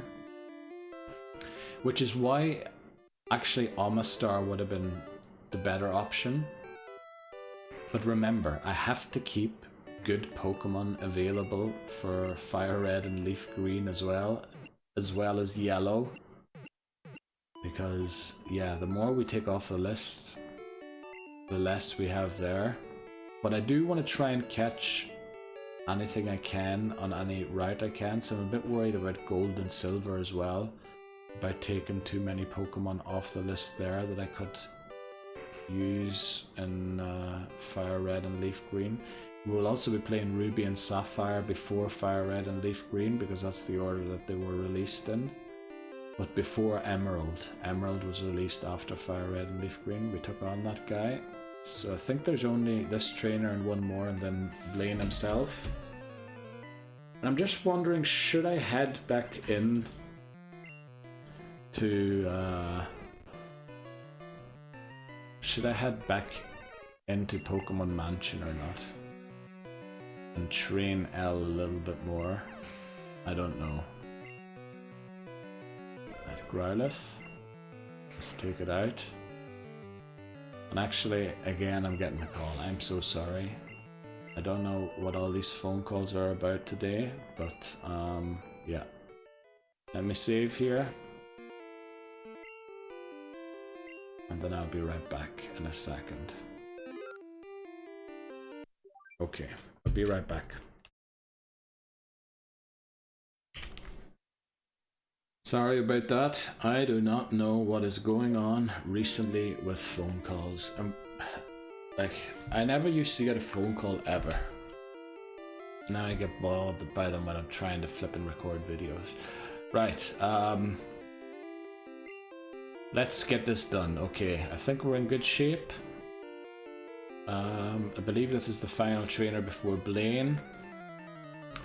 And I really hope that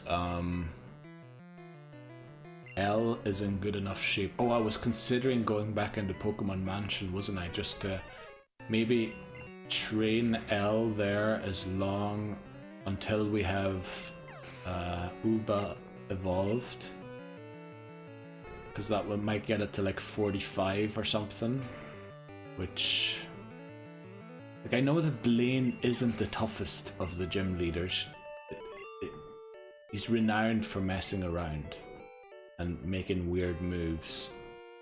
But I am 5 levels below his strongest Pokemon with L.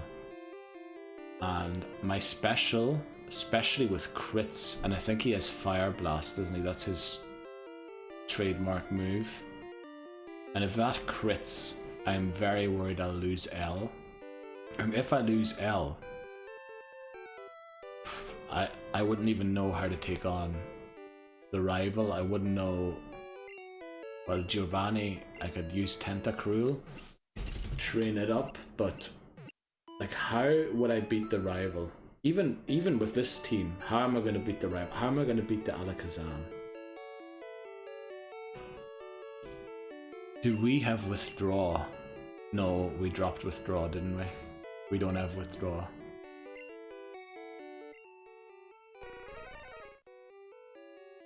We do have Withdraw. Badge Boost Glitch. Also, let me look something up very quickly. What was I going to look up? I was going to look up Cloyster Gen 1 Learn Set. I want to see if there are any TMs that I could teach it that would be useful.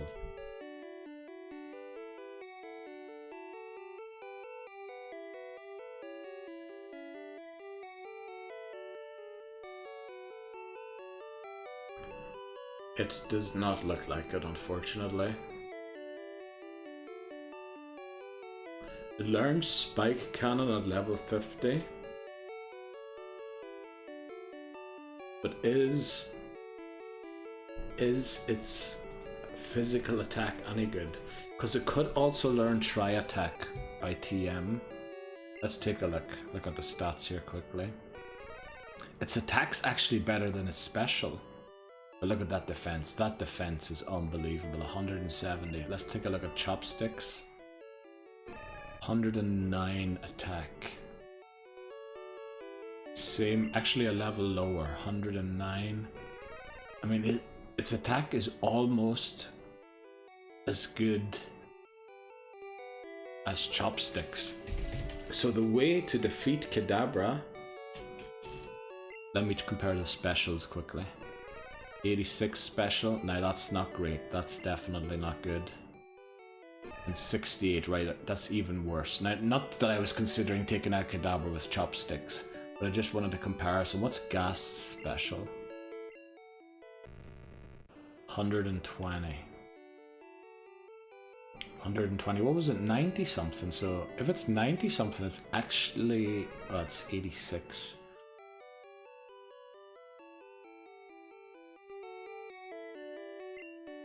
But its attack is higher than its special. What is Tri Attack? Do I still have it opened? I do have it open. It is TM49. Now, I wonder if I picked it up already or not. It's in the Celadon department store. You can buy it for 2,000 Pokédollars. And we were going to replace Aurora Beam anyway with a different attack. And Spike Cannon, honestly, not a great move, is it? Let me see, it hits multiple times, doesn't it? So it's TM49 for Tri Attack. Let me look at Spike Cannon quickly. So Spike Cannon inflicts damage hitting the target 2 to 5 times per use. Yeah, of course, the crit thing. The first one crits, all of them crit. but his power's 20, which actually for a multiple hit move isn't that bad. So if you hit 5 times, you've actually got a 100 power move, but the odds of it hitting 5 times is unlikely. I think what is it most likely is that it hits 2 or 3 times, and then anything above that is an 1/8, whereas 2 and 3 times are like 3/8. So it's mostly going to do 40 or 60, and Tri-Attack I believe had 80 base power.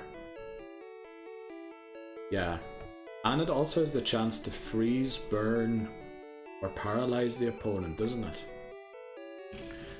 So I think we might go and see if we can find ourselves a wee Tri-Attack in the Celadon department store.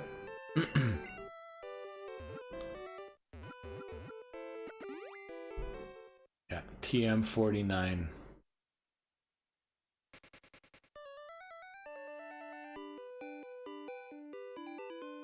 That's probably the best thing we could do, because we need a physical move for Alakazam.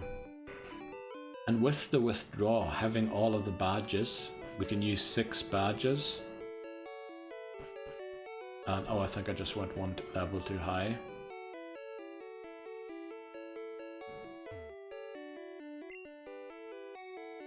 It was a 49. The flip, where is it? What? Am I dumb or something? Tri-Attack, TM49. Celadon department store. That's where I am, isn't it? I didn't see TM49 there.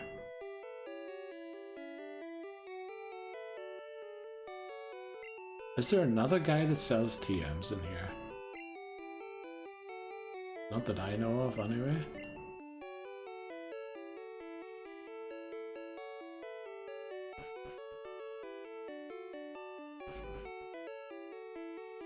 That one definitely doesn't. That one sells the stones, the evolution stones. Maybe one of these two. I think this first one sells the protein and zinc stuff, yeah. Oh boy, I can feel a really bad cough coming on.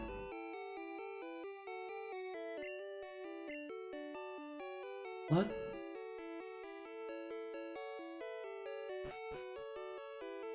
Do you get it from... No, it says it costs 2,000 Am I in the wrong store?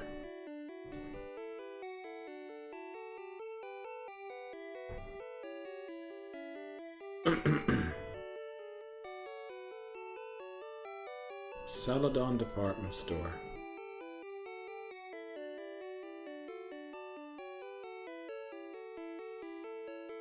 I'm in the right place.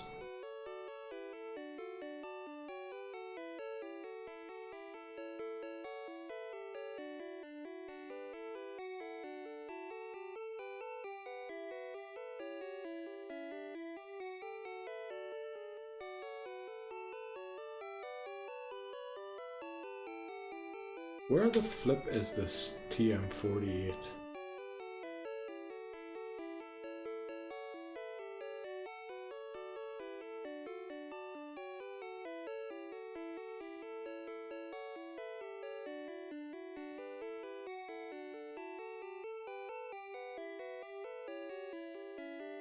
Oh. Why does it say, oh, it sells for 2,000, you get it by giving the girl a lemonade at the top on the roof, so you only have one. Now I don't know if I've done that yet. So I should have checked the PC first, but you know what, we have the money. We'll spend the money on the lemonade. I think I only got Ice Beam and Rock Slide off of her and thought that I wouldn't be using Tri-Attack. Let's give her a lemonade. Okay, there we go, TM49. Right, we worked it out. Let's teach it to Cloyster.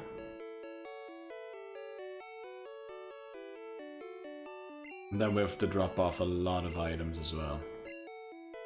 Right, we're going to teach it to L. Make sure we don't unlearn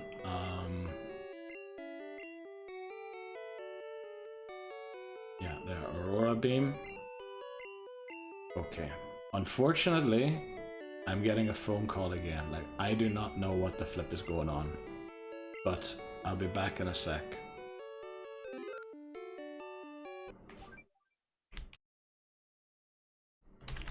Right, let's get back into it. I've muted my phone now and it's off. Like, I'm not taking any more calls today. Right, let's get it done. We've had enough breaks now.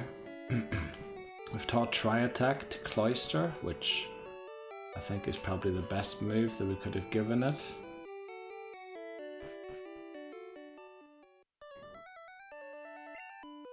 Let's see. Yeah. So what we'll do is we'll head back into Pokemon Mansion to train Uba. We'll switch train it until it evolves, and at the same time train Cloyster, and hopefully it'll get a bit closer to 47 for Blaine. And then there are a few trainers in the gym for Giovanni, but I don't know if Cloyster will be so great against them because they are like Machokes. So let's drop off Magic, who we brought for a sack swap, and bring Uba back again.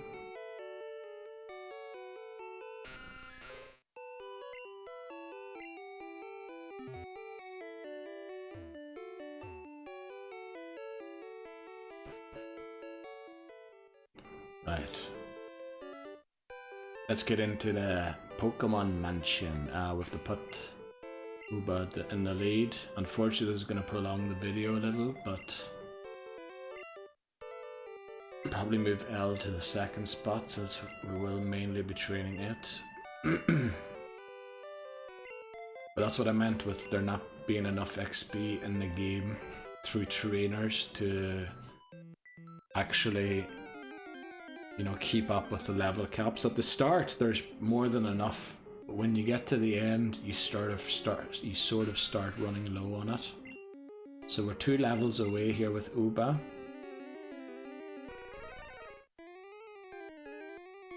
Poison Gas thankfully didn't affect us. Let's try a Tri-Attack, because this should technically do more damage than Ice... Oh no, Stab. I forgot about Stab. Okay, so it doesn't do as much damage as the other ones because of Stab, yeah. Should have used the second Tri-Attack there to take it out.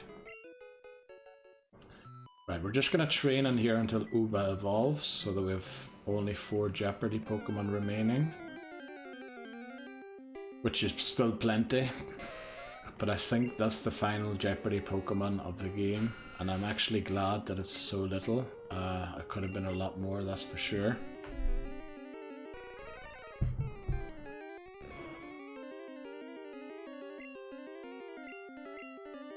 Right, let's surf.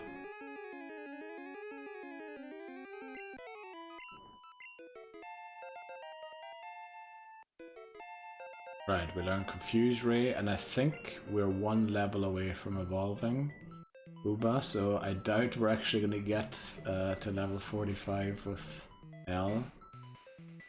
We should probably go up another floor.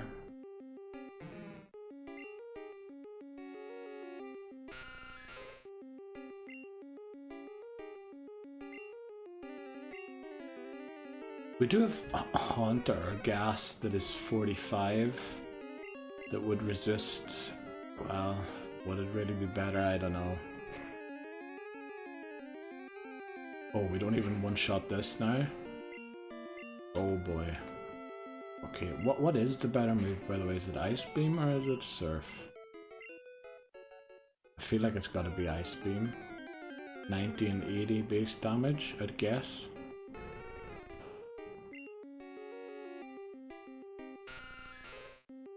Right, now it shouldn't be too much more until Uba evolves.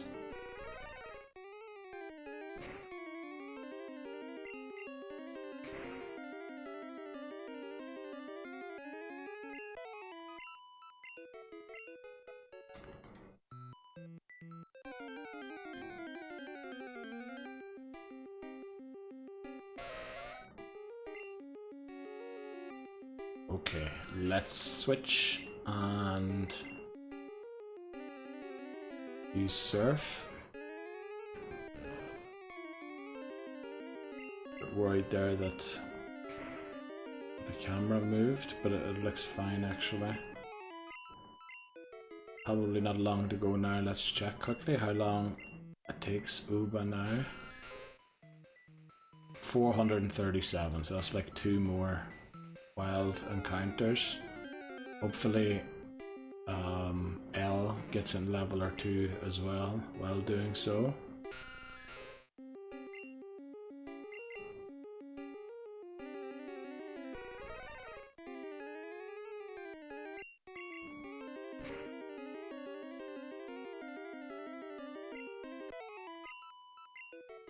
Oh, maybe it's going to be a few more encounters. I'll have to see.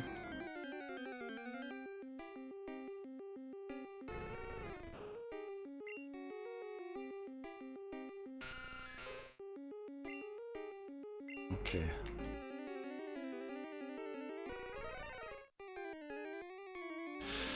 Confusory isn't the greatest thing in the world here. It has flamethrower as well, doesn't it? Like, I shouldn't forget about that, so I hurt myself and then flamethrower. Yeah, don't want to risk L. And it uses roar, okay. But switching into a flamethrower there, and we did get flamethrower by a Vulpix earlier on, didn't we? It might have been higher level to have flamethrower, but let's see, Ponyta shouldn't be an issue, I don't think. Maybe one more battle after this, and then Uba should evolve, I hope.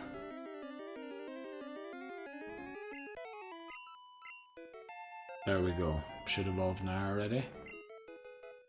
Fortunately, L doesn't get another level, but we got rid of another Jeopardy Pokemon, which is great because they are a big concern as well. So let's get rid of the Jeopardy Pokemon there and spot 1. Oh, that's the title, sorry, there. And actually what we're going to do is remove Psyduck and put Psyduck in the first spot.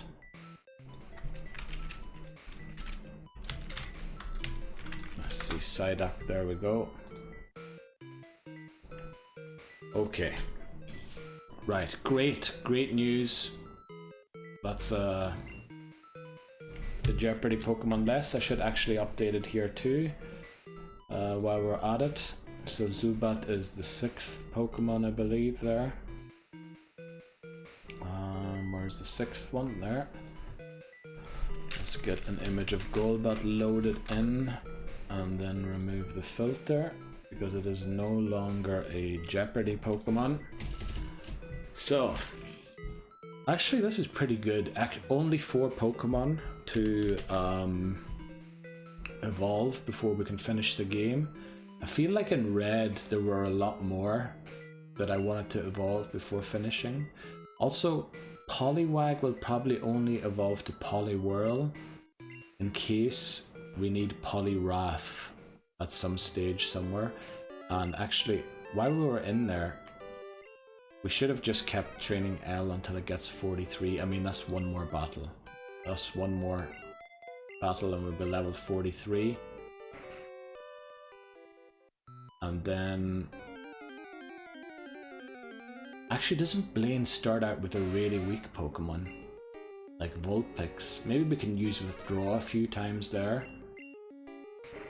Boost our attack and defense. And we won't level up as quick in the battle since we just leveled up now. But I'm worried that against Arcanine, by the time we face Arcanine, we will maybe level up, which means you would lose our boosts. Right, but we're going to drop off Uba here. I'm going to drop it off in box 2. Maybe actually let's drop it off in box 3 even. Because technically what I also wanted to do was use every Pokemon we caught in at least one battle. Like go and encounter just a random wild Pokemon and take it out. And we kind of did that with Uba now. So we'll go to box 3 and deposit Uba there. Oh, that's gassed. Deposit Uba. Then go back to box 1. Now I know if we have to sack magic, we technically wouldn't have fought a battle with every Pokemon, but I mean, actually we should have probably brought Tent, just because it has amazing speed and could actually potentially influence the battle. So we're going to deposit magic again. We might just be sacking a different great Pokemon that we could use for the rest of the run, but Tent I feel like is the better option to bring. It has quite good speed, I think, and special. It's probably actually a better option than Cloyster is, but the stab Ice Beam against Lance, that's why I want a Cloyster. That's why I went for it in fire and red all the time. But I think, yeah, it's time to take on Blaine. Let's do that.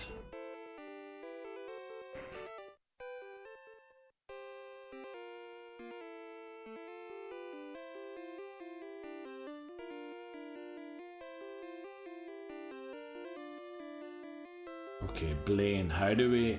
Yeah, I think we use Withdraw at the start of the battle a few times, just to ensure that Fire Blast doesn't one-shot us. Oh, technically, it doesn't boost our special yet, does it? Because Blaine's the one who gives you the special boost, I believe.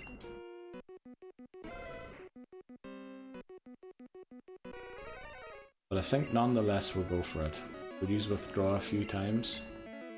I see, that's what I mean with Blaine randomly just uses items in battle and stuff like that. Now that Ember, look at that, that was a crit, oh boy. And I'm worried already about Elle's health and the rest of this battle. Maybe I overdid it there with the withdraws. Ponyta, hopefully we outspeed it, we do. The thing is Rapidash is going to outspeed us, and if it uses Fire Blast we might be in some trouble. If it uses Stomp, oh we... Gen 1 miss, come on. Alright, he used the Super Potion, great. Blaine is renowned for doing that, and now comes Arcanine level 47 with Fire Blast. If we don't one-shot this, we probably lose L. Damn it. Please live, please live. Stop, stop, stop.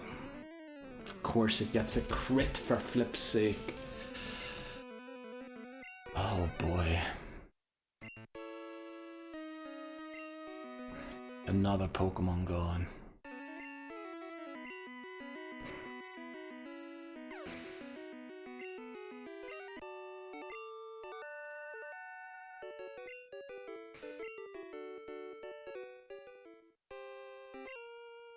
Damn it, those withdrawals did nothing at the start. I shouldn't have done that. All it did was... Oh, flippin' hell.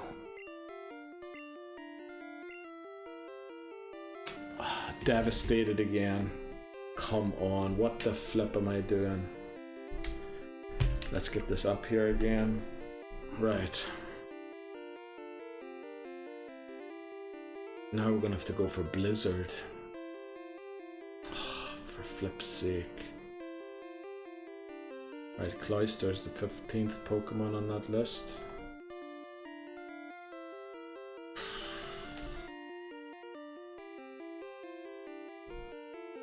Damn it.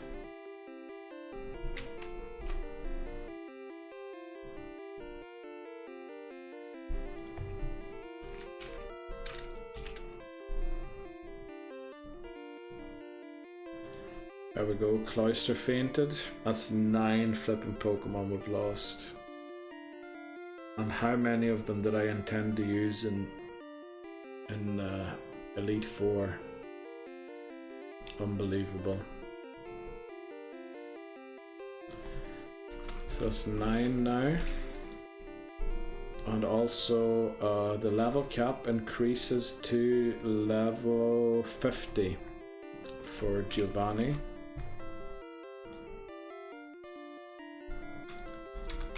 But what am I gonna do now without Cloyster?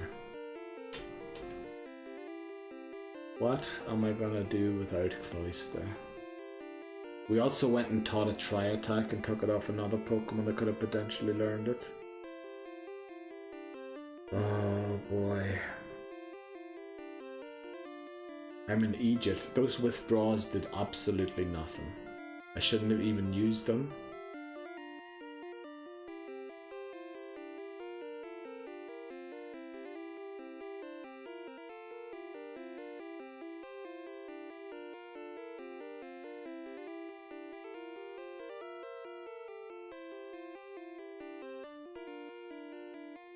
What are we gonna do?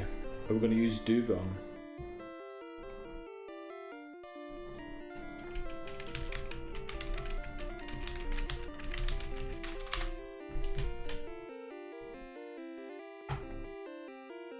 Learns Ice Beam at level 56, of course, which is the level cap for the Elite Four.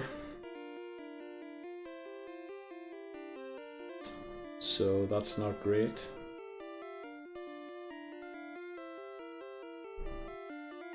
Also learns Takedown, which won't be of much help. Can it learn anything else that will help? Can learn Hyper Beam.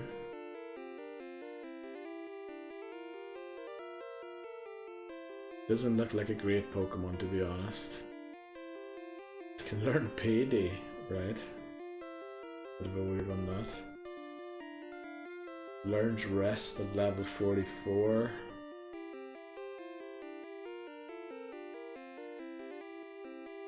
Can learn Surf. Strength would be a good normal type move.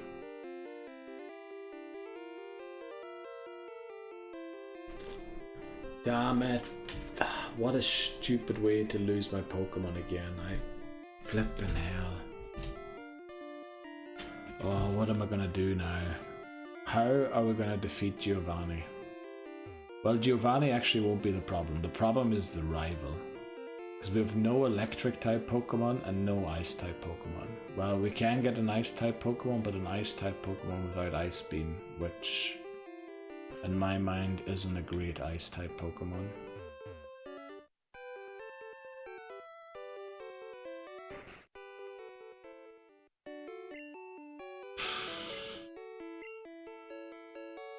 Terrible to lose L.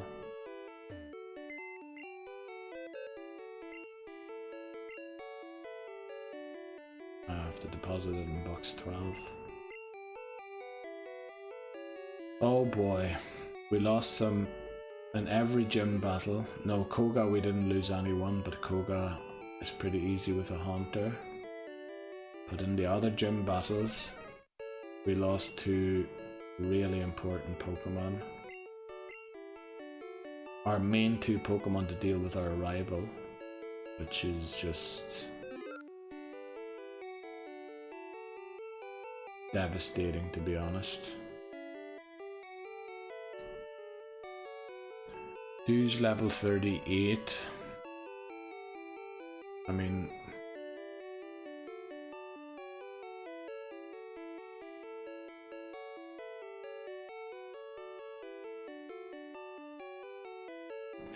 what is the repel trick for Victory Road?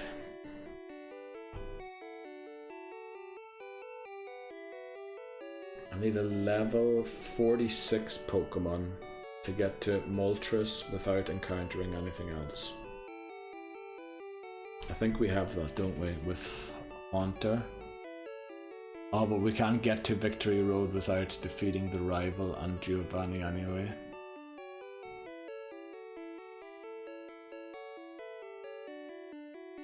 And the thing is, if we go and get an electric type, if we go and get Magneton, for example,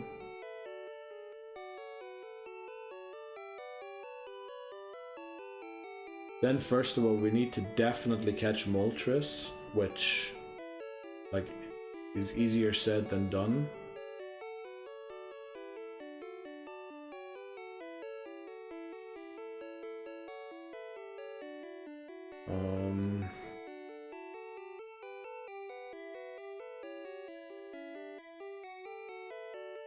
Training Poliwag up to Poliwrath and teaching it Ice Punch or something, I don't think that's a great strat. Oh boy. You know what? I know I've taken a lot of breaks, but I need to think about this. I really have to think about this now. Okay, so we'll save here. I'll take a wee break to think about it, and I'll be right back.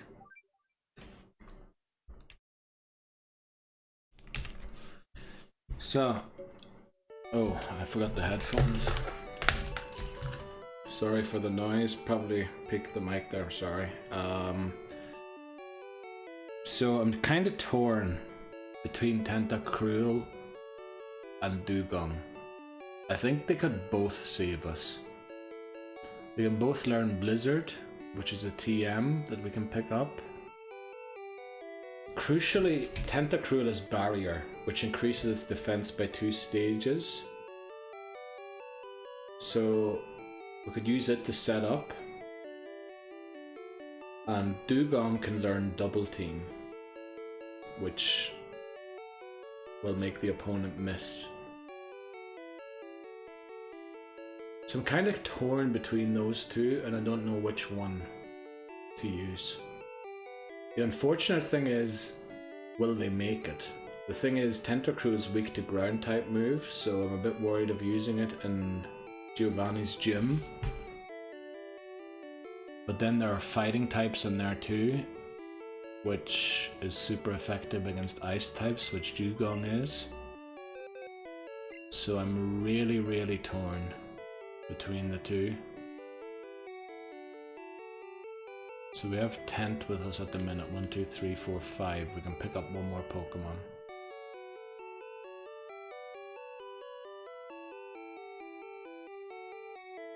I think we just bring them both. And then also have to drop off loads of items here. Our bag is almost full, as far as I remember. So, Max Potion we'll keep for Elite 4. Calcium, Iron, Carbus will sell for money. TM14, I don't know what that is. It might be Double Team. Full Restore we'll keep for the Elite 4. The Rare Candies we'll keep for the Elite 4. So we'll drop it off. And TM22, don't know what that is. We'll see in a second. The Secret Key we no longer need. And TM38 has got to be Fire Blast. Flip's sake. Why do I terrible the Pokemon we've lost. Thankfully no Jeopardy Pokemon and no restart. But we are in trouble in a lot of ways. We also have to heal Do. Why did I? Oh, I came in here to sell. That's why I came in here. Oh boy, what are we gonna do? Sell the calcium. Sell the iron. And the Carbus. They give us quite some money.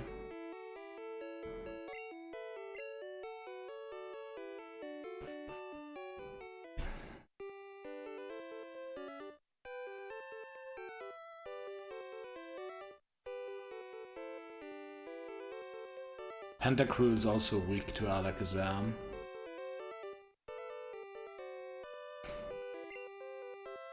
What are they? Level 38 and level 37. Let's look at their stats. So attack's pretty weak, but special is higher.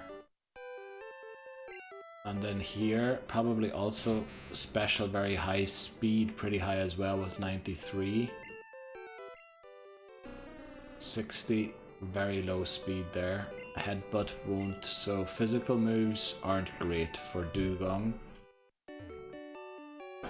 The thing is, it can only really learn water and ice type moves, and the normal type moves are all physical, so they won't be of much help. We already have Barrier on Tentacruel, however we don't have Double Team on Dugong yet. We also don't have Surf on Dugong yet, which is probably the best water type move it'll learn, so let's withdraw HM03 once more and teach it to Dugong. But boy, I've got myself in a huge mess here again.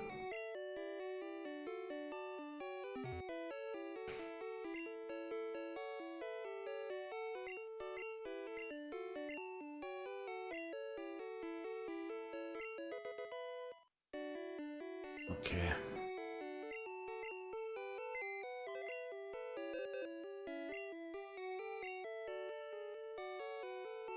What am I?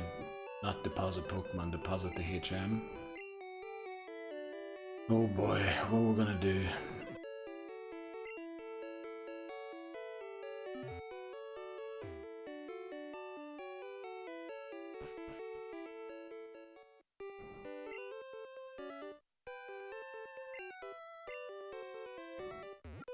I'm also wondering, should I go and catch a Magneton?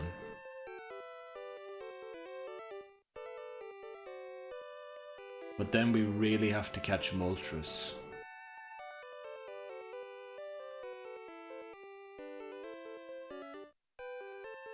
The thing is, if we attempt Zapdos and fail it, then we can't go and catch a Magneton because we got our encounter already.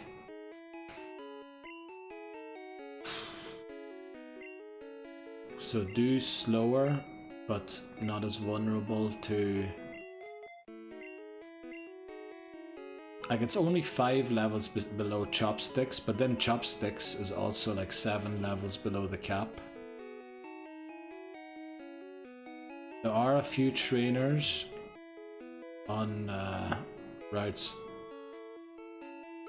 21, 20 and 19 that we haven't taken on yet, but they're all water type or flying type Pokemon.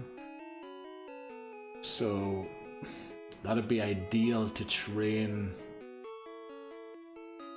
an electric type Pokemon, but I really only want to go to the power plant after I've attempted Moltres.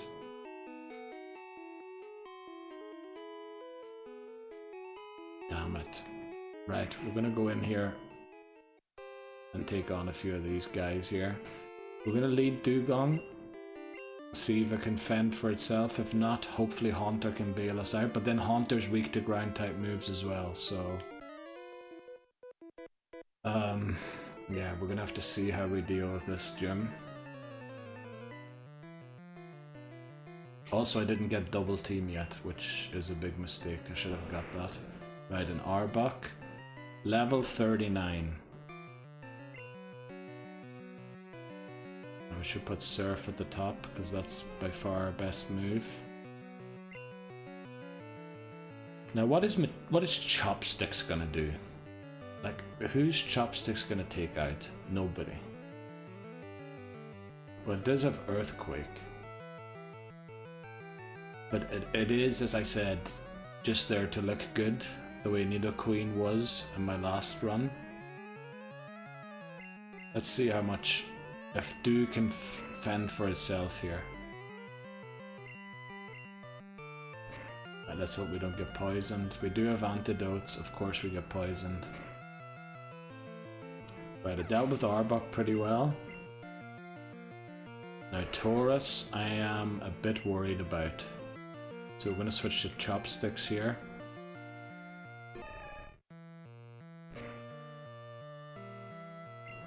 And I know Low Kick isn't the best move, but it's the one fighting type move we have. Unfortunately we don't outspeed it, so we can't flinch it. Oh boy. It leered us twice, and it has pretty high attack.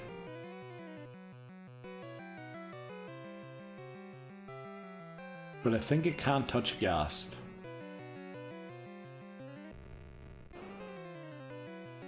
Okay, I don't want to use tackle. Oh boy.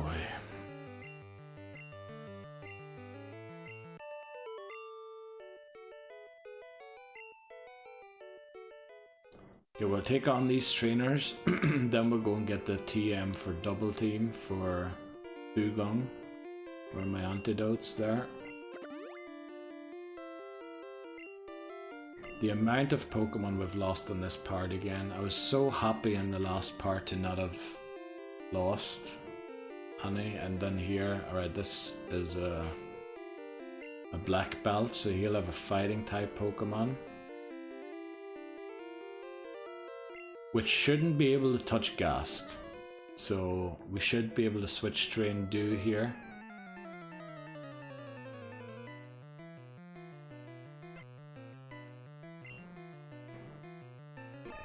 Right, Machoke, yeah. Shouldn't be able to touch Ghast. I mean, if only Ghast had a way of dealing with Alakazam, but the Psychic by Alakazam's gonna one-shot Ghast for sure. Right, only one Pokemon there. And we'll take on this trainer here as well while we're here.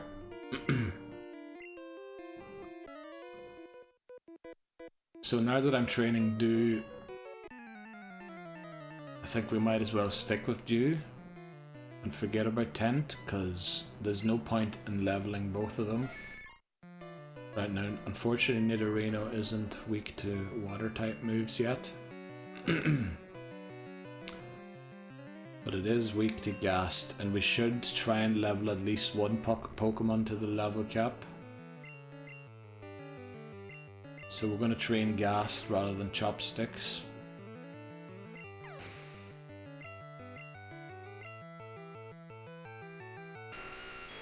There's Nidoking. I would have loved to take this out with Dugong, but I'm not switching it into it, that's for sure.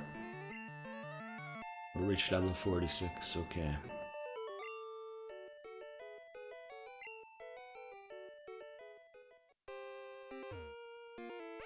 Right, we're gonna go out and get the double team TM.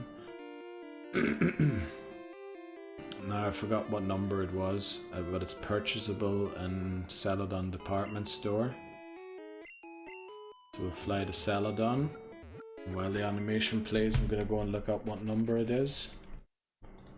Dugong, double team, TM32. I clicked the wrong one there. TM32. It is, okay.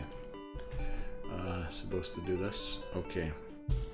We'll go and heal quickly. Damn. Can't believe that's like 3 Pokemon we've lost I was going to use for the Elite Four. Well, I suppose Charmeleon always was going to find it difficult to find a spot in a team because fire types don't really have a great opponent in the Elite Four. Yeah, but we're gonna go and get the double team TM to try some shenanigans. What did I say? I was 32, didn't I?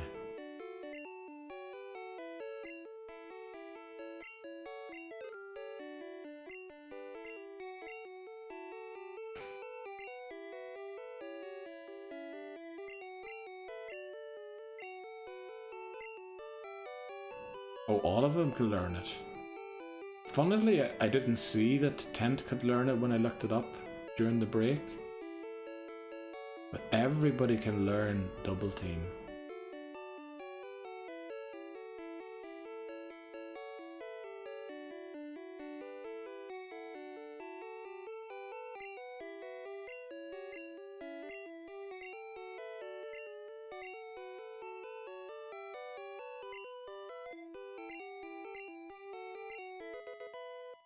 Makes me wonder, should I buy a second one for Ghast?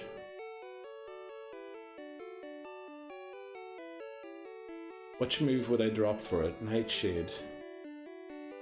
Then I had a Psychic, Hypnosis, Dream Eater. and double team.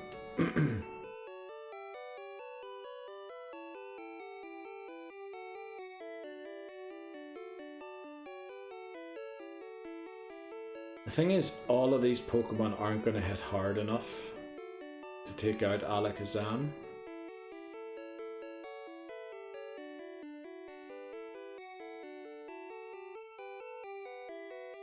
I think Tent is weak to Psychic types, but with Barrier, it might be able to... would it be able to outspeed Alakazam with the Badge Boost glitch?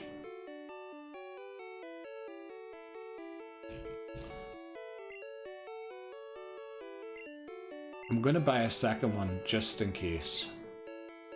I want to teach it to Ghast. Not going to do it right now, but...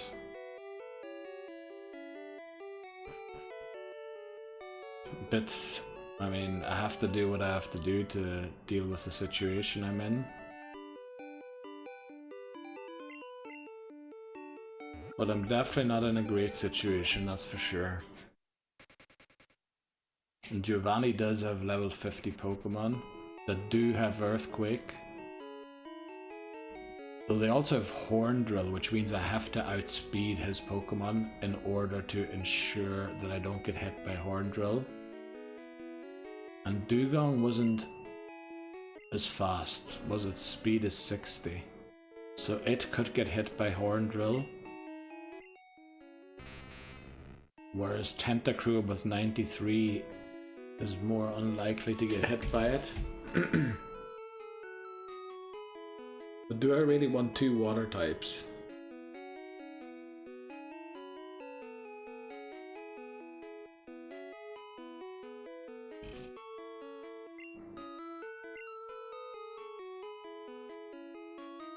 And then which one is the right one to train for this?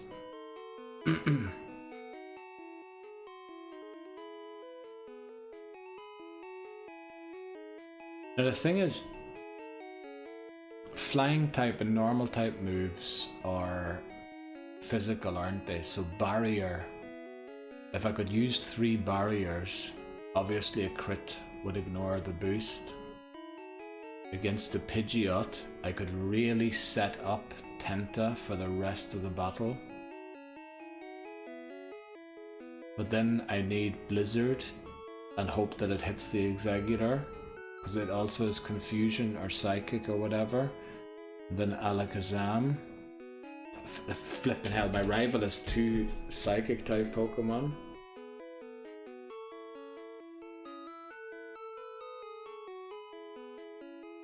Let's see, what TM is Blizzard? TM 14. Where do you get it? Pokemon Mansion.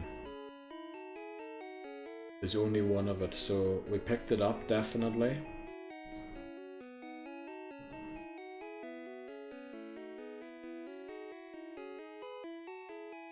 Am I really going to change my mind to Tentacruel after I just trained Dugong? The thing is, I have to outspeed the Rhydon. If I don't, I am in huge trouble. And look at that, we're 13 levels below Giovanni's highest level Pokemon.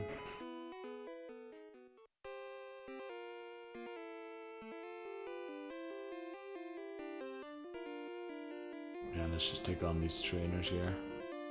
Start off with this one here.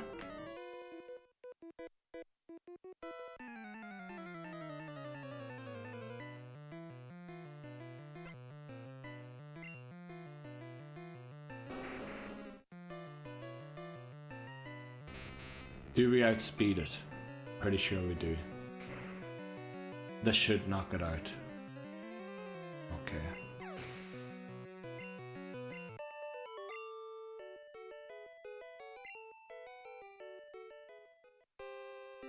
The thing is, the best place for training water type Pokemon is Victory Road, and we don't have access to it. But I suppose Pokemon Mansion isn't bad either, but what I'm going to do is spend hours in there training them up. I don't know. I think, yeah, the obtain all badges, all 8 badges, is going to be the goal, and we're going to leave the rival battle for next time. Because I'm probably going to have to level grind to get it. Now thankfully it's closer to my level, so I hope a crit slash won't take me out.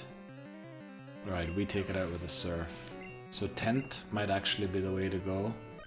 Dugtrio might outspeed us. If it digs, we're in trouble. We outspeed it. So tent seems to be one of our fastest Pokemon.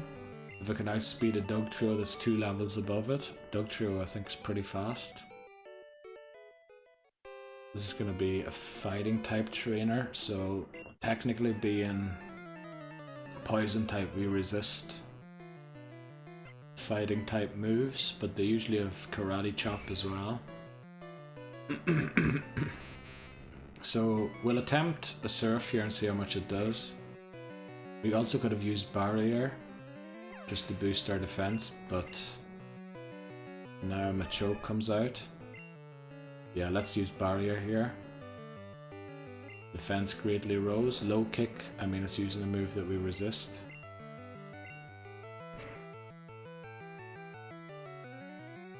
You see that barrier? Okay, that was a crit, so... And now it's at the same level as Do is.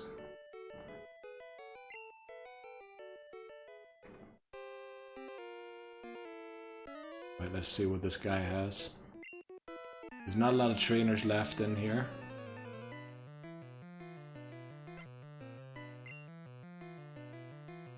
Right, Rhyhorn. We outsped the last one. We were a level lower, but it was also a level lower, I think. Right. Unfortunately, no level up. I think there is still a trainer or 2 in here. We have to take this tile, which ironically is slower than... Oh, we actually can't go this way. Okay. I guess we're taking the tile down again.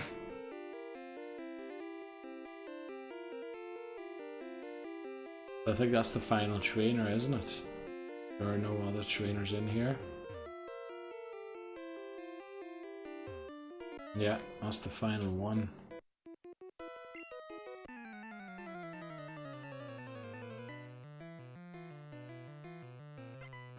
Does Giovanni still have a Nidorino?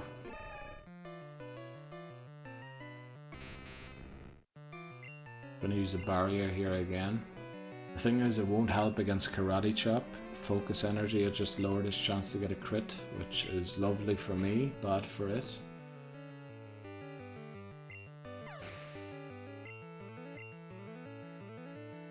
Right, we should one-shot this. We one-shotted last time.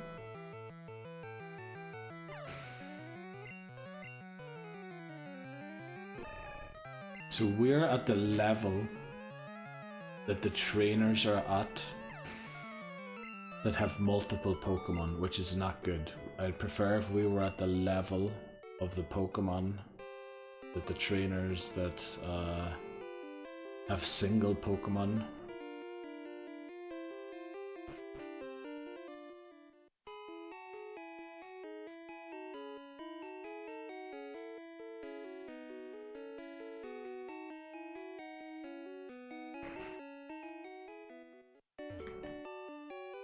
Okay, how are we gonna do this?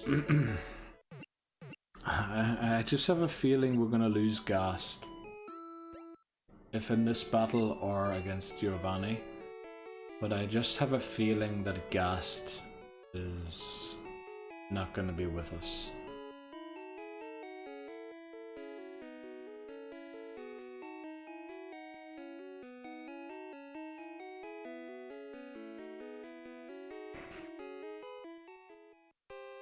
Okay, now when I take on Giovanni, don't get greedy. Don't get greedy with the barriers.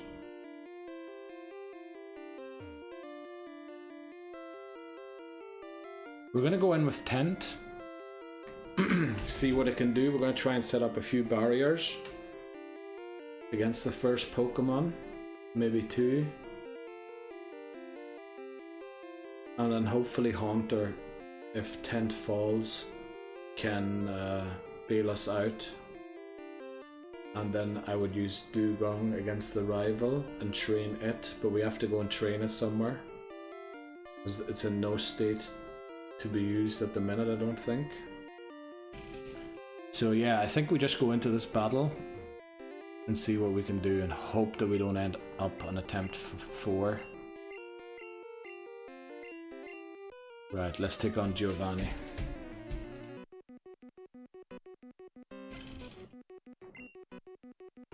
Rhyhorn, okay.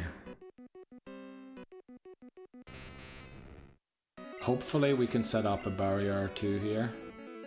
It's gonna use Horn Drill. Because we outspeed it, I think it will never hit us. Right, Stomp will. And it didn't crit, thankfully. We're gonna set up 1 more. That was a bit greedy. Because if it crits a Stomp, it's gonna hurt. Right, but it didn't. Let's use Surf.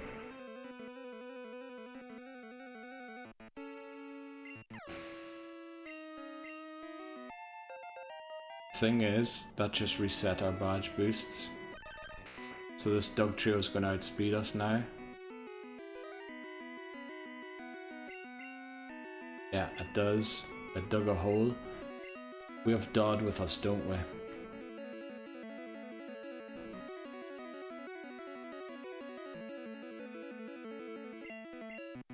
So the dig's going to miss Dodd.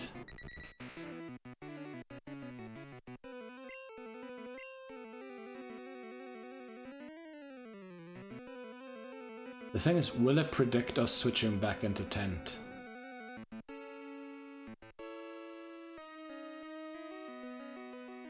Should we even switch back into Tent?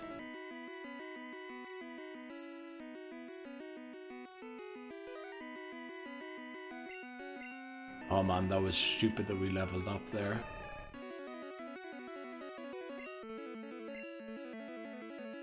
Now there's no way we're gonna outspeed it. Use the guard spec, okay. Of course it lives on 1. Okay, just use Growl, that's okay.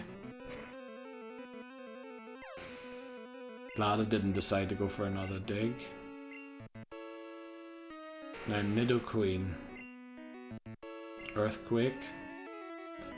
Now our attack has been lowered and our defense too, so we should probably switch. It did outspeed us. The thing is, if it has Earthquake, what's gonna live the Earthquake? Nothing.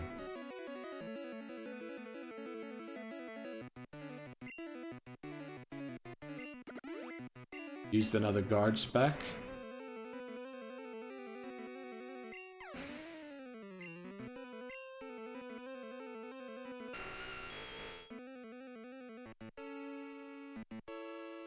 Now the question is, this has Horn Drill, doesn't it? So we need to switch into something that outspeeds it. But if it uses Earthquake, Tent's gone. But then we'll just use Dugong. And we can get a free switch into Ghast. Thrash. Oh boy, we should have... Oh no, please. Okay. It didn't take us out, but since it's locked into Thrash now, I should be able to switch to Ghast. Which it doesn't affect me. So Psychic. Now I'm pretty sure Ghast is faster than Rhydon, so it should... Oh, Horn Drill won't affect it since it's a normal type move. But Earthquake would, so I'm gonna try and go for Hypnosis. It's using Fissure. Oh, that's a ground type move, that can affect us, but again I think it has to be faster than us for it to work. And then we'll use Dream Eater, and that should hopefully take it out. Okay, it didn't. So we can use Psychic. At least we got through that battle without losing a Pokemon. Okay, but we have all 8 badges. We've got the Earth badge. which means the next battle is the rival battle. You get Fissure as a TM, which won't be of much help, I don't think. Because we can't use items in battle. If we could use like X accuracy, of course, then it might be good. But we have no items in battle as a rule. Other than, of course, when I'm catching a Pokemon, I can use a device to legitimately catch a Pokemon. I can't use a Pokeball on a trainer's Pokemon. Okay.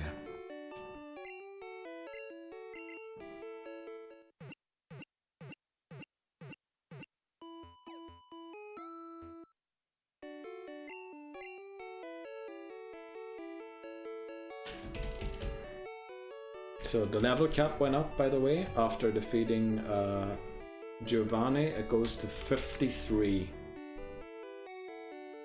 which is for the rival battle. So let's update that on screen. Where is it? There. So the level cap is now 53. We didn't lose a Pokemon against Giovanni, which I'm very happy about. The thing is,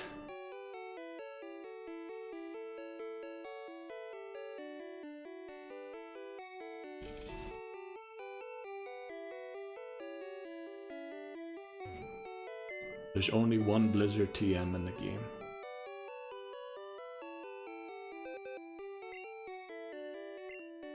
And the thing is, if I waste it, then I won't have any ice type moves for Lance whatsoever, and I also used my rock type move on Machoke.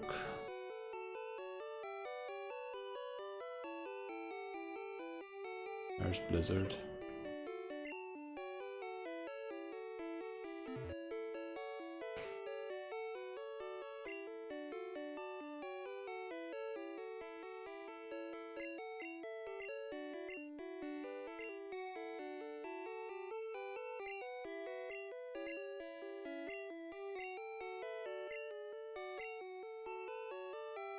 Right, like, I mean, Poison Sting's not gonna get us anywhere, is it?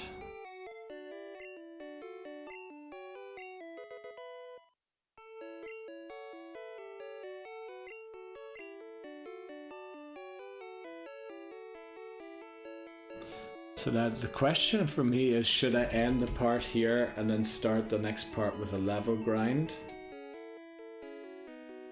But where will I go and grind? Ah, in Pokemon Mansion.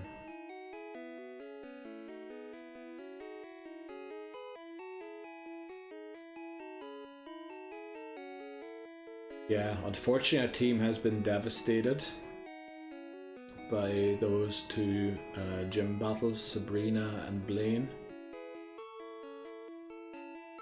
And going into the rival battle now with a level 39 Tentacruel is just asking for losing. Because Dugong's not prepared and neither is Tentacruel. But I truly believe if I can set up on the Pidgeot, which I should be able to do with Barrier, because it only has physical moves. The only thing is, if I get Sand Attack, does it still have Sand Attack or has it learned 4 new moves? Then I could potentially sweep his whole team with Tentacruel. We do need a physical move though. Let me see, what was Tentacruel's attack?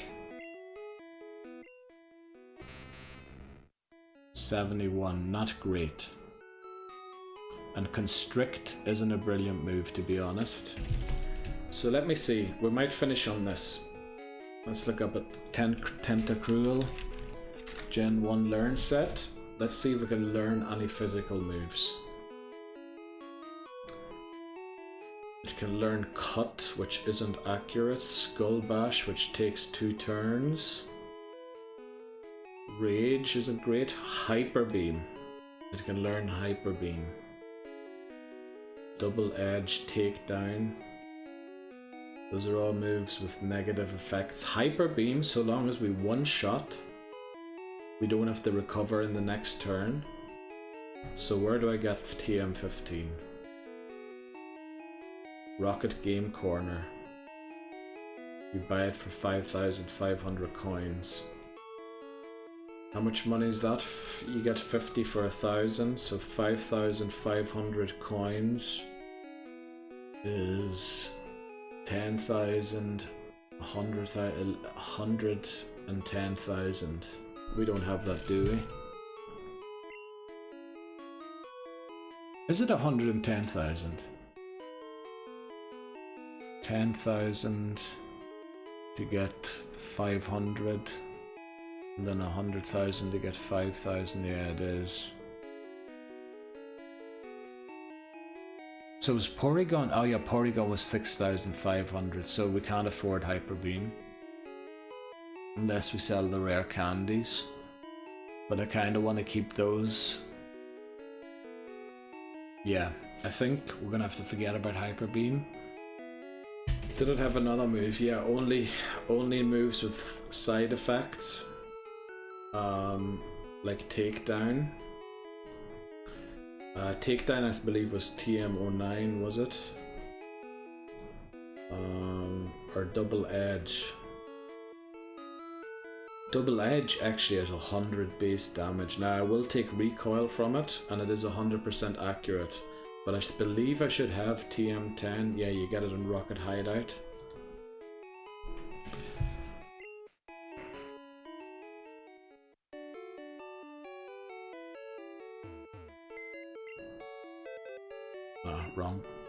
Wrong PC.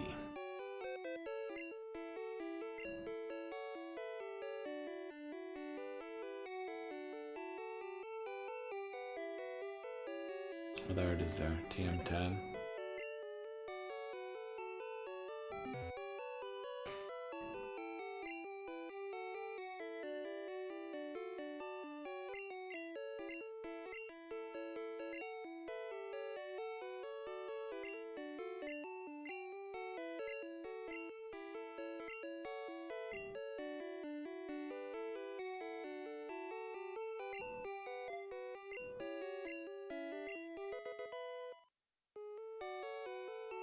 Okay, so I think we know what the plan is for next time. Level Tent and do to at least somewhere around like the late 40s to about what Gast has now, and then we'll go and take on the rival, and then hopefully we get to Victory Road. The plan's going to be to use Barrier against the Pidgeot, and then hopefully sweep his whole team with Tentacruel.